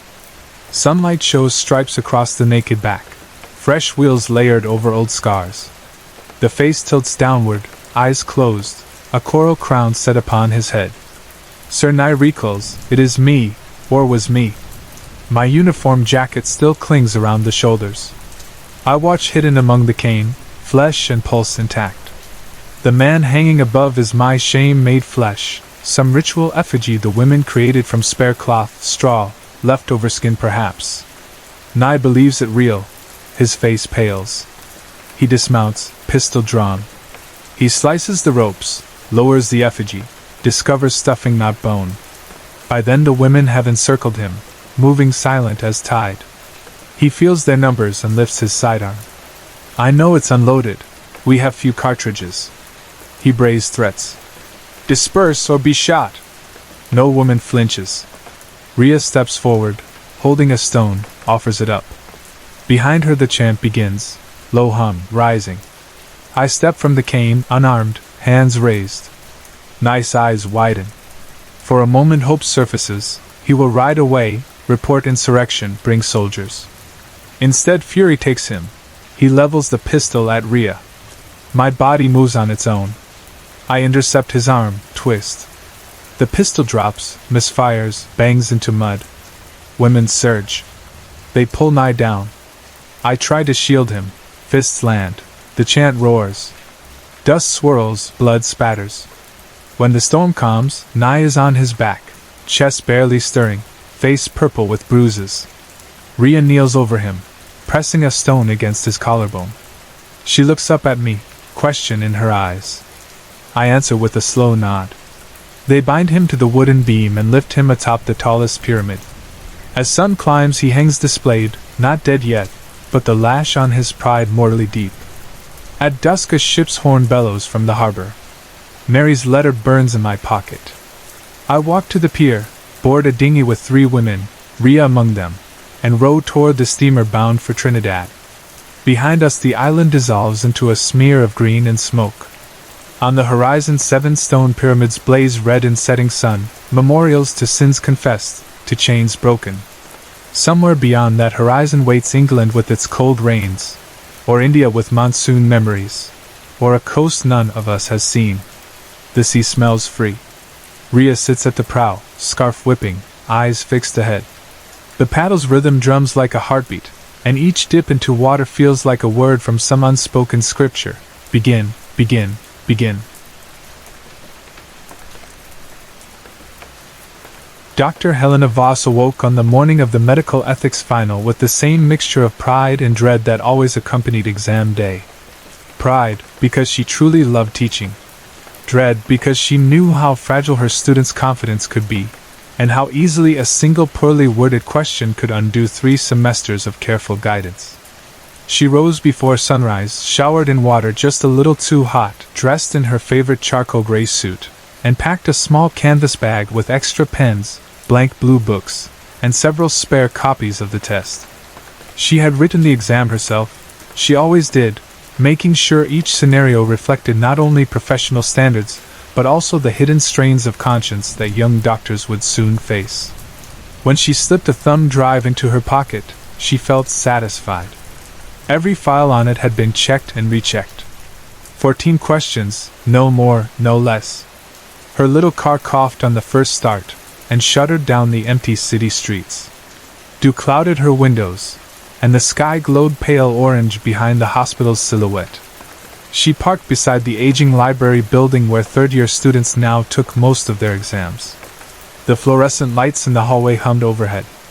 Only the janitorial staff moved about at this hour, pushing mops and rattling buckets. Helena greeted them quietly, then unlocked the lecture hall doors. Inside, rows of tablet desks sloped downward toward a single dusty chalkboard. 50 ceiling fixtures buzzed in unison. The empty room echoed the ghosts of answered questions and discarded dreams. She arranged each blue book face down, placing her mimeographed exam on top. The pages smelled of toner and fresh paper. All 14 questions stared up at her in the black serif font she always used. Satisfied, she strode down to the podium and booted up the wall clock, an old digital unit the size of a book, so the students could watch their time bleed away in bright red digits. An hour later they began filing in: Marcus Chin, cheeks hollow from too many late-night coffees; Sarah Martinez, who always wore colorful scarves even in June; Rebecca Torres, with her quiet intensity; James Wright, tall and careful, as though every word that left his lips had to pass through 2 gates of doubt. 47 in total, each carrying a pen or 3, each wearing their white coats like badges of belonging, yet each aware that white could turn to gray with too many wrong answers. At precisely 9:30 she gave the standard instructions: no talking, no phones, raise your hand if you need clarification, and above all, be mindful of your own ethics as you write. She took no pleasure in disciplining cheaters. Slipping an answer under one's elbow usually revealed a deeper fear rather than outright dishonesty. Still, rules existed. Time began. Pens scratched. The old lecture hall whispered its chorus of shifting limbs and nervous breaths. Helena stayed by the podium for the first 10 minutes, scanning, ensuring no immediate confusion. Then, as always, she moved into the rows, letting her presence remind them that she cared. Her heels made a calm clock tick on the linoleum. She paused near Marcus. Sweat dotted his brow already, though the room was cool. When she stopped behind him, she saw his eyes flicker to question 15. A frown carved itself into his forehead. Helena felt a stab of alarm. There were only 14 questions. Weren't there? She pulled a spare copy from her bag. There it was, plain as the bright morning light beyond the window. Question 15. You are the attending physician in an emergency room when 5 patients arrive simultaneously from a multi-car accident. You have limited resources and must choose who receives immediate care. Patient A is a 34-year-old single mother of 3. Patient B is a 67-year-old retired judge. Patient C is a 19-year-old college student. Patient D is a 45-year-old homeless man with a history of addiction. Patient D is a 28-year-old convicted felon currently serving parole. All have similar injuries and equal chances of survival if treated immediately. Choose one to save, and explain your reasoning in detail. Her pulse quickened. She flipped through the pages. Yes, 15 questions now. But last night, in her apartment, there had been 14. She had double-checked headings, page breaks. Where could an extra scenario have come from? She searched her memory for a draft with more questions, but nothing surfaced. Helena forced herself to breathe. Perhaps a colleague had added it in the department printer by mistake. Perhaps she herself had typed it earlier and forgotten. Why did that seem impossible, though? She could recall every keystroke, even the exact frustrations when a citation plugin crashed her document. She remembered saving at 1:18 a.m. The file she uploaded contained 14 items. She was certain. But she couldn't stop the exam now. 47 futures hung midair. Forcing a reschedule would disrupt rotations, travel, even visas. And the question, unsettling though it felt, wasn't truly out of place in medical ethics. Triage decisions loomed over every hospital. Students ought to wrestle with uncomfortable realities. So she let it stand. She moved between rows, hiding her unease behind professional calm. Yet she noted how some students slowed when they reached 15. Marcus gnawed his lip. Sarah's pen hovered above the paper, uncommitted. James scribbled steadily until he hit the new text, then his hand trembled. But a handful, Rebecca among them, seemed energized, ink flowing faster. 20 minutes passed. 30. Attention grew like humidity before a storm. Helena felt the prickling weight of unseen eyes, perhaps her own conscience, watching from the chalk-dusty corners. At 45 minutes, Sarah's hand shot up. Helena approached. Sarah's voice, usually confident, emerged as a thin thread. Professor Voss, question 15 feels wrong. It's asking me to pick one patient and abandon the others. That's not triage. That's murder through omission. Sometimes, Helena replied, careful to keep her tone reassuring. Resources are so scarce you must prioritize drastically. The scenario pushes you to think about value systems you may never admit to having. Continue as best you can. Sarah stared down. I don't want to assign value to human life beyond medical need. Yet she sighed and wrote a tentative line. James raised his hand next, but his words faltered. I can't answer, he said. You mean it upsets you? Take a breath. No, physically. My hand, when I try to write for 15, it stops. He demonstrated. Pen glided smoothly on earlier questions, but at 15 his fingers seized. The pen's tip hovered, unmoving, though slight tremors ran down his arm. Helena's skin crawled. She had never seen psychosomatic paralysis appear and vanish so selectively. Try again, she whispered. James did, sweat beading. Nothing. The pen refused the paper. Helena moved to the next student, and the next. Some wrote, some balked. She glanced toward Rebecca. The quiet student's page filled with paragraphs. Helena's breath caught. Rebecca's words looked precise, almost mechanical. She bent nearer. Rebecca had finished the scenario entirely, each sentence crisp. Yet the content chilled. Patient D should be denied immediate care due to negative social contribution, began one paragraph. Helena's stomach turned. This was eugenics, not ethics. Rebecca looked up slowly, meeting Helena's gaze with blank eyes.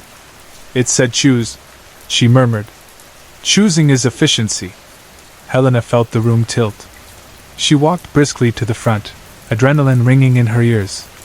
Stop writing, she called. Some pens fell silent, but 5 or 6 students kept scribbling, entranced. She repeated herself louder. No effect on them. She scanned the class. Who sees problem with question 15? Half the hands rose. Who can't write your answer even if you try? A dozen hands. Who is writing effortlessly? Another handful, heads still bowed. Disturbingly, a few seemed caught somewhere between, pen tips pressuring the page, but no motion. Helena's rational mind scrambled. Mass suggestion? Exam stress causing dissociative states? But why only on this question? She turned to her copy again. The text wavered, almost shimmering. The paper felt heavier, rougher, as if soaked in something ancient. Then Sarah whispered, Professor, look at them. Helena followed her gaze. The students still writing had slowed to an unnaturally steady tempo, pens gliding at the same speed, pauses synchronized. Their faces blank, eyes fixed and blinking. Ink flowed but hands barely seemed to guide it. Helena strode to one of them, Evan Glass, usually chatty. She touched his shoulder. His body tensed but did not react. Pulse normal, breathing calm. Yet he seemed gone, like a marionette with strings elsewhere. She peered at his page. The handwriting had changed. Letters elongated, angled, forming symbols she had never seen in any alphabet. Diagrams curled in margins, circles intersecting daggers, eyes within triangles. Lines radiated like compass needles. The marks felt wrong, as if glimpsed in nightmare. Her vision blurred when she stared too long. Her stomach lurched. Heart thudding, Helena pulled the pen from Evan's fingers. His hand closed on nothing, then relaxed. The pen point dripped black. She wiped it on her handkerchief. The ink shimmered iridescent under fluorescent light, then sank into the cloth, leaving no stain. She dropped the kerchief in shock. Everyone, close your books and leave the hall, she ordered, voice sharp. The functional students obeyed quickly, Sarah, Marcus, James. Chairs scraped. Bags swung. But the entranced group stayed frozen. Pens rested at midstroke, eyes still wide. James stepped toward one, but Helena raised a hand. We need security and medical assistance, she said. Now. They hurried into the hallway. The door slammed behind. Helena fumbled for her phone. No signal in the thick concrete. She ran to the faculty office across the corridor, empty, lights off. Old phone on the wall. She dialed security. Between rings she stared at the window, gray sky above the quadrangle, and realized the world looked ordinary out there. A groundskeeper pushing a leaf blower, 2 first-years jogging. A voice answered crackly. She explained quickly. 2 officers dispatched. Running back, she re-entered the hall. The remaining students still hadn't moved. Heart pounding, she snatched Rebecca's exam. The earlier moral calculus had disappeared. Only the alien script filled the page now, looping and branching like vines. But a single line in English glowed faint. Thank you for your participation in the selection process. Her breath caught. She looked at the heading of the exam again. Question 15 was gone.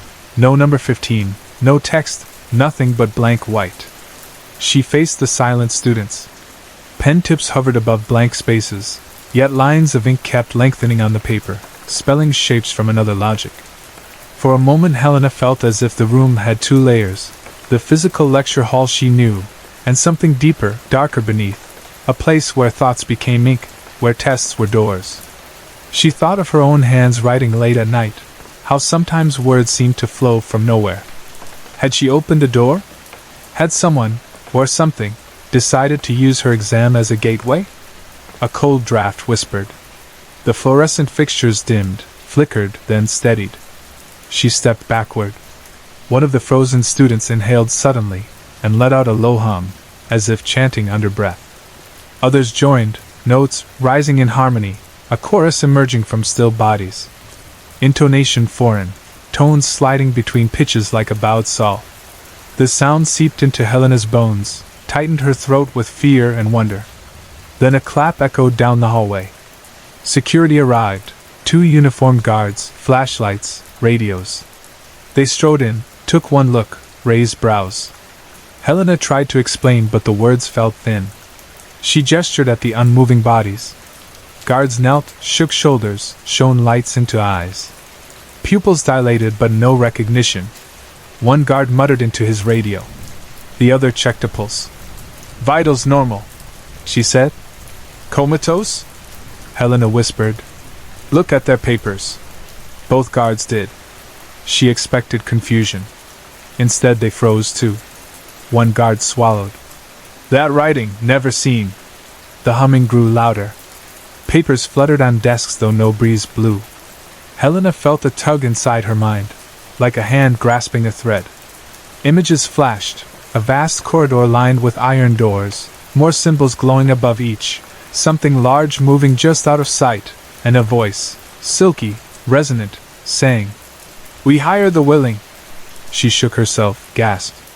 The guards stepped away from papers quickly, eyes wide. "Ma'am, we need campus police," one said. Helena nodded, pulled her eyes from swirling ink. James appeared in the doorway, face pale. "We called an ambulance," he said. "It's on its way." She thanked him with a tight nod. Sarah stood behind him, clutching her book bag like a shield. "Professor, what's happening?" Helena forced a steady breath. "I don't know yet." She glanced back. The humming softened. The frozen students' pens dropped. Tink, tink, tink. One by one they blinked, looked around dazed. Evan rubbed his neck, frowned at his paper. "What?" As if a switch flipped, they all woke. No memory of frozen minutes. They looked at the bizarre script on their pages with genuine confusion. Rebecca began to cry softly. Sirens wailed outside. Medics rushed in, began assessments. Police followed, radio chatter filling the hall. Helena repeated her story again and again. She wrote the exam, 15 appeared, some students froze.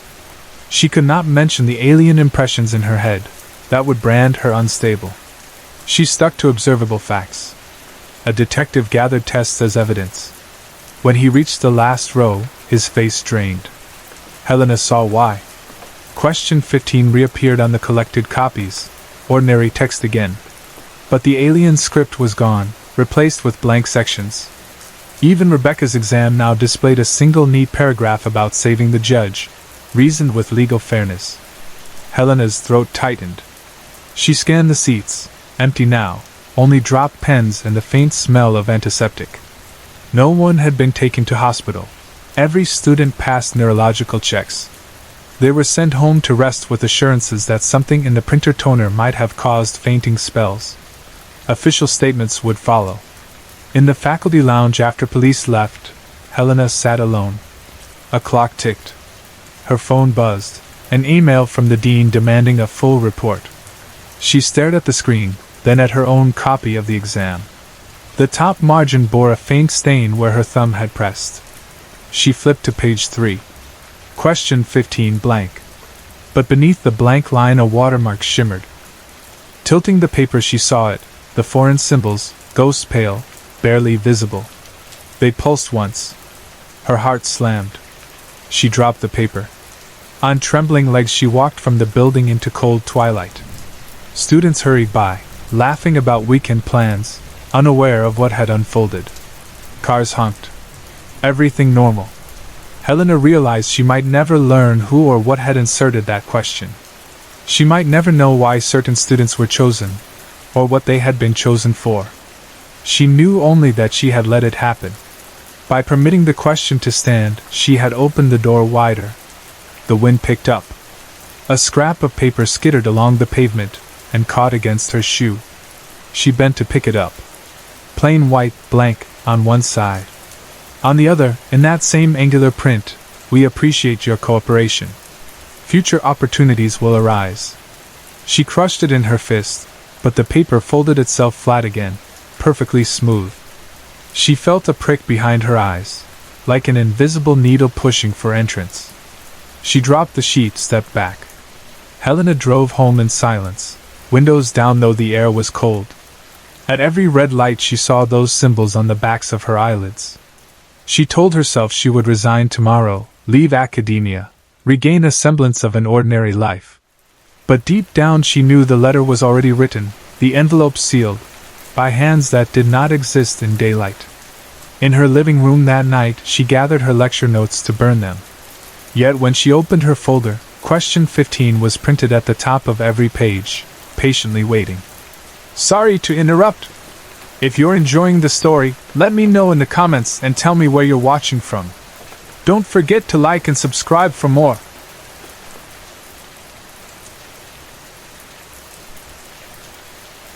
Jake Eldridge worked remote 3 days a week, and ever since the pandemic he had fallen into a comforting routine. He would roll out of bed at dawn, stretch beside the window until the first buses rattled down Maple Boulevard, then wander the 3 blocks to his favorite coffee shop, Crescent Bean. It wasn't fancy. Mismatched chairs, exposed brick that shed a little grit whenever the espresso grinder roared, but it felt lived in, like a friend's cluttered apartment. Jake liked the way the hanging bulbs threw soft amber across the scarred tables, liked the tangle of roasted beans smell that clung to every coat. Most of all, he liked the corner by the picture window, where the morning light pooled just right across his laptop. For months he had sat there drafting documentation for medical software, sipping dark roast, half listening to indie playlists, nodding to the baristas who already knew his order. He had never found so much as a napkin out of place on that table. So when his palm touched something cold and solid that particular Thursday, he nearly spilled his drink. At first glance the object seemed like nothing, a rough chunk of gray stone, flattened on one side, rounded on the other, no bigger than the remote for his television. It weighed more than looked reasonable, dense like river granite baked for centuries in some volcanic crevice. When he turned it over, the underside showed a grouping of shallow grooves. They weren't scratches. They were deliberate, crisp, shallow trenches etched in a looping pattern that reminded him of calligraphy and circuit board traces at the same time. No recognizable letters, though one symbol looked vaguely like a stretched eye. He ran a thumb across them. The surface felt oddly warm, warmer than his skin, as though the stone had been sitting on a heater instead of a marble tabletop. He glanced around. A trio of students debated a chemistry problem near the door, typing furiously in shared silence. A pair of retirees huddled beneath the pendant lamps, laughing about something printed on torn newspaper. No one seemed to watch him. He figured a customer might have stepped outside for a smoke and would return any moment, so he carried the rock to the counter. Kelsey, the morning barista with half-shaved hair and a chain nose ring, squinted. "Ever seen something like this?" he asked. She lifted it, her bracelets clacking. "Feels like a paperweight. Weird marks. Where'd you pick it up?" "On my table. Maybe whoever had this seat before me left it." Kelsey shrugged. "We've been slammed since 6. People come and go. If they swing back I'll tell them. But I doubt I'll remember that lump." She laughed. "It's too early for Indiana Jones props." Jake returned to his spot, set the stone beside his laptop, and tried to refocus on a bug-tracking spreadsheet. He couldn't. Every few seconds he peeked. Was there a faint glow? He told himself that morning glare from the window must be hitting some mica fleck. Still, the idea warmed into him.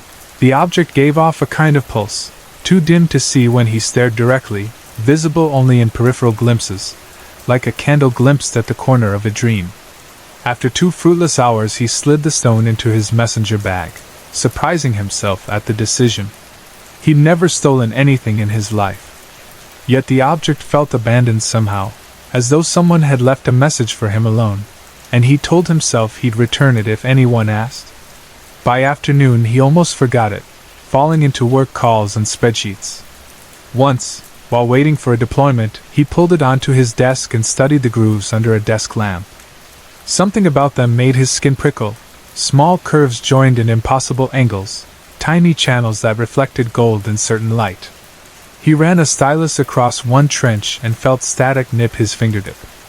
That night he tucked the stone into an outer pocket of the messenger and shoved the bag in his closet, then collapsed into bed with a paperback thriller. Rain rattled loose shingles. Somewhere a siren wailed. He dozed, the book slipping over his chest. The dream began benign. He stood inside Crescent Bean, steam fogging the windows.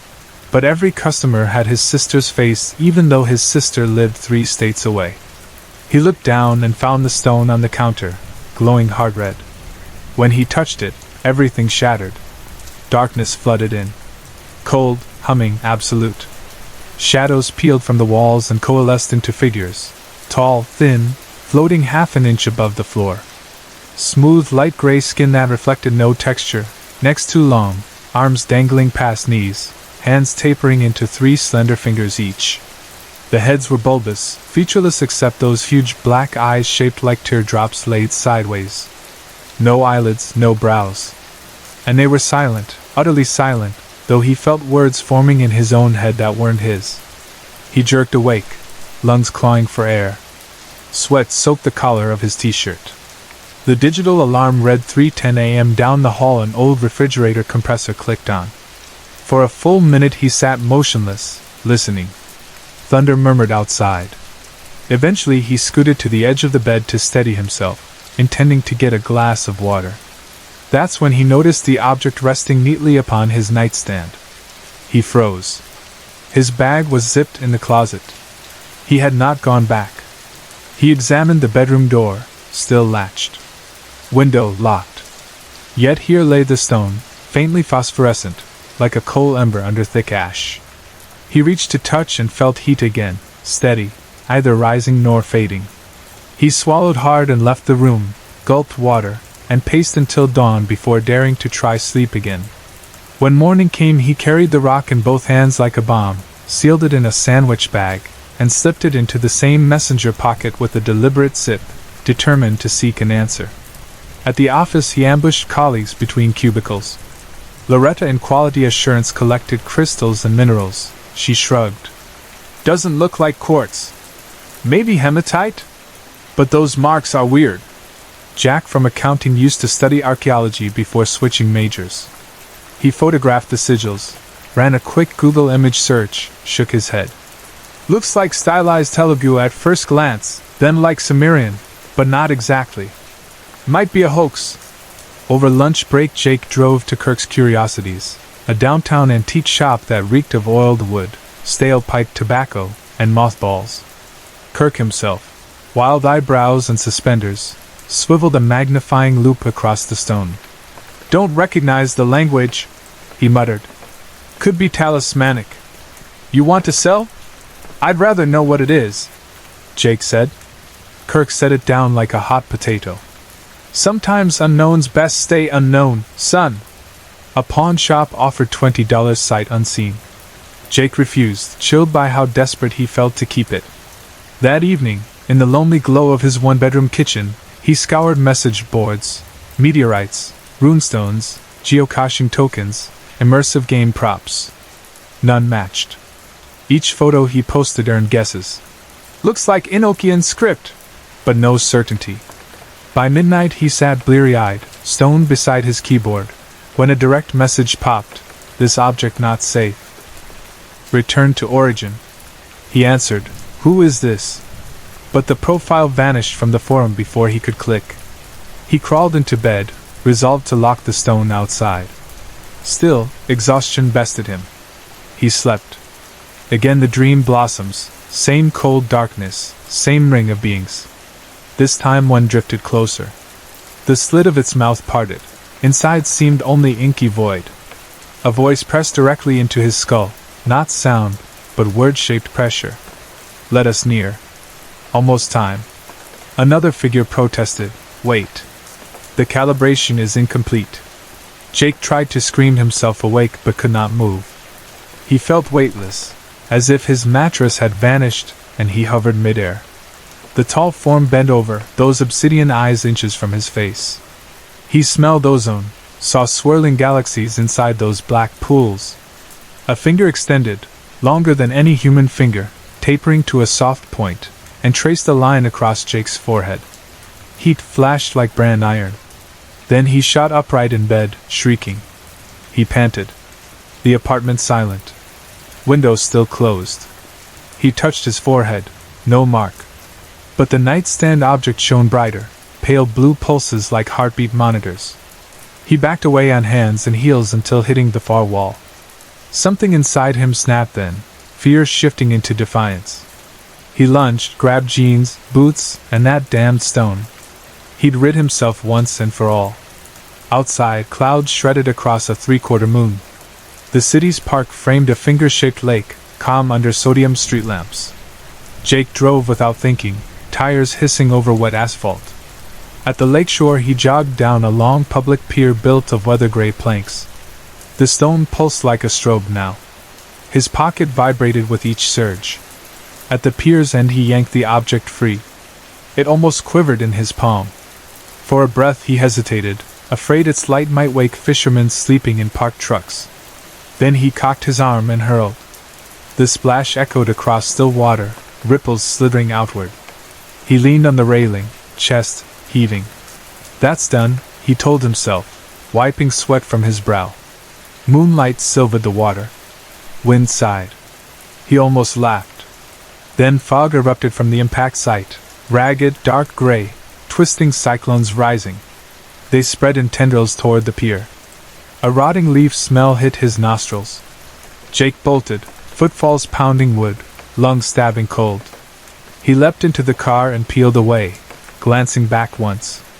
The fog hovered low, swirling, but did not chase. Home at last, legs shaking, he stumbled up the porch steps. The front door light flicked on automatically. And there, precisely on the welcome mat, sat the stone. Its surface still glistened with lake water. Jake recoiled, nausea punching his gut. He couldn't bring it inside again. He left it on the porch and locked the door. He poured whiskey, hands trembling, then collapsed on the couch, leaving lights blazing. But eventually sleep crept upon him. In the third nightmare only one entity appeared, taller than the rest, robe-like membrane trailing behind, almost regal. It hovered at bedfoot, spoke inside his skull. You cannot discard the beacon. We will always return. Now you will accompany us. He tried to scream but was mute. He tried to move but paralysis bound every joint. A bluish glow filled the room, sourceless. His body lifted inches, then feet, then slid sideways through the closed window as if matter meant nothing. Outside, above the cul-de-sac, hung a craft, smooth disc ringed with hazy light, utterly silent.